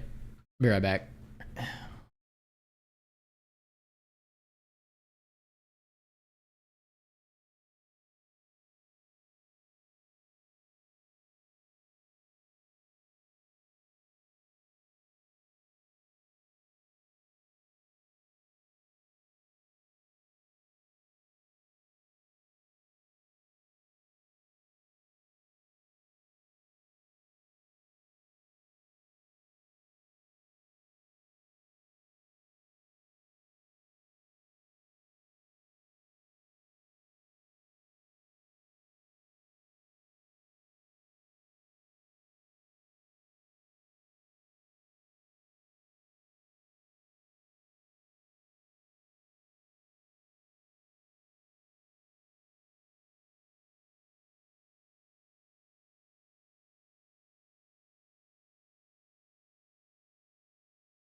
Can't think of the names.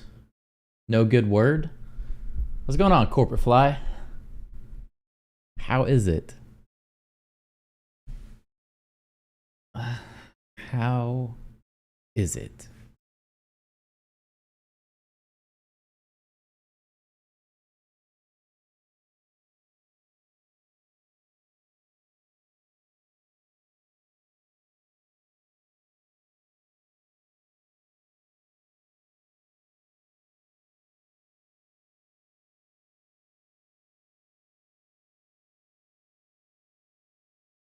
It's okay. Just working and lurking. About to go on lunch. Yeah, that's gonna be me next week when I have to return to work, unfortunately.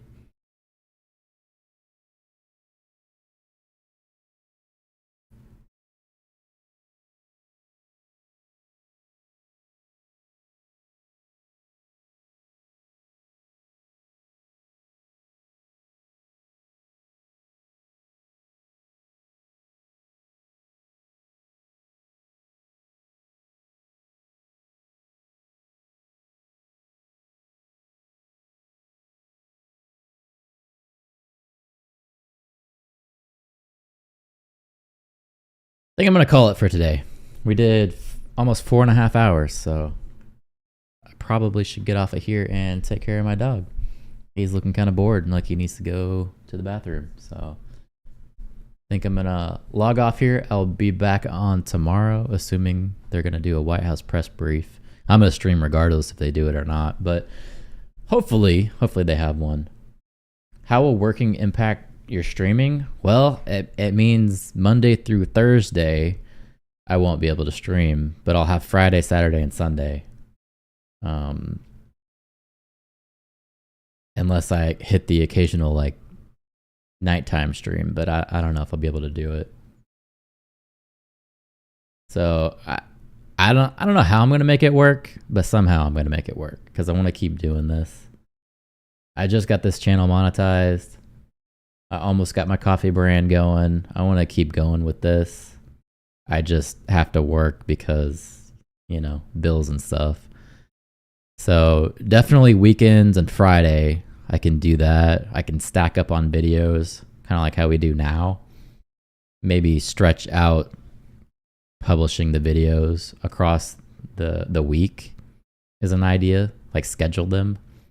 And then just do the streams on like Friday and the weekends.